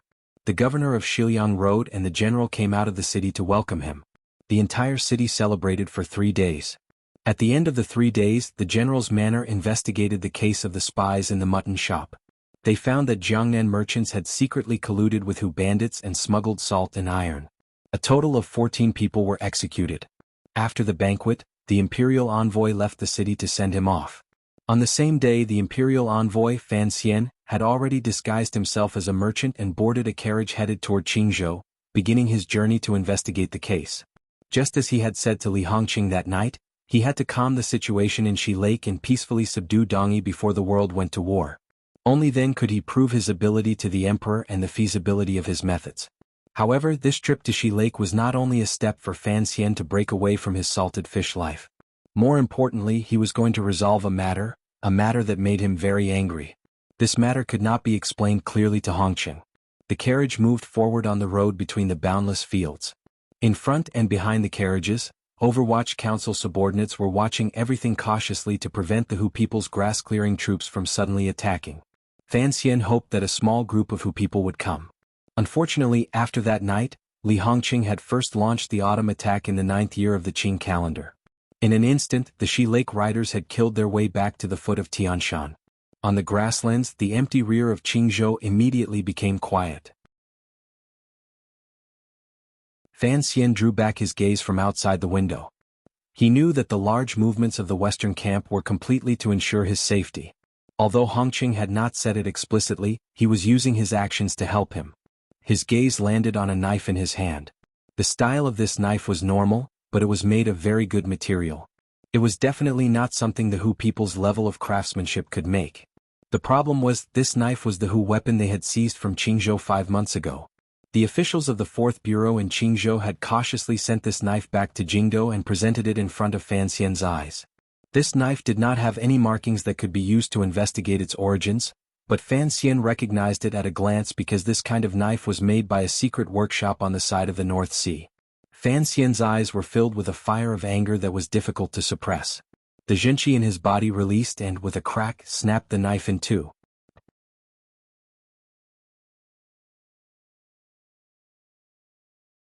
Chapter 601. The journey was peaceful. The group of carriages moved forward on the official road. Occasionally they could find the traces of the Hu people's bloody surprise attacks. Every time this happened, Fan Xian would get out of the carriage and look for a while. Then, he would have his subordinate 2nd Bureau intelligence officers carefully gather all kinds of information. Stopping and walking like this, it only took them 6 days to arrive at the most remote and shortest-lived city in the Qing kingdom, Qingzhou. Qingzhou was very different from what Fan Xian had imagined. Before coming here, he had carefully looked at the intelligence reports in the council and had even specifically asked the Great Prince about the specific situation on the Western Front. He had thought that Qingzhou was just a rather desolate and run-down border city, more like a heavily guarded military camp. Unexpectedly, when his group entered the city, they found that other than the soldiers walking back and forth, most of the people in the city were merchants. Merchants like Fan Xian walked through the few remaining streets and alleys in Qingzhou with hurried expressions. They hurried to exchange documents for exiting the border. In a loud voice, they called for hard labor and carefully stared at the goods they had brought to the border. All of this made Qingzhou lose some of its iron and blood color. Instead, it gained the rich smell of money. It appeared particularly messy. Fan Xian had thought that the court had set up a province here mainly for symbolic meaning. Qingzhou would be particularly small and dry. He had not thought that this place would have the feeling of a little Suzhou. He sat on the shaft of the carriage and looked at the scene in front of him with a pained smile. He didn't know what to say. Speaking of which, Qingzhou's abnormal prosperity was inextricably linked to Fan Xian. In the small city, most of the brave merchants who were busy entering the grasslands came from Jiangnan. The Qing court had always strictly prohibited trading with the Hu people. 3 years ago, Fan Xian had remonstrated with the emperor and secretly relaxed this rule. Salt, iron, and grain were strictly prohibited from being sold to the Hu people. But, what was there to be afraid of selling luxury goods like jewelry, perfume, and strong alcohol to the Hu people? For one, it could bring a lot of income to the Qing national treasury because the nobles in the Hu tribes, who controlled more than 90% of the wealth, greatly welcomed these things. For another, it made it easier to send spies into the grasslands. Fan Xian had seen this in the past, but he had not personally come to Qingzhou. He indeed did not know that one thought of his had allowed Qingzhou to develop so quickly in just a few short years. It had already surpassed his imagination. It looked like they could earn the Hu people's gems, good horses, and blankets by using some small things that were not particularly valuable. Such a large profit made the Qing merchants extremely excited. They were willing to risk the danger of the two sides fighting endlessly and go deep into the grasslands to trade. Marx's words were very good, Fan Xian thought. He also had a plan in his heart. Since there were so many people covering for him, he should still be able to go to the grasslands. The border army stationed in Green Province was especially strict towards these merchants.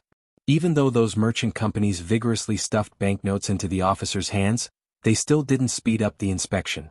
Fan Xian and his group waited at the city gate for a long time but found it difficult to move forward. The autumn sun hung in the sky above the grasslands. It was a blazing white.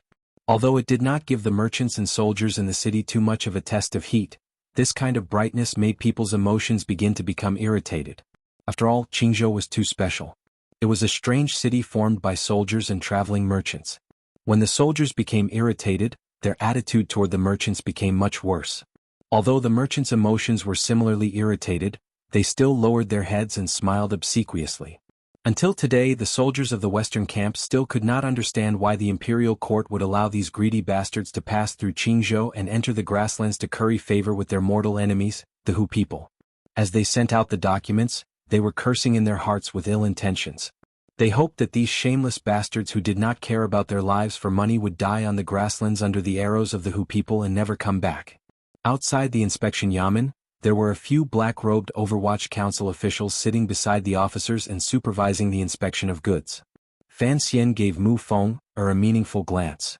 Mu Feng immediately understood his meaning and began to prepare to secretly make contact with these colleagues of the 4th Bureau.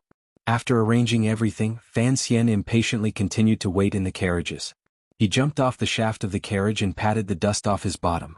Leading a subordinate disguised as a servant, he walked into Qingzhou. He pulled open his collar and raised his head to look at the white sun that had shrunk into a small circle in the sky with narrowed eyes. He also felt irritated in his heart, but he didn't sweat. He was very upset. Suddenly, the Qingzhou city gate not far behind him suddenly opened.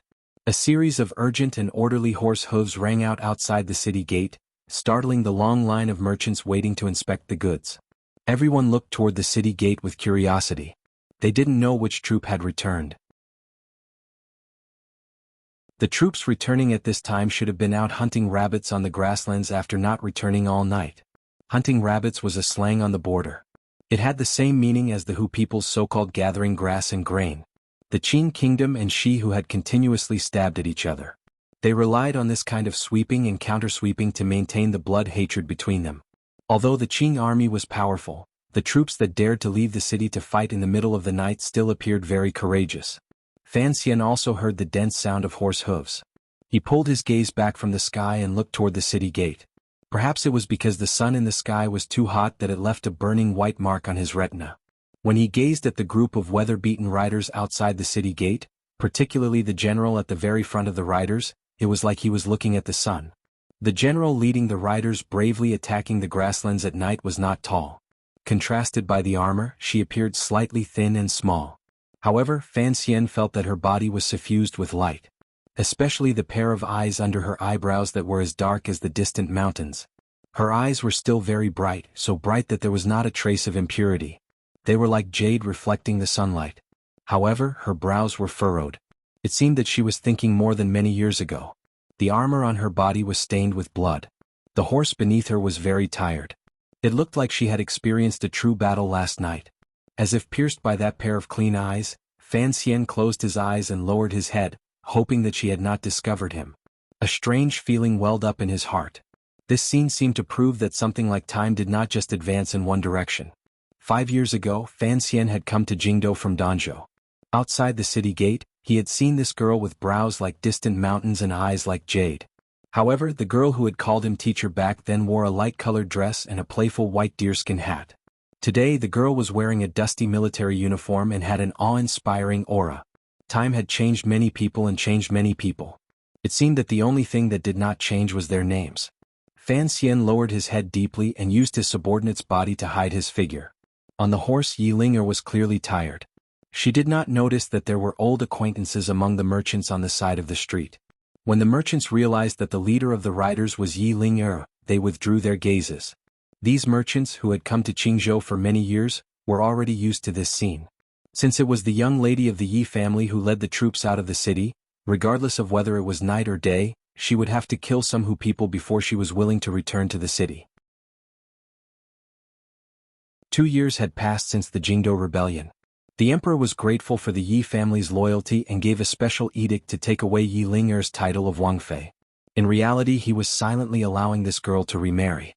In the old territory of the Dingzhou army, all of the soldiers and commoners were used to calling this girl who had returned home Lady Yi. No one was used to calling her Wangfei. However, Yi Ling'er stubbornly called herself Wangfei. It was only a year ago that she had taken a knife and forced Li Hongqing to send her to Qingzhou. Fan Xian watched the thin figure on the horse gradually move further and further away. He was silent. He knew very well about Yi Ling'er's life these 2 years in Dingzhou and Qingzhou. He also understood why Yi Ling'er persisted in calling herself Wangfei and why Yi Ling'er wore a suit of armor. Perhaps it was only on the grasslands when she brandished a sword that she would forget the unhappy past. The environment of the grasslands and a life of iron and blood were indeed the best ways to make a person strong. The daughter of the head of the Bureau of Military Affairs, the daughter of the person in charge of the Qing Kingdom's military, was fighting head-on with the enemy on the most dangerous frontier. This was probably something that had never happened before in history. Because of this drama, what Yi Ling'er received was no longer just sympathetic gazes and rumors, but respect and fear. Fan Xian was not worried about Yi Ling'er's safety because Li Hongqing would certainly not let Yi Ling'er sink into a dangerous situation. The people on both sides of the frontier all had a natural respect for the Yi family. The riders Yi Ling'er led were certainly the elite of the Qing army. Yi Ling'er had the strength of a 7th-level martial artist. It was enough to protect herself. Most importantly, this path of forgetting had been chosen by Yi Ling herself. Fan Xian greatly respected this. With great difficulty, Mu Feng exchanged for the document to leave the frontier. After being pulled by the Qingzhou military and reprimanded by the ear and endlessly intimidated by the dangers of the Hu people on the grasslands, he finally completed all the necessary procedures with a helpless expression. The goods were gathered in the Qingzhou Yamen. When they left the city and entered the grasslands, they would have to use the pass in their hands to pick them up. This was also because they were afraid that after the goods were inspected, some people would secretly tamper with them. Smuggling such things was rampant no matter which frontier it was. Some military officers would even bring in small groups. However, the Dingzhou general's manner turned a blind eye to this matter. Qingzhou was isolated on the edge of the grasslands. Life was unspeakably bitter. If there wasn't some outside money, no military officer would be willing to stay here for a long time. That night, Fan Xian and his group rested in a large shared bed. The entire large room was filled with the stench of feet. The night was bone-chilling. Fan Xian used his privilege to sleep against the wall. Although it was the coldest, it was also the quietest. Mu Feng lay beside him and repeatedly asked for forgiveness in a quiet voice. Fan Xian smiled and didn't say anything. In everyone's eyes, he was a descendant of the heavens. Not many people knew what kind of hardship he had suffered in his 2 lives. When it came to enduring hardship, everyone underestimated him. The night grew darker. A few strange movements came from outside the shared bed. Mu Feng, who had not slept, immediately woke up and prepared to inform Sir Fan Jr. Unexpectedly, when he turned his face, he saw Fan Xian's bright and calm eyes shining with light in the night. Like a wolf. The two of them quietly rose and met with the official of the 4th Bureau of the Overwatch Council. It was the clever person who had secretly sent the knife to Jingdo. In a dark corner of the courtyard, Fan Xian lowered his voice and asked the official, "How many of these knives are there?" "Just this one," the official quickly replied. "Originally there were 3, but after I took one, I found that the other 2 were gone the next day." Fan Xian's heart chilled. Could it be?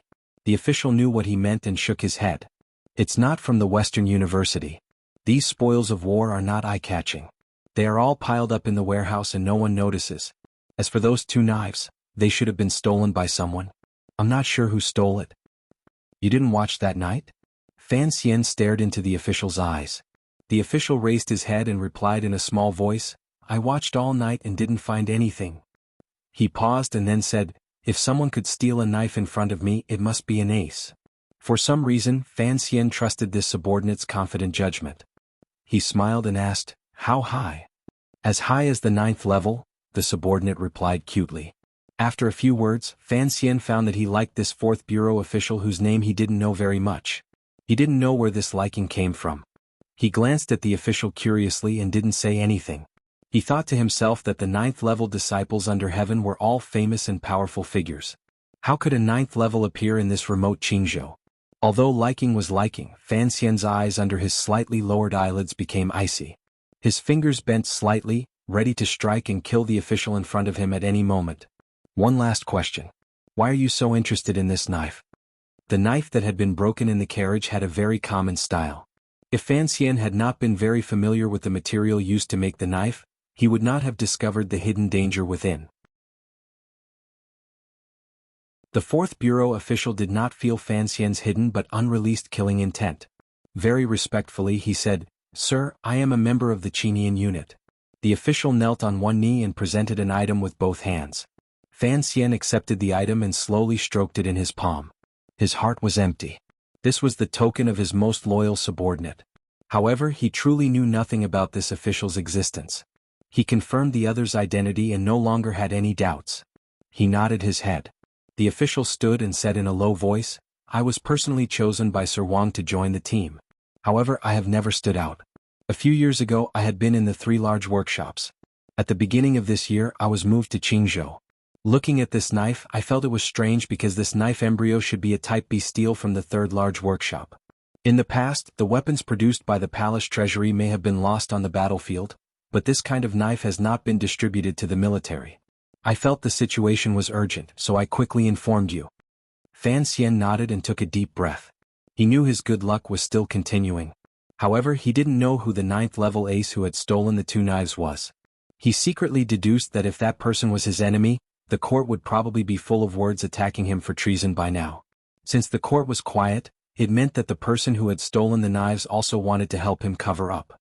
So, you were personally chosen by Lao Wang. In the darkness, Fan Xian smiled. It was impossible to see that his smile was slightly twisted.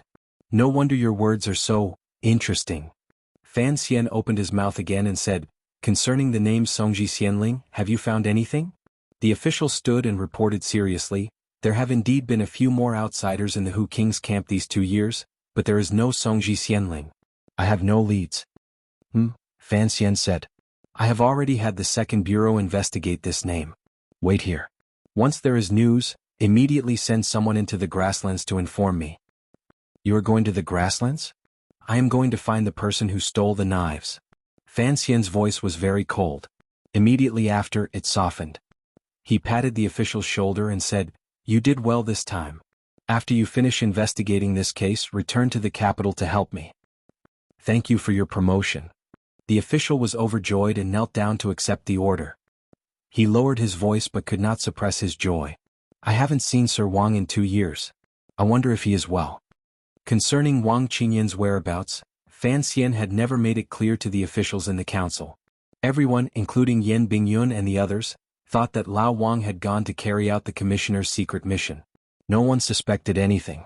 The Overwatch Council officials on the periphery knew even less. Hearing these words, Fan Xian was silent. He thought to himself, Wang Qingyan, that old bastard. He has already left, yet he continues to help me. How could I not miss him? The opening ceremony of the Paralympics last night was very good. If there are friends who didn't watch it, it would be best to watch the replay. Otherwise it would be a pity. Another thing. Yesterday I watched Zhang Xiaohua's first chaos in history. I've been nurturing him for a few months. After watching it all in one go, I almost laughed my head off. Talent is talent, this is rare. Speaking of which, why does 6th Lu's surname just happen to be Lu? His words were too biased, too biased. You're tuning in to the Han Li's Wuxia Chronicles YouTube channel.